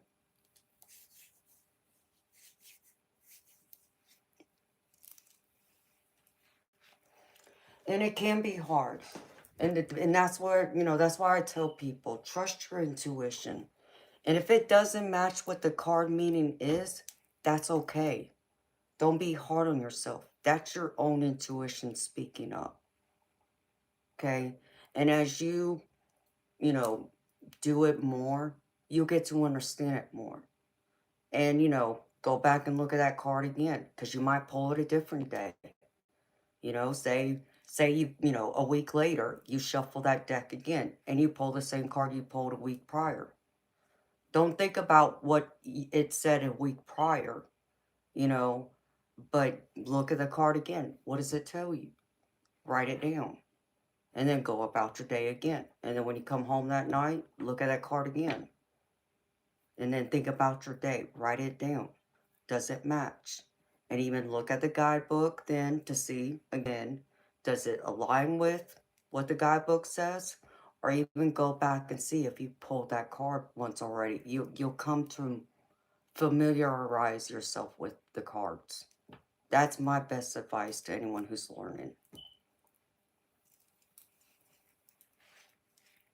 Oh, you're so welcome, honey. Anytime, beautiful.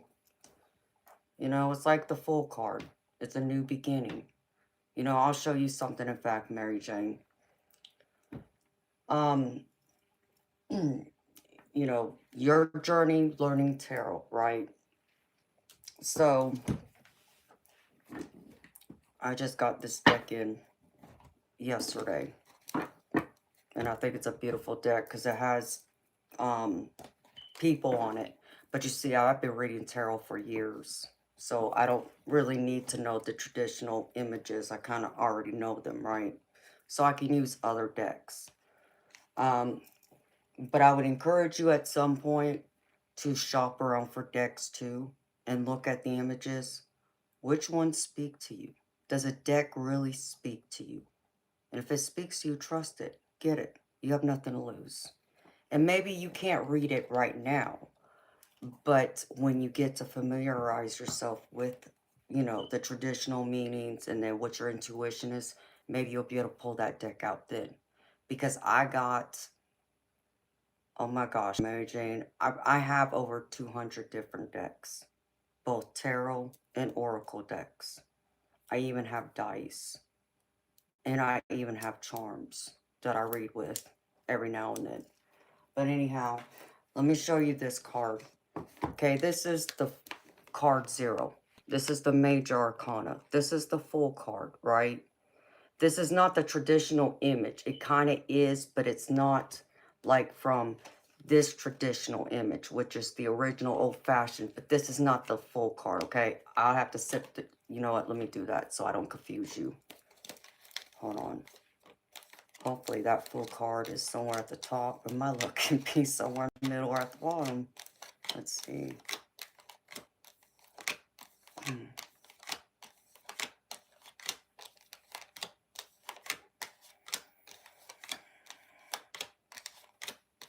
Of course, like I said, it's somewhere in the middle or at the bottom. There it is. Okay.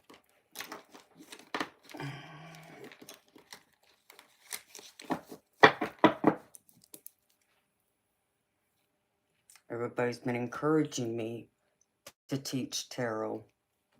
And I don't know, maybe it's something I might consider because I keep getting asked about it if I teach it. So, hold on.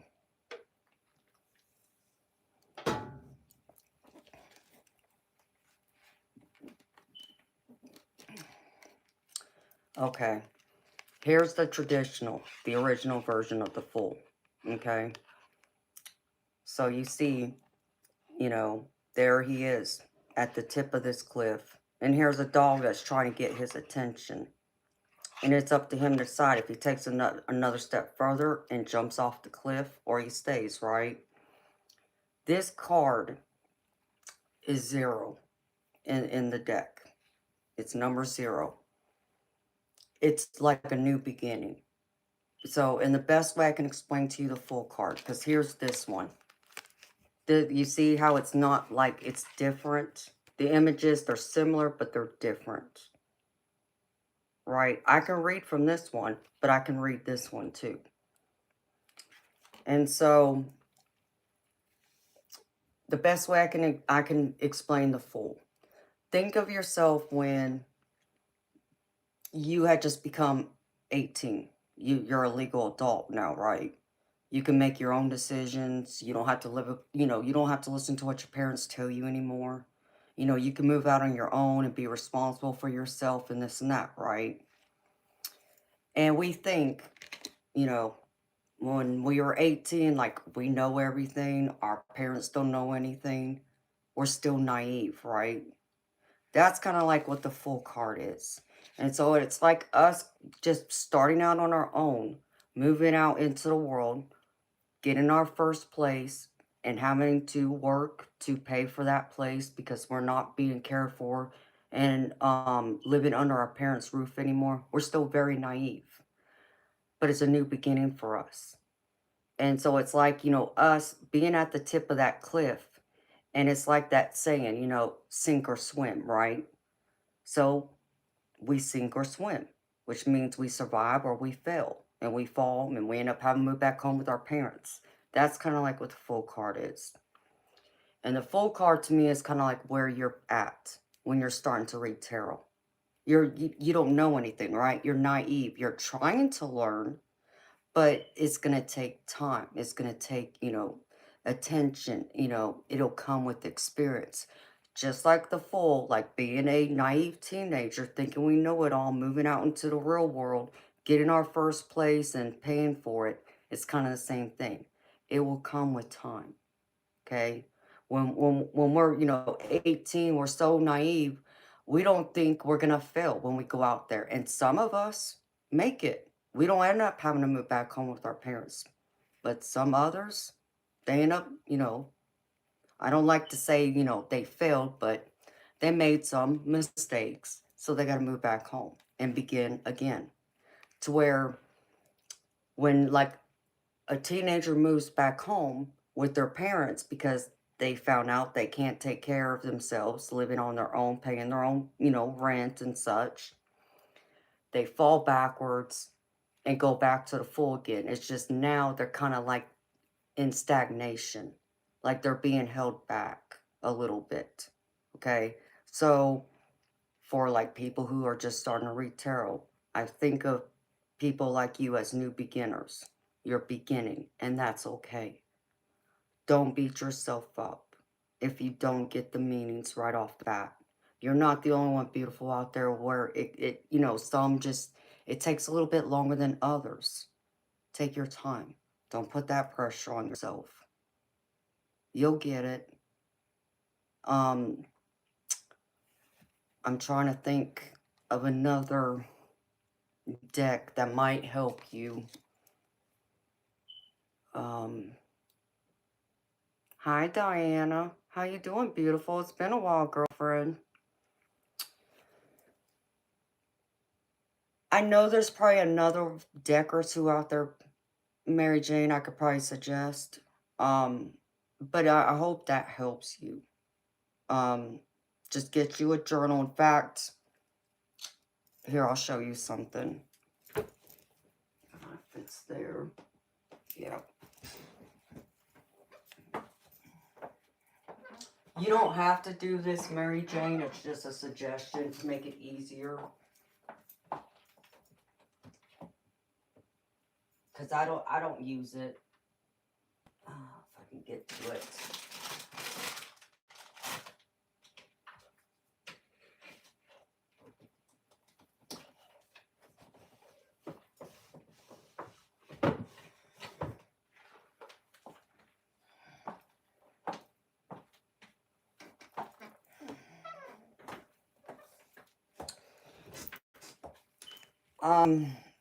I believe I got this on Amazon.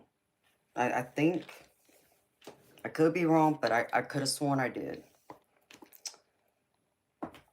This is the Complete Tarot and Oracle Journal, okay?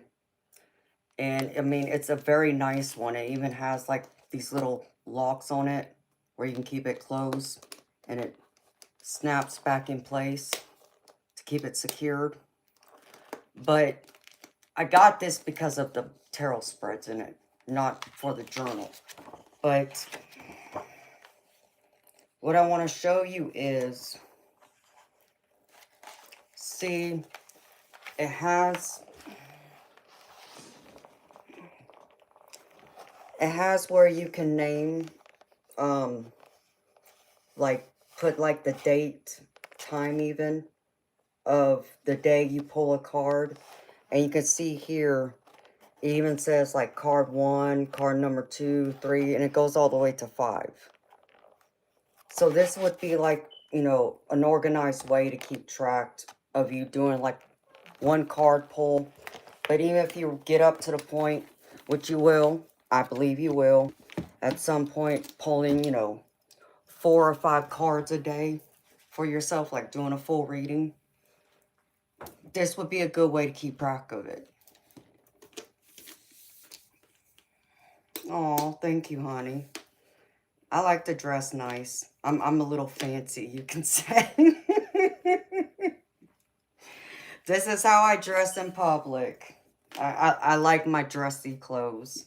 So, but you can get yourself something like this to keep track. You know, you don't have to do this beautiful. This is just a suggestion just because, like I said, it already lists it out, you know, card number 1, 2, 3, 4, 5. You can date it, time it, put a name to it.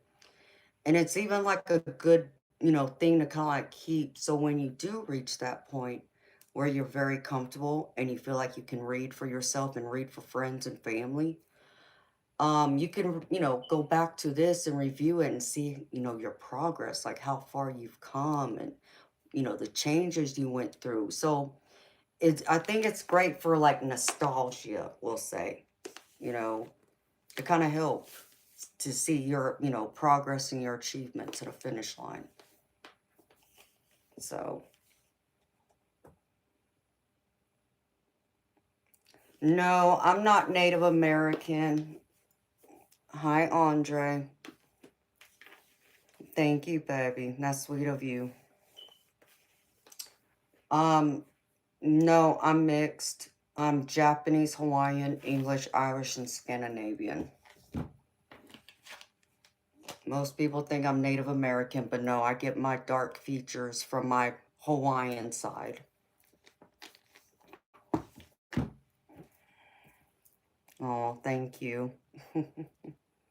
And it does take time, Mary Jane. Don't rush it, honey. You'll get it. Some people pick it up right away. Others, it might take a little longer. And it's okay.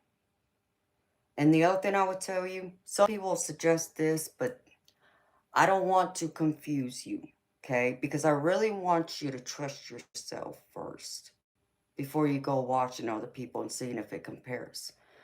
There will come a point down the road, though, that maybe you feel like you're not progressing forward, like you're pulling, you know, one card a day for yourself. Maybe you get up to 2 or 3.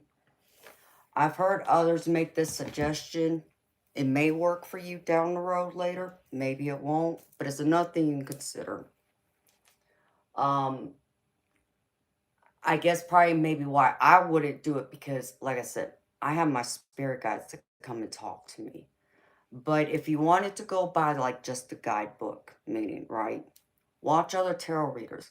Like if you know, like how, you know, you're watching me right now. If you want to watch someone that you resonate with and someone, you know, they're answering a question for someone, shuffle your deck, you know, while they're shuffling theirs, and then pull out the cards. Did you pull out some of the same cards? Or does those cards kind of speak to you the same way that that tarot reader is saying? If that makes any sense. That has helped some, but I think depending on who you are, it can very much confuse you too, because then you think, well, no, that's not what I picked up. What I picked up was different than what they said. That doesn't mean you're wrong, beautiful. Okay, let me make myself clear. That does not mean you're wrong. You just read it differently, okay? So there's like some people will say there's people out there who are fake. Okay, I won't disagree. There are some, but there are many who are legitimate too. You know, we just read differently. So, like I said, they might just be reading the guidebook meaning, but your intuition might be taking over and saying, no, this card means this, or this card means that, and that's okay. It's what you pick up. Trust you. Always trust yourself first. Correct. There's different energy. Because what I can tell you for me, when I read, because I tap into spirit, I get drained. It drains me because I'm tapping into other people's energy. So if I read for someone, you know, we'll just, you know, hypothetically, let's just say I read for you and you've been depressed, you've been really sad, down in the dumps, and I tap into your energy. and read and, kind of pick up on that. And the cards are confirming it, and my spirit guides are telling me you've been sad and depressed. It will drain me. Just get those messages and be in your energy like that. So it can be very taxing.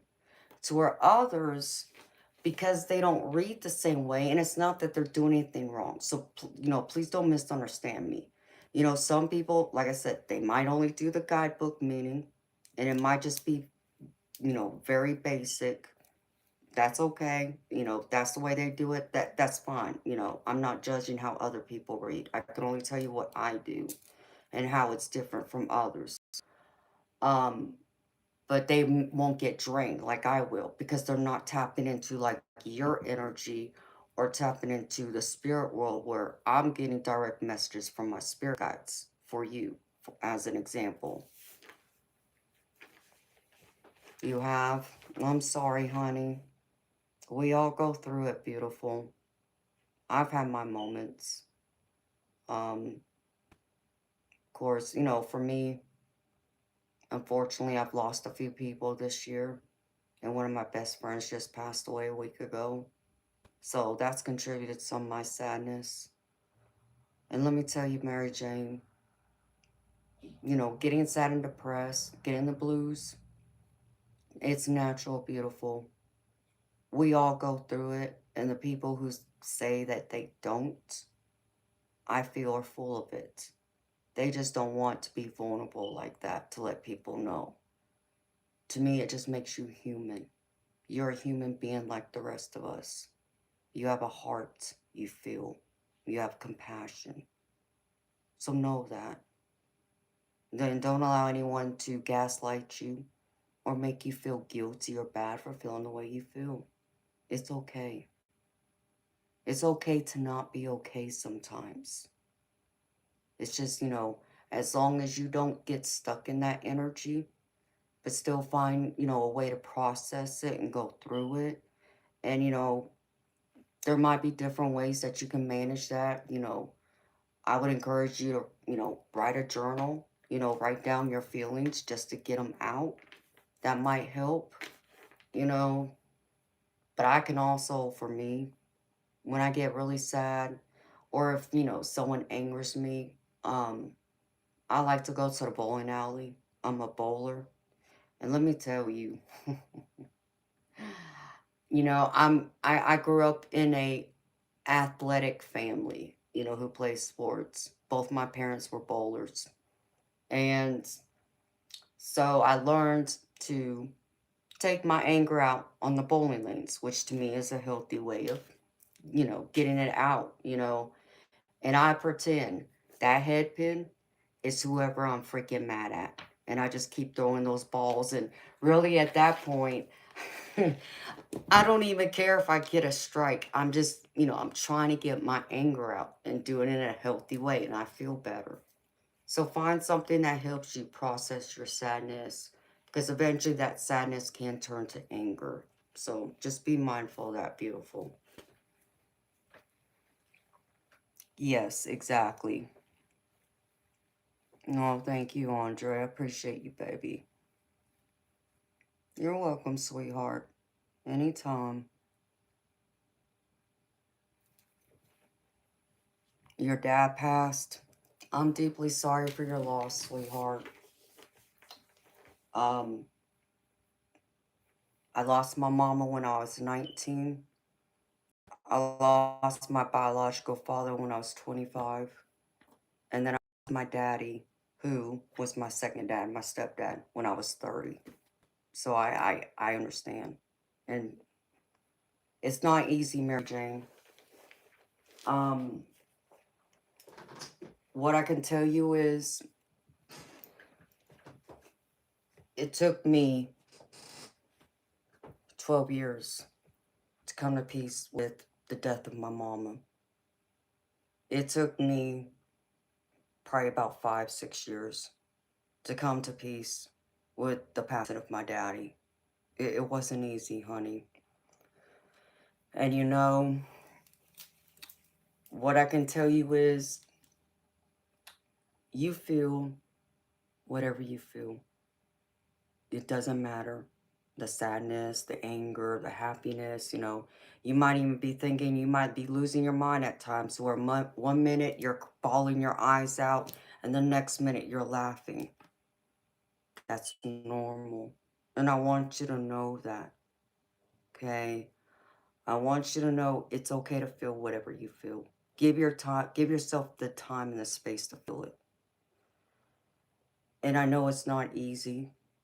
Um, I also would, want you to know that even though your dad's not physically here anymore, he never left you. He's always by your side. And you can talk to him anytime you want. He will hear you.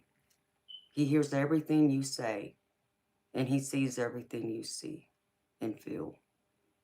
He's able to see it through your eyes now. And though you may not be able to see his ghost or hear his voice or even know if he's sitting right next to you, touching you, like touching your face, giving you a peck on the cheek or anything like that, doesn't mean he's not there, sweetheart. He's always there. It's like, in the spirit world, they, the moment we speak their name, if they weren't with us in that second, they pop right in. It's like a light switch, just like that. They're there. And I can tell you that on the days that it seems really hard, it's some of the harder days. I know he's right there comforting you, and he's trying to talk to you and help you work through your pain and your sadness. And some of the best times that our loved ones come to visit us is on like those special holidays. Think of like Thanksgiving, Christmas, Easter, your birthday, any type of major, holiday event like that.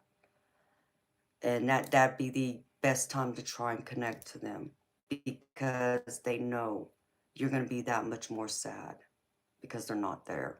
And they know that they're going to cross your mind at some point of that time of day, during the day, because naturally you love them and you miss them and you wish they were physically still there. It's understandable. So those would be some of the best times to connect to them. If ever there's a time that you wish you could feel them, it would be around those days where it'd be most the strongest. It doesn't mean that they're not around any other days, okay? So please don't misunderstand me. It's just some of those days that you might feel them stronger. Um, I do get messages from my parents. I've seen my mama. I've heard her voice. Um, I have dreamed of them. Um, and they have touched me. I've felt them. I felt my daddy kiss my face. I have felt my mama play with my hair. And literally do this, where my hair's sticking up and I'm not doing anything and I'm by myself and this is happening. And it was my mama. So I think, for us here in the physical world, I think for us it's like we expect things to work the same way in heaven as it does here in our physical reality, but it doesn't work that way. Um, our loved ones will send us messages, send us signs. We just have to be open to receiving them. So, an example, Mary Jane, I would give to you, sweetheart, like, what is something your dad loved in life? Like, did he have a favorite hobby, a sport of some kind? What did he really enjoy or love doing in his free time? Or is there like a song that, was your dad's favorite song that comes to mind? It'd be things like that I'd pay attention to. So I'll give you an example. My dad loved to fish. I have a lot of people in my family who fish. And so after he had passed away, I would notice randomly, not looking for it, but randomly, I would suddenly get pictures on my phone like from the internet, of fish. Or I would be out in public doing some errands, and I would drive by a seafood restaurant that has a picture of some type of fish or something that reminds me of fishing. It'd be something like that. And it would just randomly happen constantly. Um, or I'd hear a song. And that's beautiful. So you do get messages. Then I'm thankful. So you know what I'm saying then. Because I'll tell you, one of the best experiences that I've had in recent years, this happened a year ago.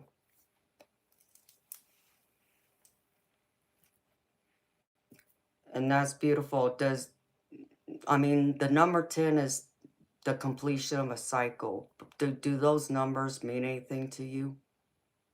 If they have no meaning, hello, Crystal.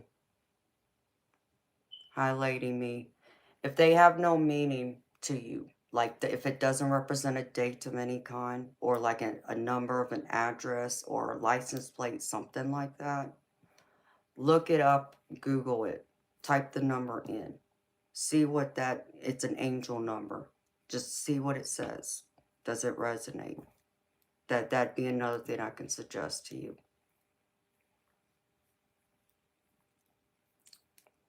Oh, Crystal, thank you for the super sticker, honey. I appreciate you so much. Um, yeah, look it up, Mary Jane. When you have a free moment, just type it in the Google search bar. You said 1010. Just type in what does the number 10, what does the angel number 1010 mean? And pull it up. And it'll tell you, sweetheart. Um,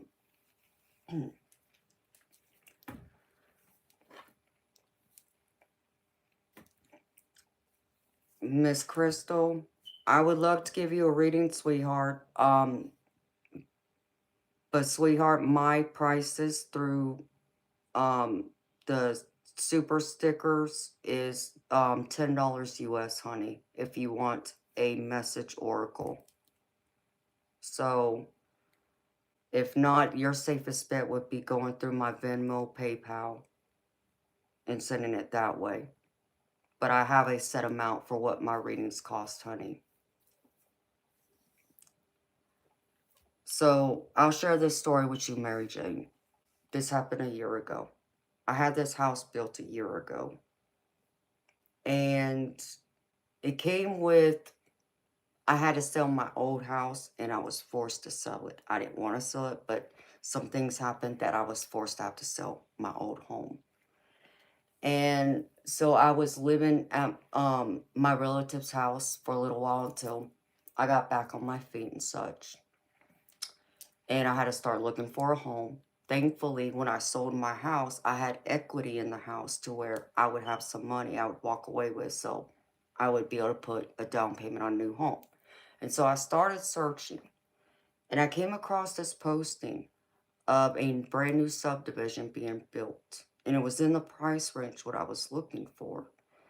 And I looked at it, and at first it's like, yeah, I don't know.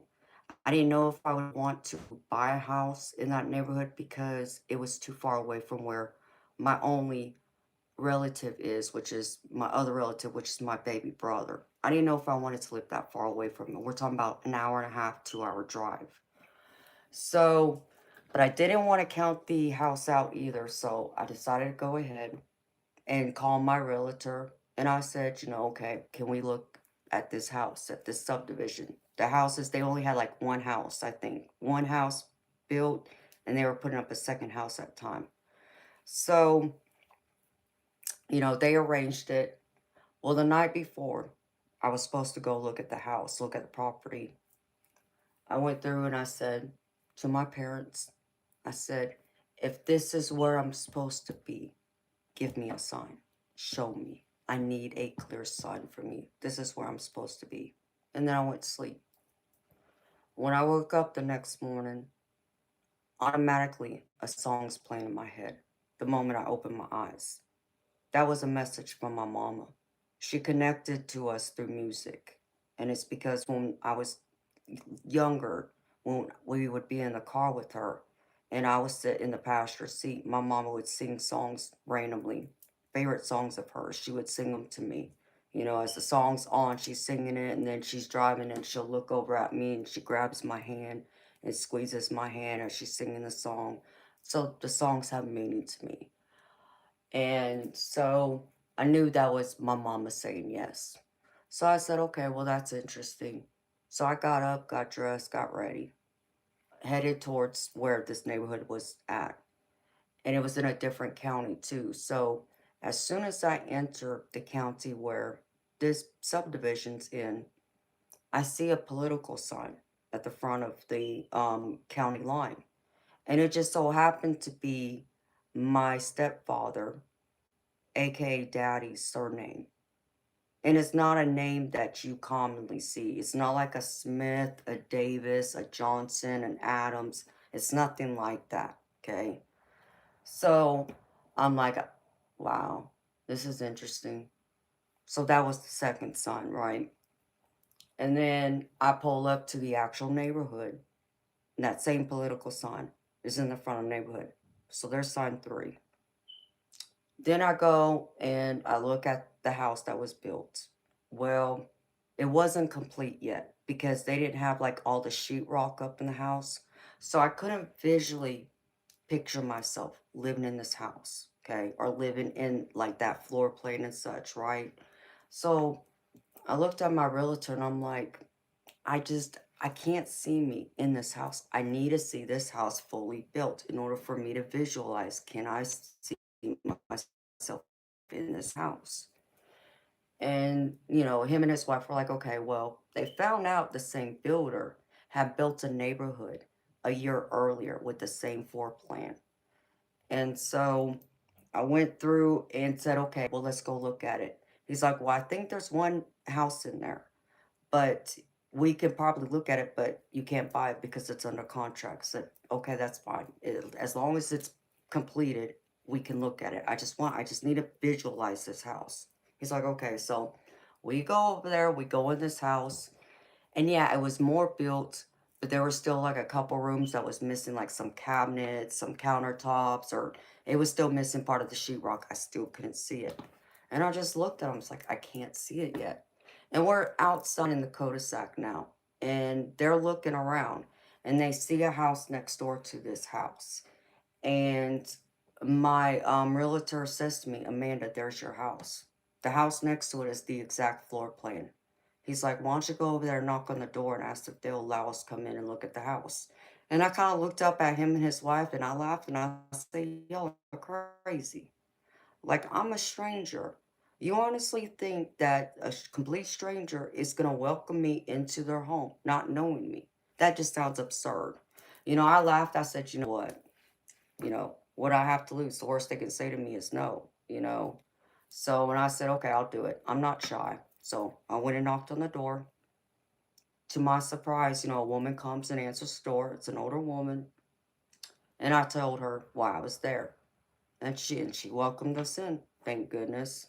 So we step inside and we're looking around at the house and she's, explaining each room to us and everything. As soon as I stepped into her living room, I see an angel figurine that's hanging on the door frame. It's the exact same angel figurine I have. Not only is it the exact same angel figurine that I have, and I could show you because I'm looking at it up here right now, but it was hanging on the same door frame that I hung it on in my old house, in my master bedroom. So I'm like, now this is just wild. Sign three, okay? So after she's done showing us the house and everything, we say our goodbyes, and she hugged me and I thanked her for her hospitality, welcoming us in and everything. And then I just happened to say to her, it's like, yeah, I said, it's crazy. I said, because I've never been into this area before. I said, and what's wild is I saw my family's surname out there on that political board out there in the front of the neighborhood. She was like, really? I said, yeah. She's like, you know what? That's my maiden name too. Are you serious? She's like, yeah, I'm serious. What's the chances? And I'm like, they're sign 4 or 5, whatever number it was. And all those signs was my parents coming through, telling me, yes, this is exactly where you're supposed to be. Because what are the chances? Everybody would look at me and say, oh, that's just coincidence. Okay, sure. One, okay, you can knock it off as coincidence, but we're talking about 5? No. That was a clear sign from my parents to tell me yes, to get the house. And so, because I saw all those signs, I told my realtor, I said, okay. I said, as long as they can modify the house. I said, because the house is still too small for me. But if they can add an additional 5 feet on the back of the house and put, an extra sink in the master bedroom or master bathroom. And, there was a few things I had to have in order to get me to sign a contract to build a house. They said they could do it. Okay. And I did. Right then and there. Signed the contract and everything. I knew this is where I was meant to be. So it's like that, honey. And it's wild, you know. But that's the kind of things that our loved ones on the other side will do. It's things like that to get our attention. And that's my parents, yes, coming through and saying yes to me. But it's also to let me know I'm still walking in this world and they're here with me. They never left me. Even though, yes, I have a connection to the spirit world. And yes, I hear my family's voice here and there. And I have seen a couple of their ghosts. Yes, but it's more than that. And I can feel their energy. Like I feel their spirit when they step into the room with me. I feel them. And I know it's them. And then there will be like those phantom scents too that happen that I don't know if you're familiar with, but like say I'm in this where I'm at right now. I don't have anything that's scented in here. And let's just say I suddenly start smelling apple pie out of nowhere, or we'll say pumpkin pie because that was my dad's favorite. Um, and I don't have any pumpkin pie in my house. But why am I smelling pumpkin pie? And it'll appear, it'll be there for maybe 5 seconds and I smell it and then it disappears. Where did that smell come from? That's them. That's another way of them letting us know they're with us. So I hope that helps you, honey. Crystal Anderson, how do you do what? How do you pay for a reading? Crystal Ann, there is a pinned comment in the chat. So it'll be either at the top of the chat or it'll be at the bottom. You'll see my name highlighted in yellow. And you click on that, there will be a PayPal link. And you can go there to make the payment. And it depends on what kind of reading you want, sweetheart. Do you want just an oracle message? Do you want a mini reading, which is $20 US? Or do you want one of my in-depth readings where I go really in depth, and that's $40 US. So you let me know.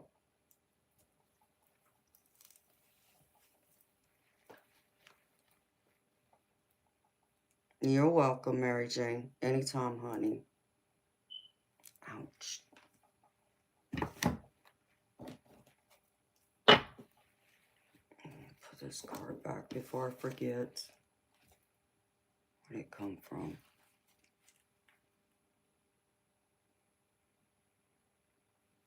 I think it was this one. Yeah.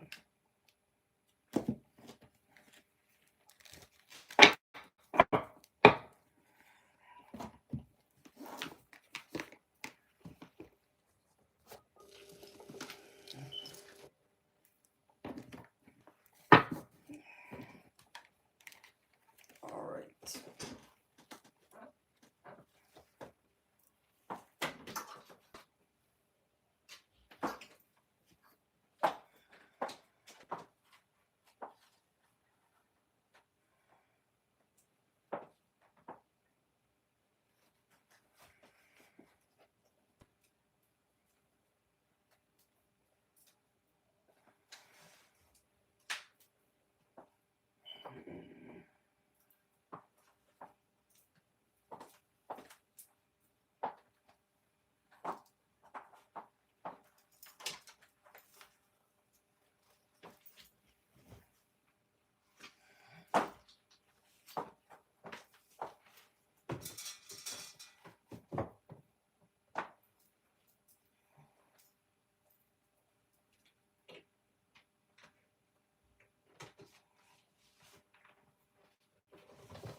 Oh, shoot.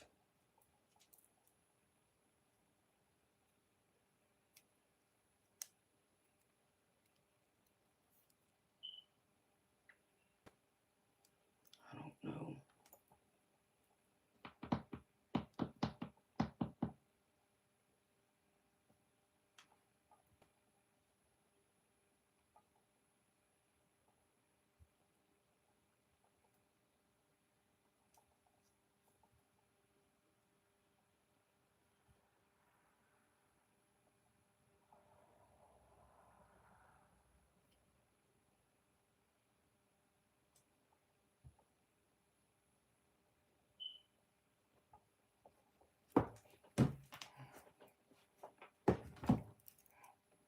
Well,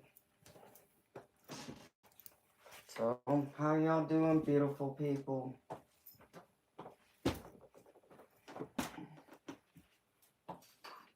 You know, I'll probably be going here soon.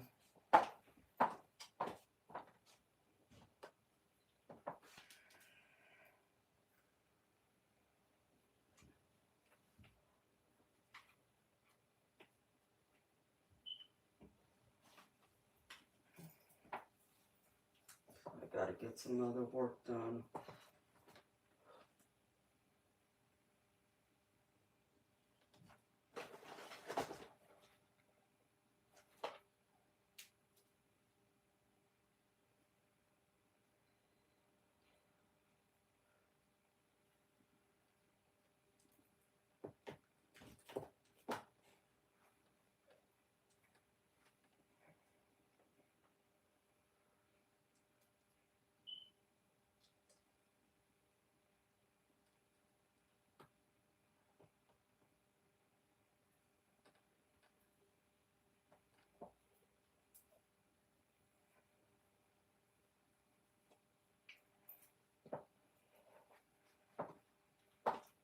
Okay.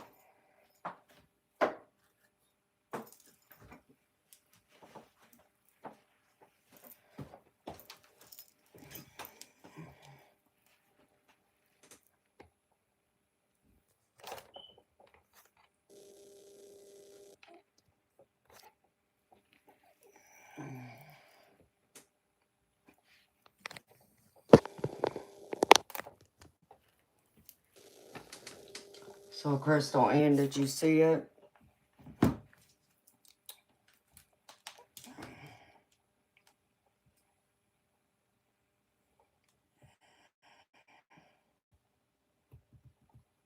I have to do one other thing. Where'd it go?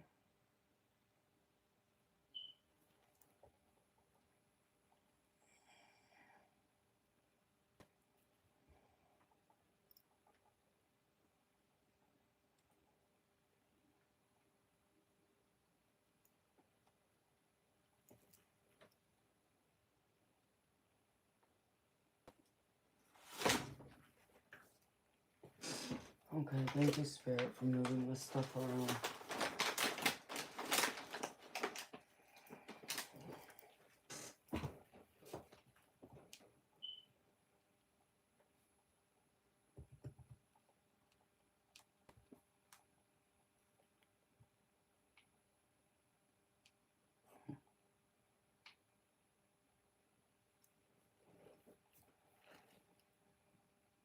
Crystal, are you still here? Because if not, honey, I'm going to go.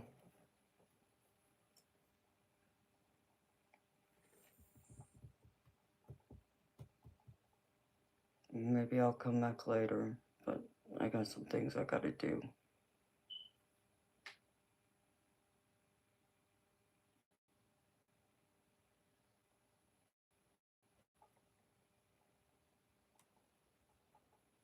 And I still haven't eaten anything. And it's 3:15 in the morning.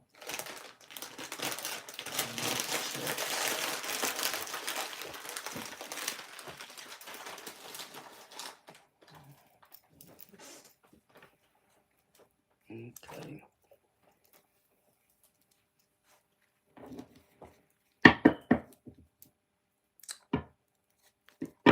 Hi, Fred. Well, Fred, while you're here, baby, just so y'all know,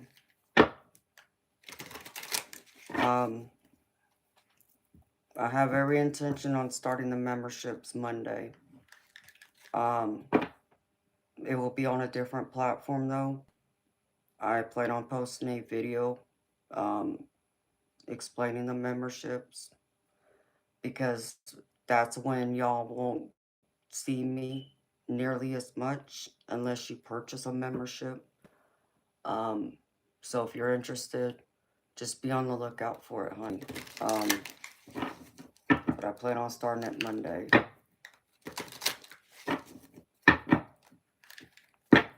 Hello, Evelyn. How you doing, honey?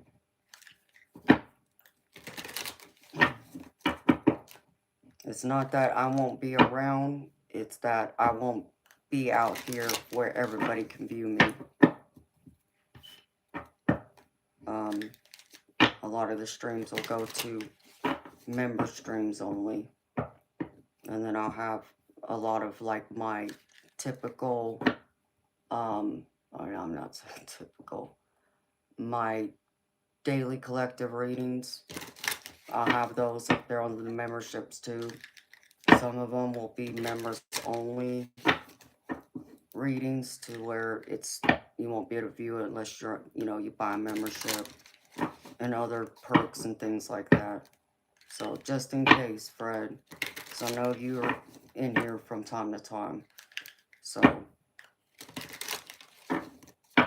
just know if you don't see me out here regularly, like I've been on a regular schedule, I'll still have that schedule.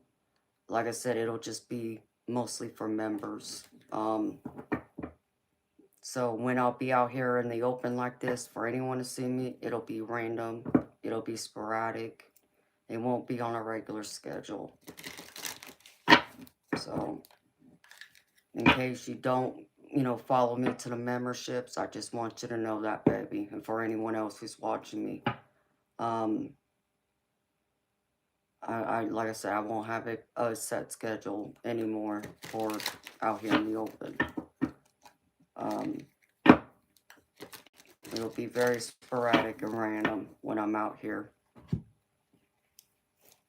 So if you don't have the notifications on for me, just double check that you get, selected all. So that way when I do come out here and stream for everyone, you'll get notified then if you don't follow me over to the memberships.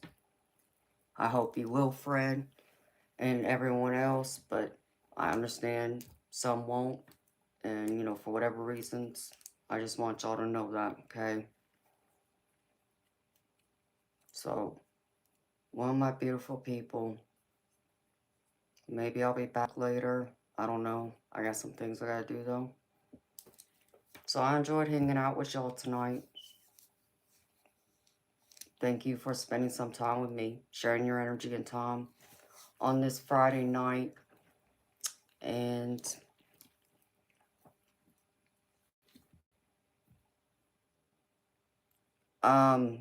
Misty, what do you mean I'll have a link from YouTube?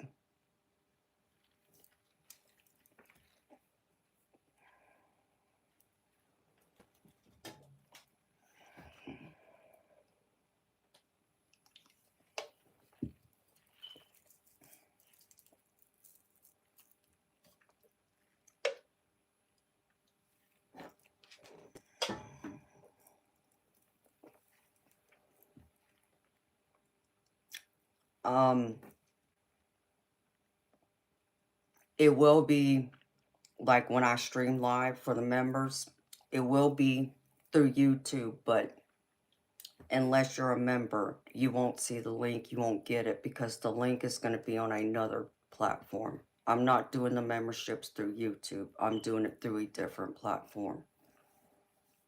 But it'll bring you to here if you do join the membership.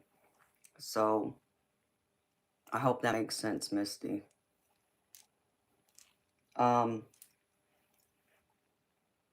If excuse me. If anything, if everything goes right Monday, I'll be um, starting at Monday. And maybe I'll come out a couple hours before I would normally start a stream, um, to help, you or anyone else that might have any questions. Because like I said, I'm going to create the video and post the video about the memberships to the YouTube. And in there, I'll have like a link to the other platform where you could purchase the membership from, if that makes any sense.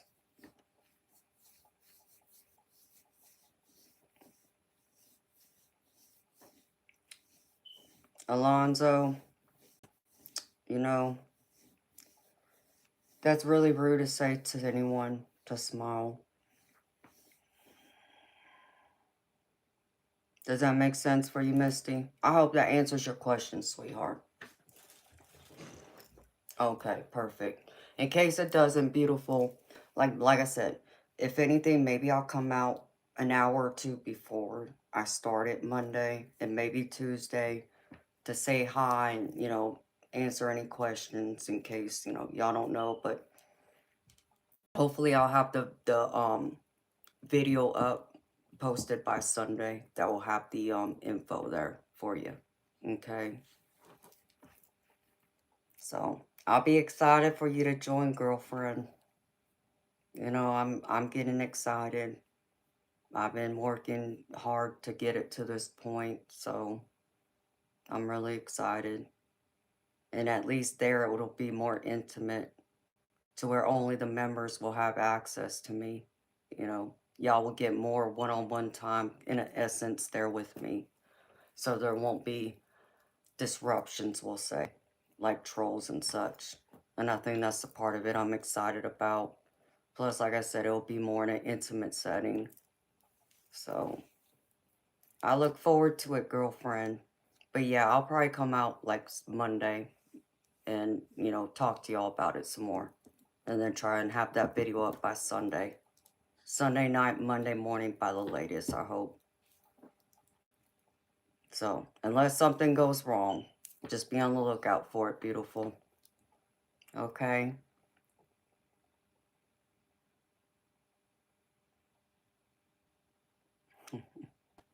No, thank you, honey. I appreciate that so much. I'm happy you and others feel that way, that I've done a lot to help people. That's all I want to do, is help people by doing something I love and enjoy. And I love and enjoy reading tarot. So,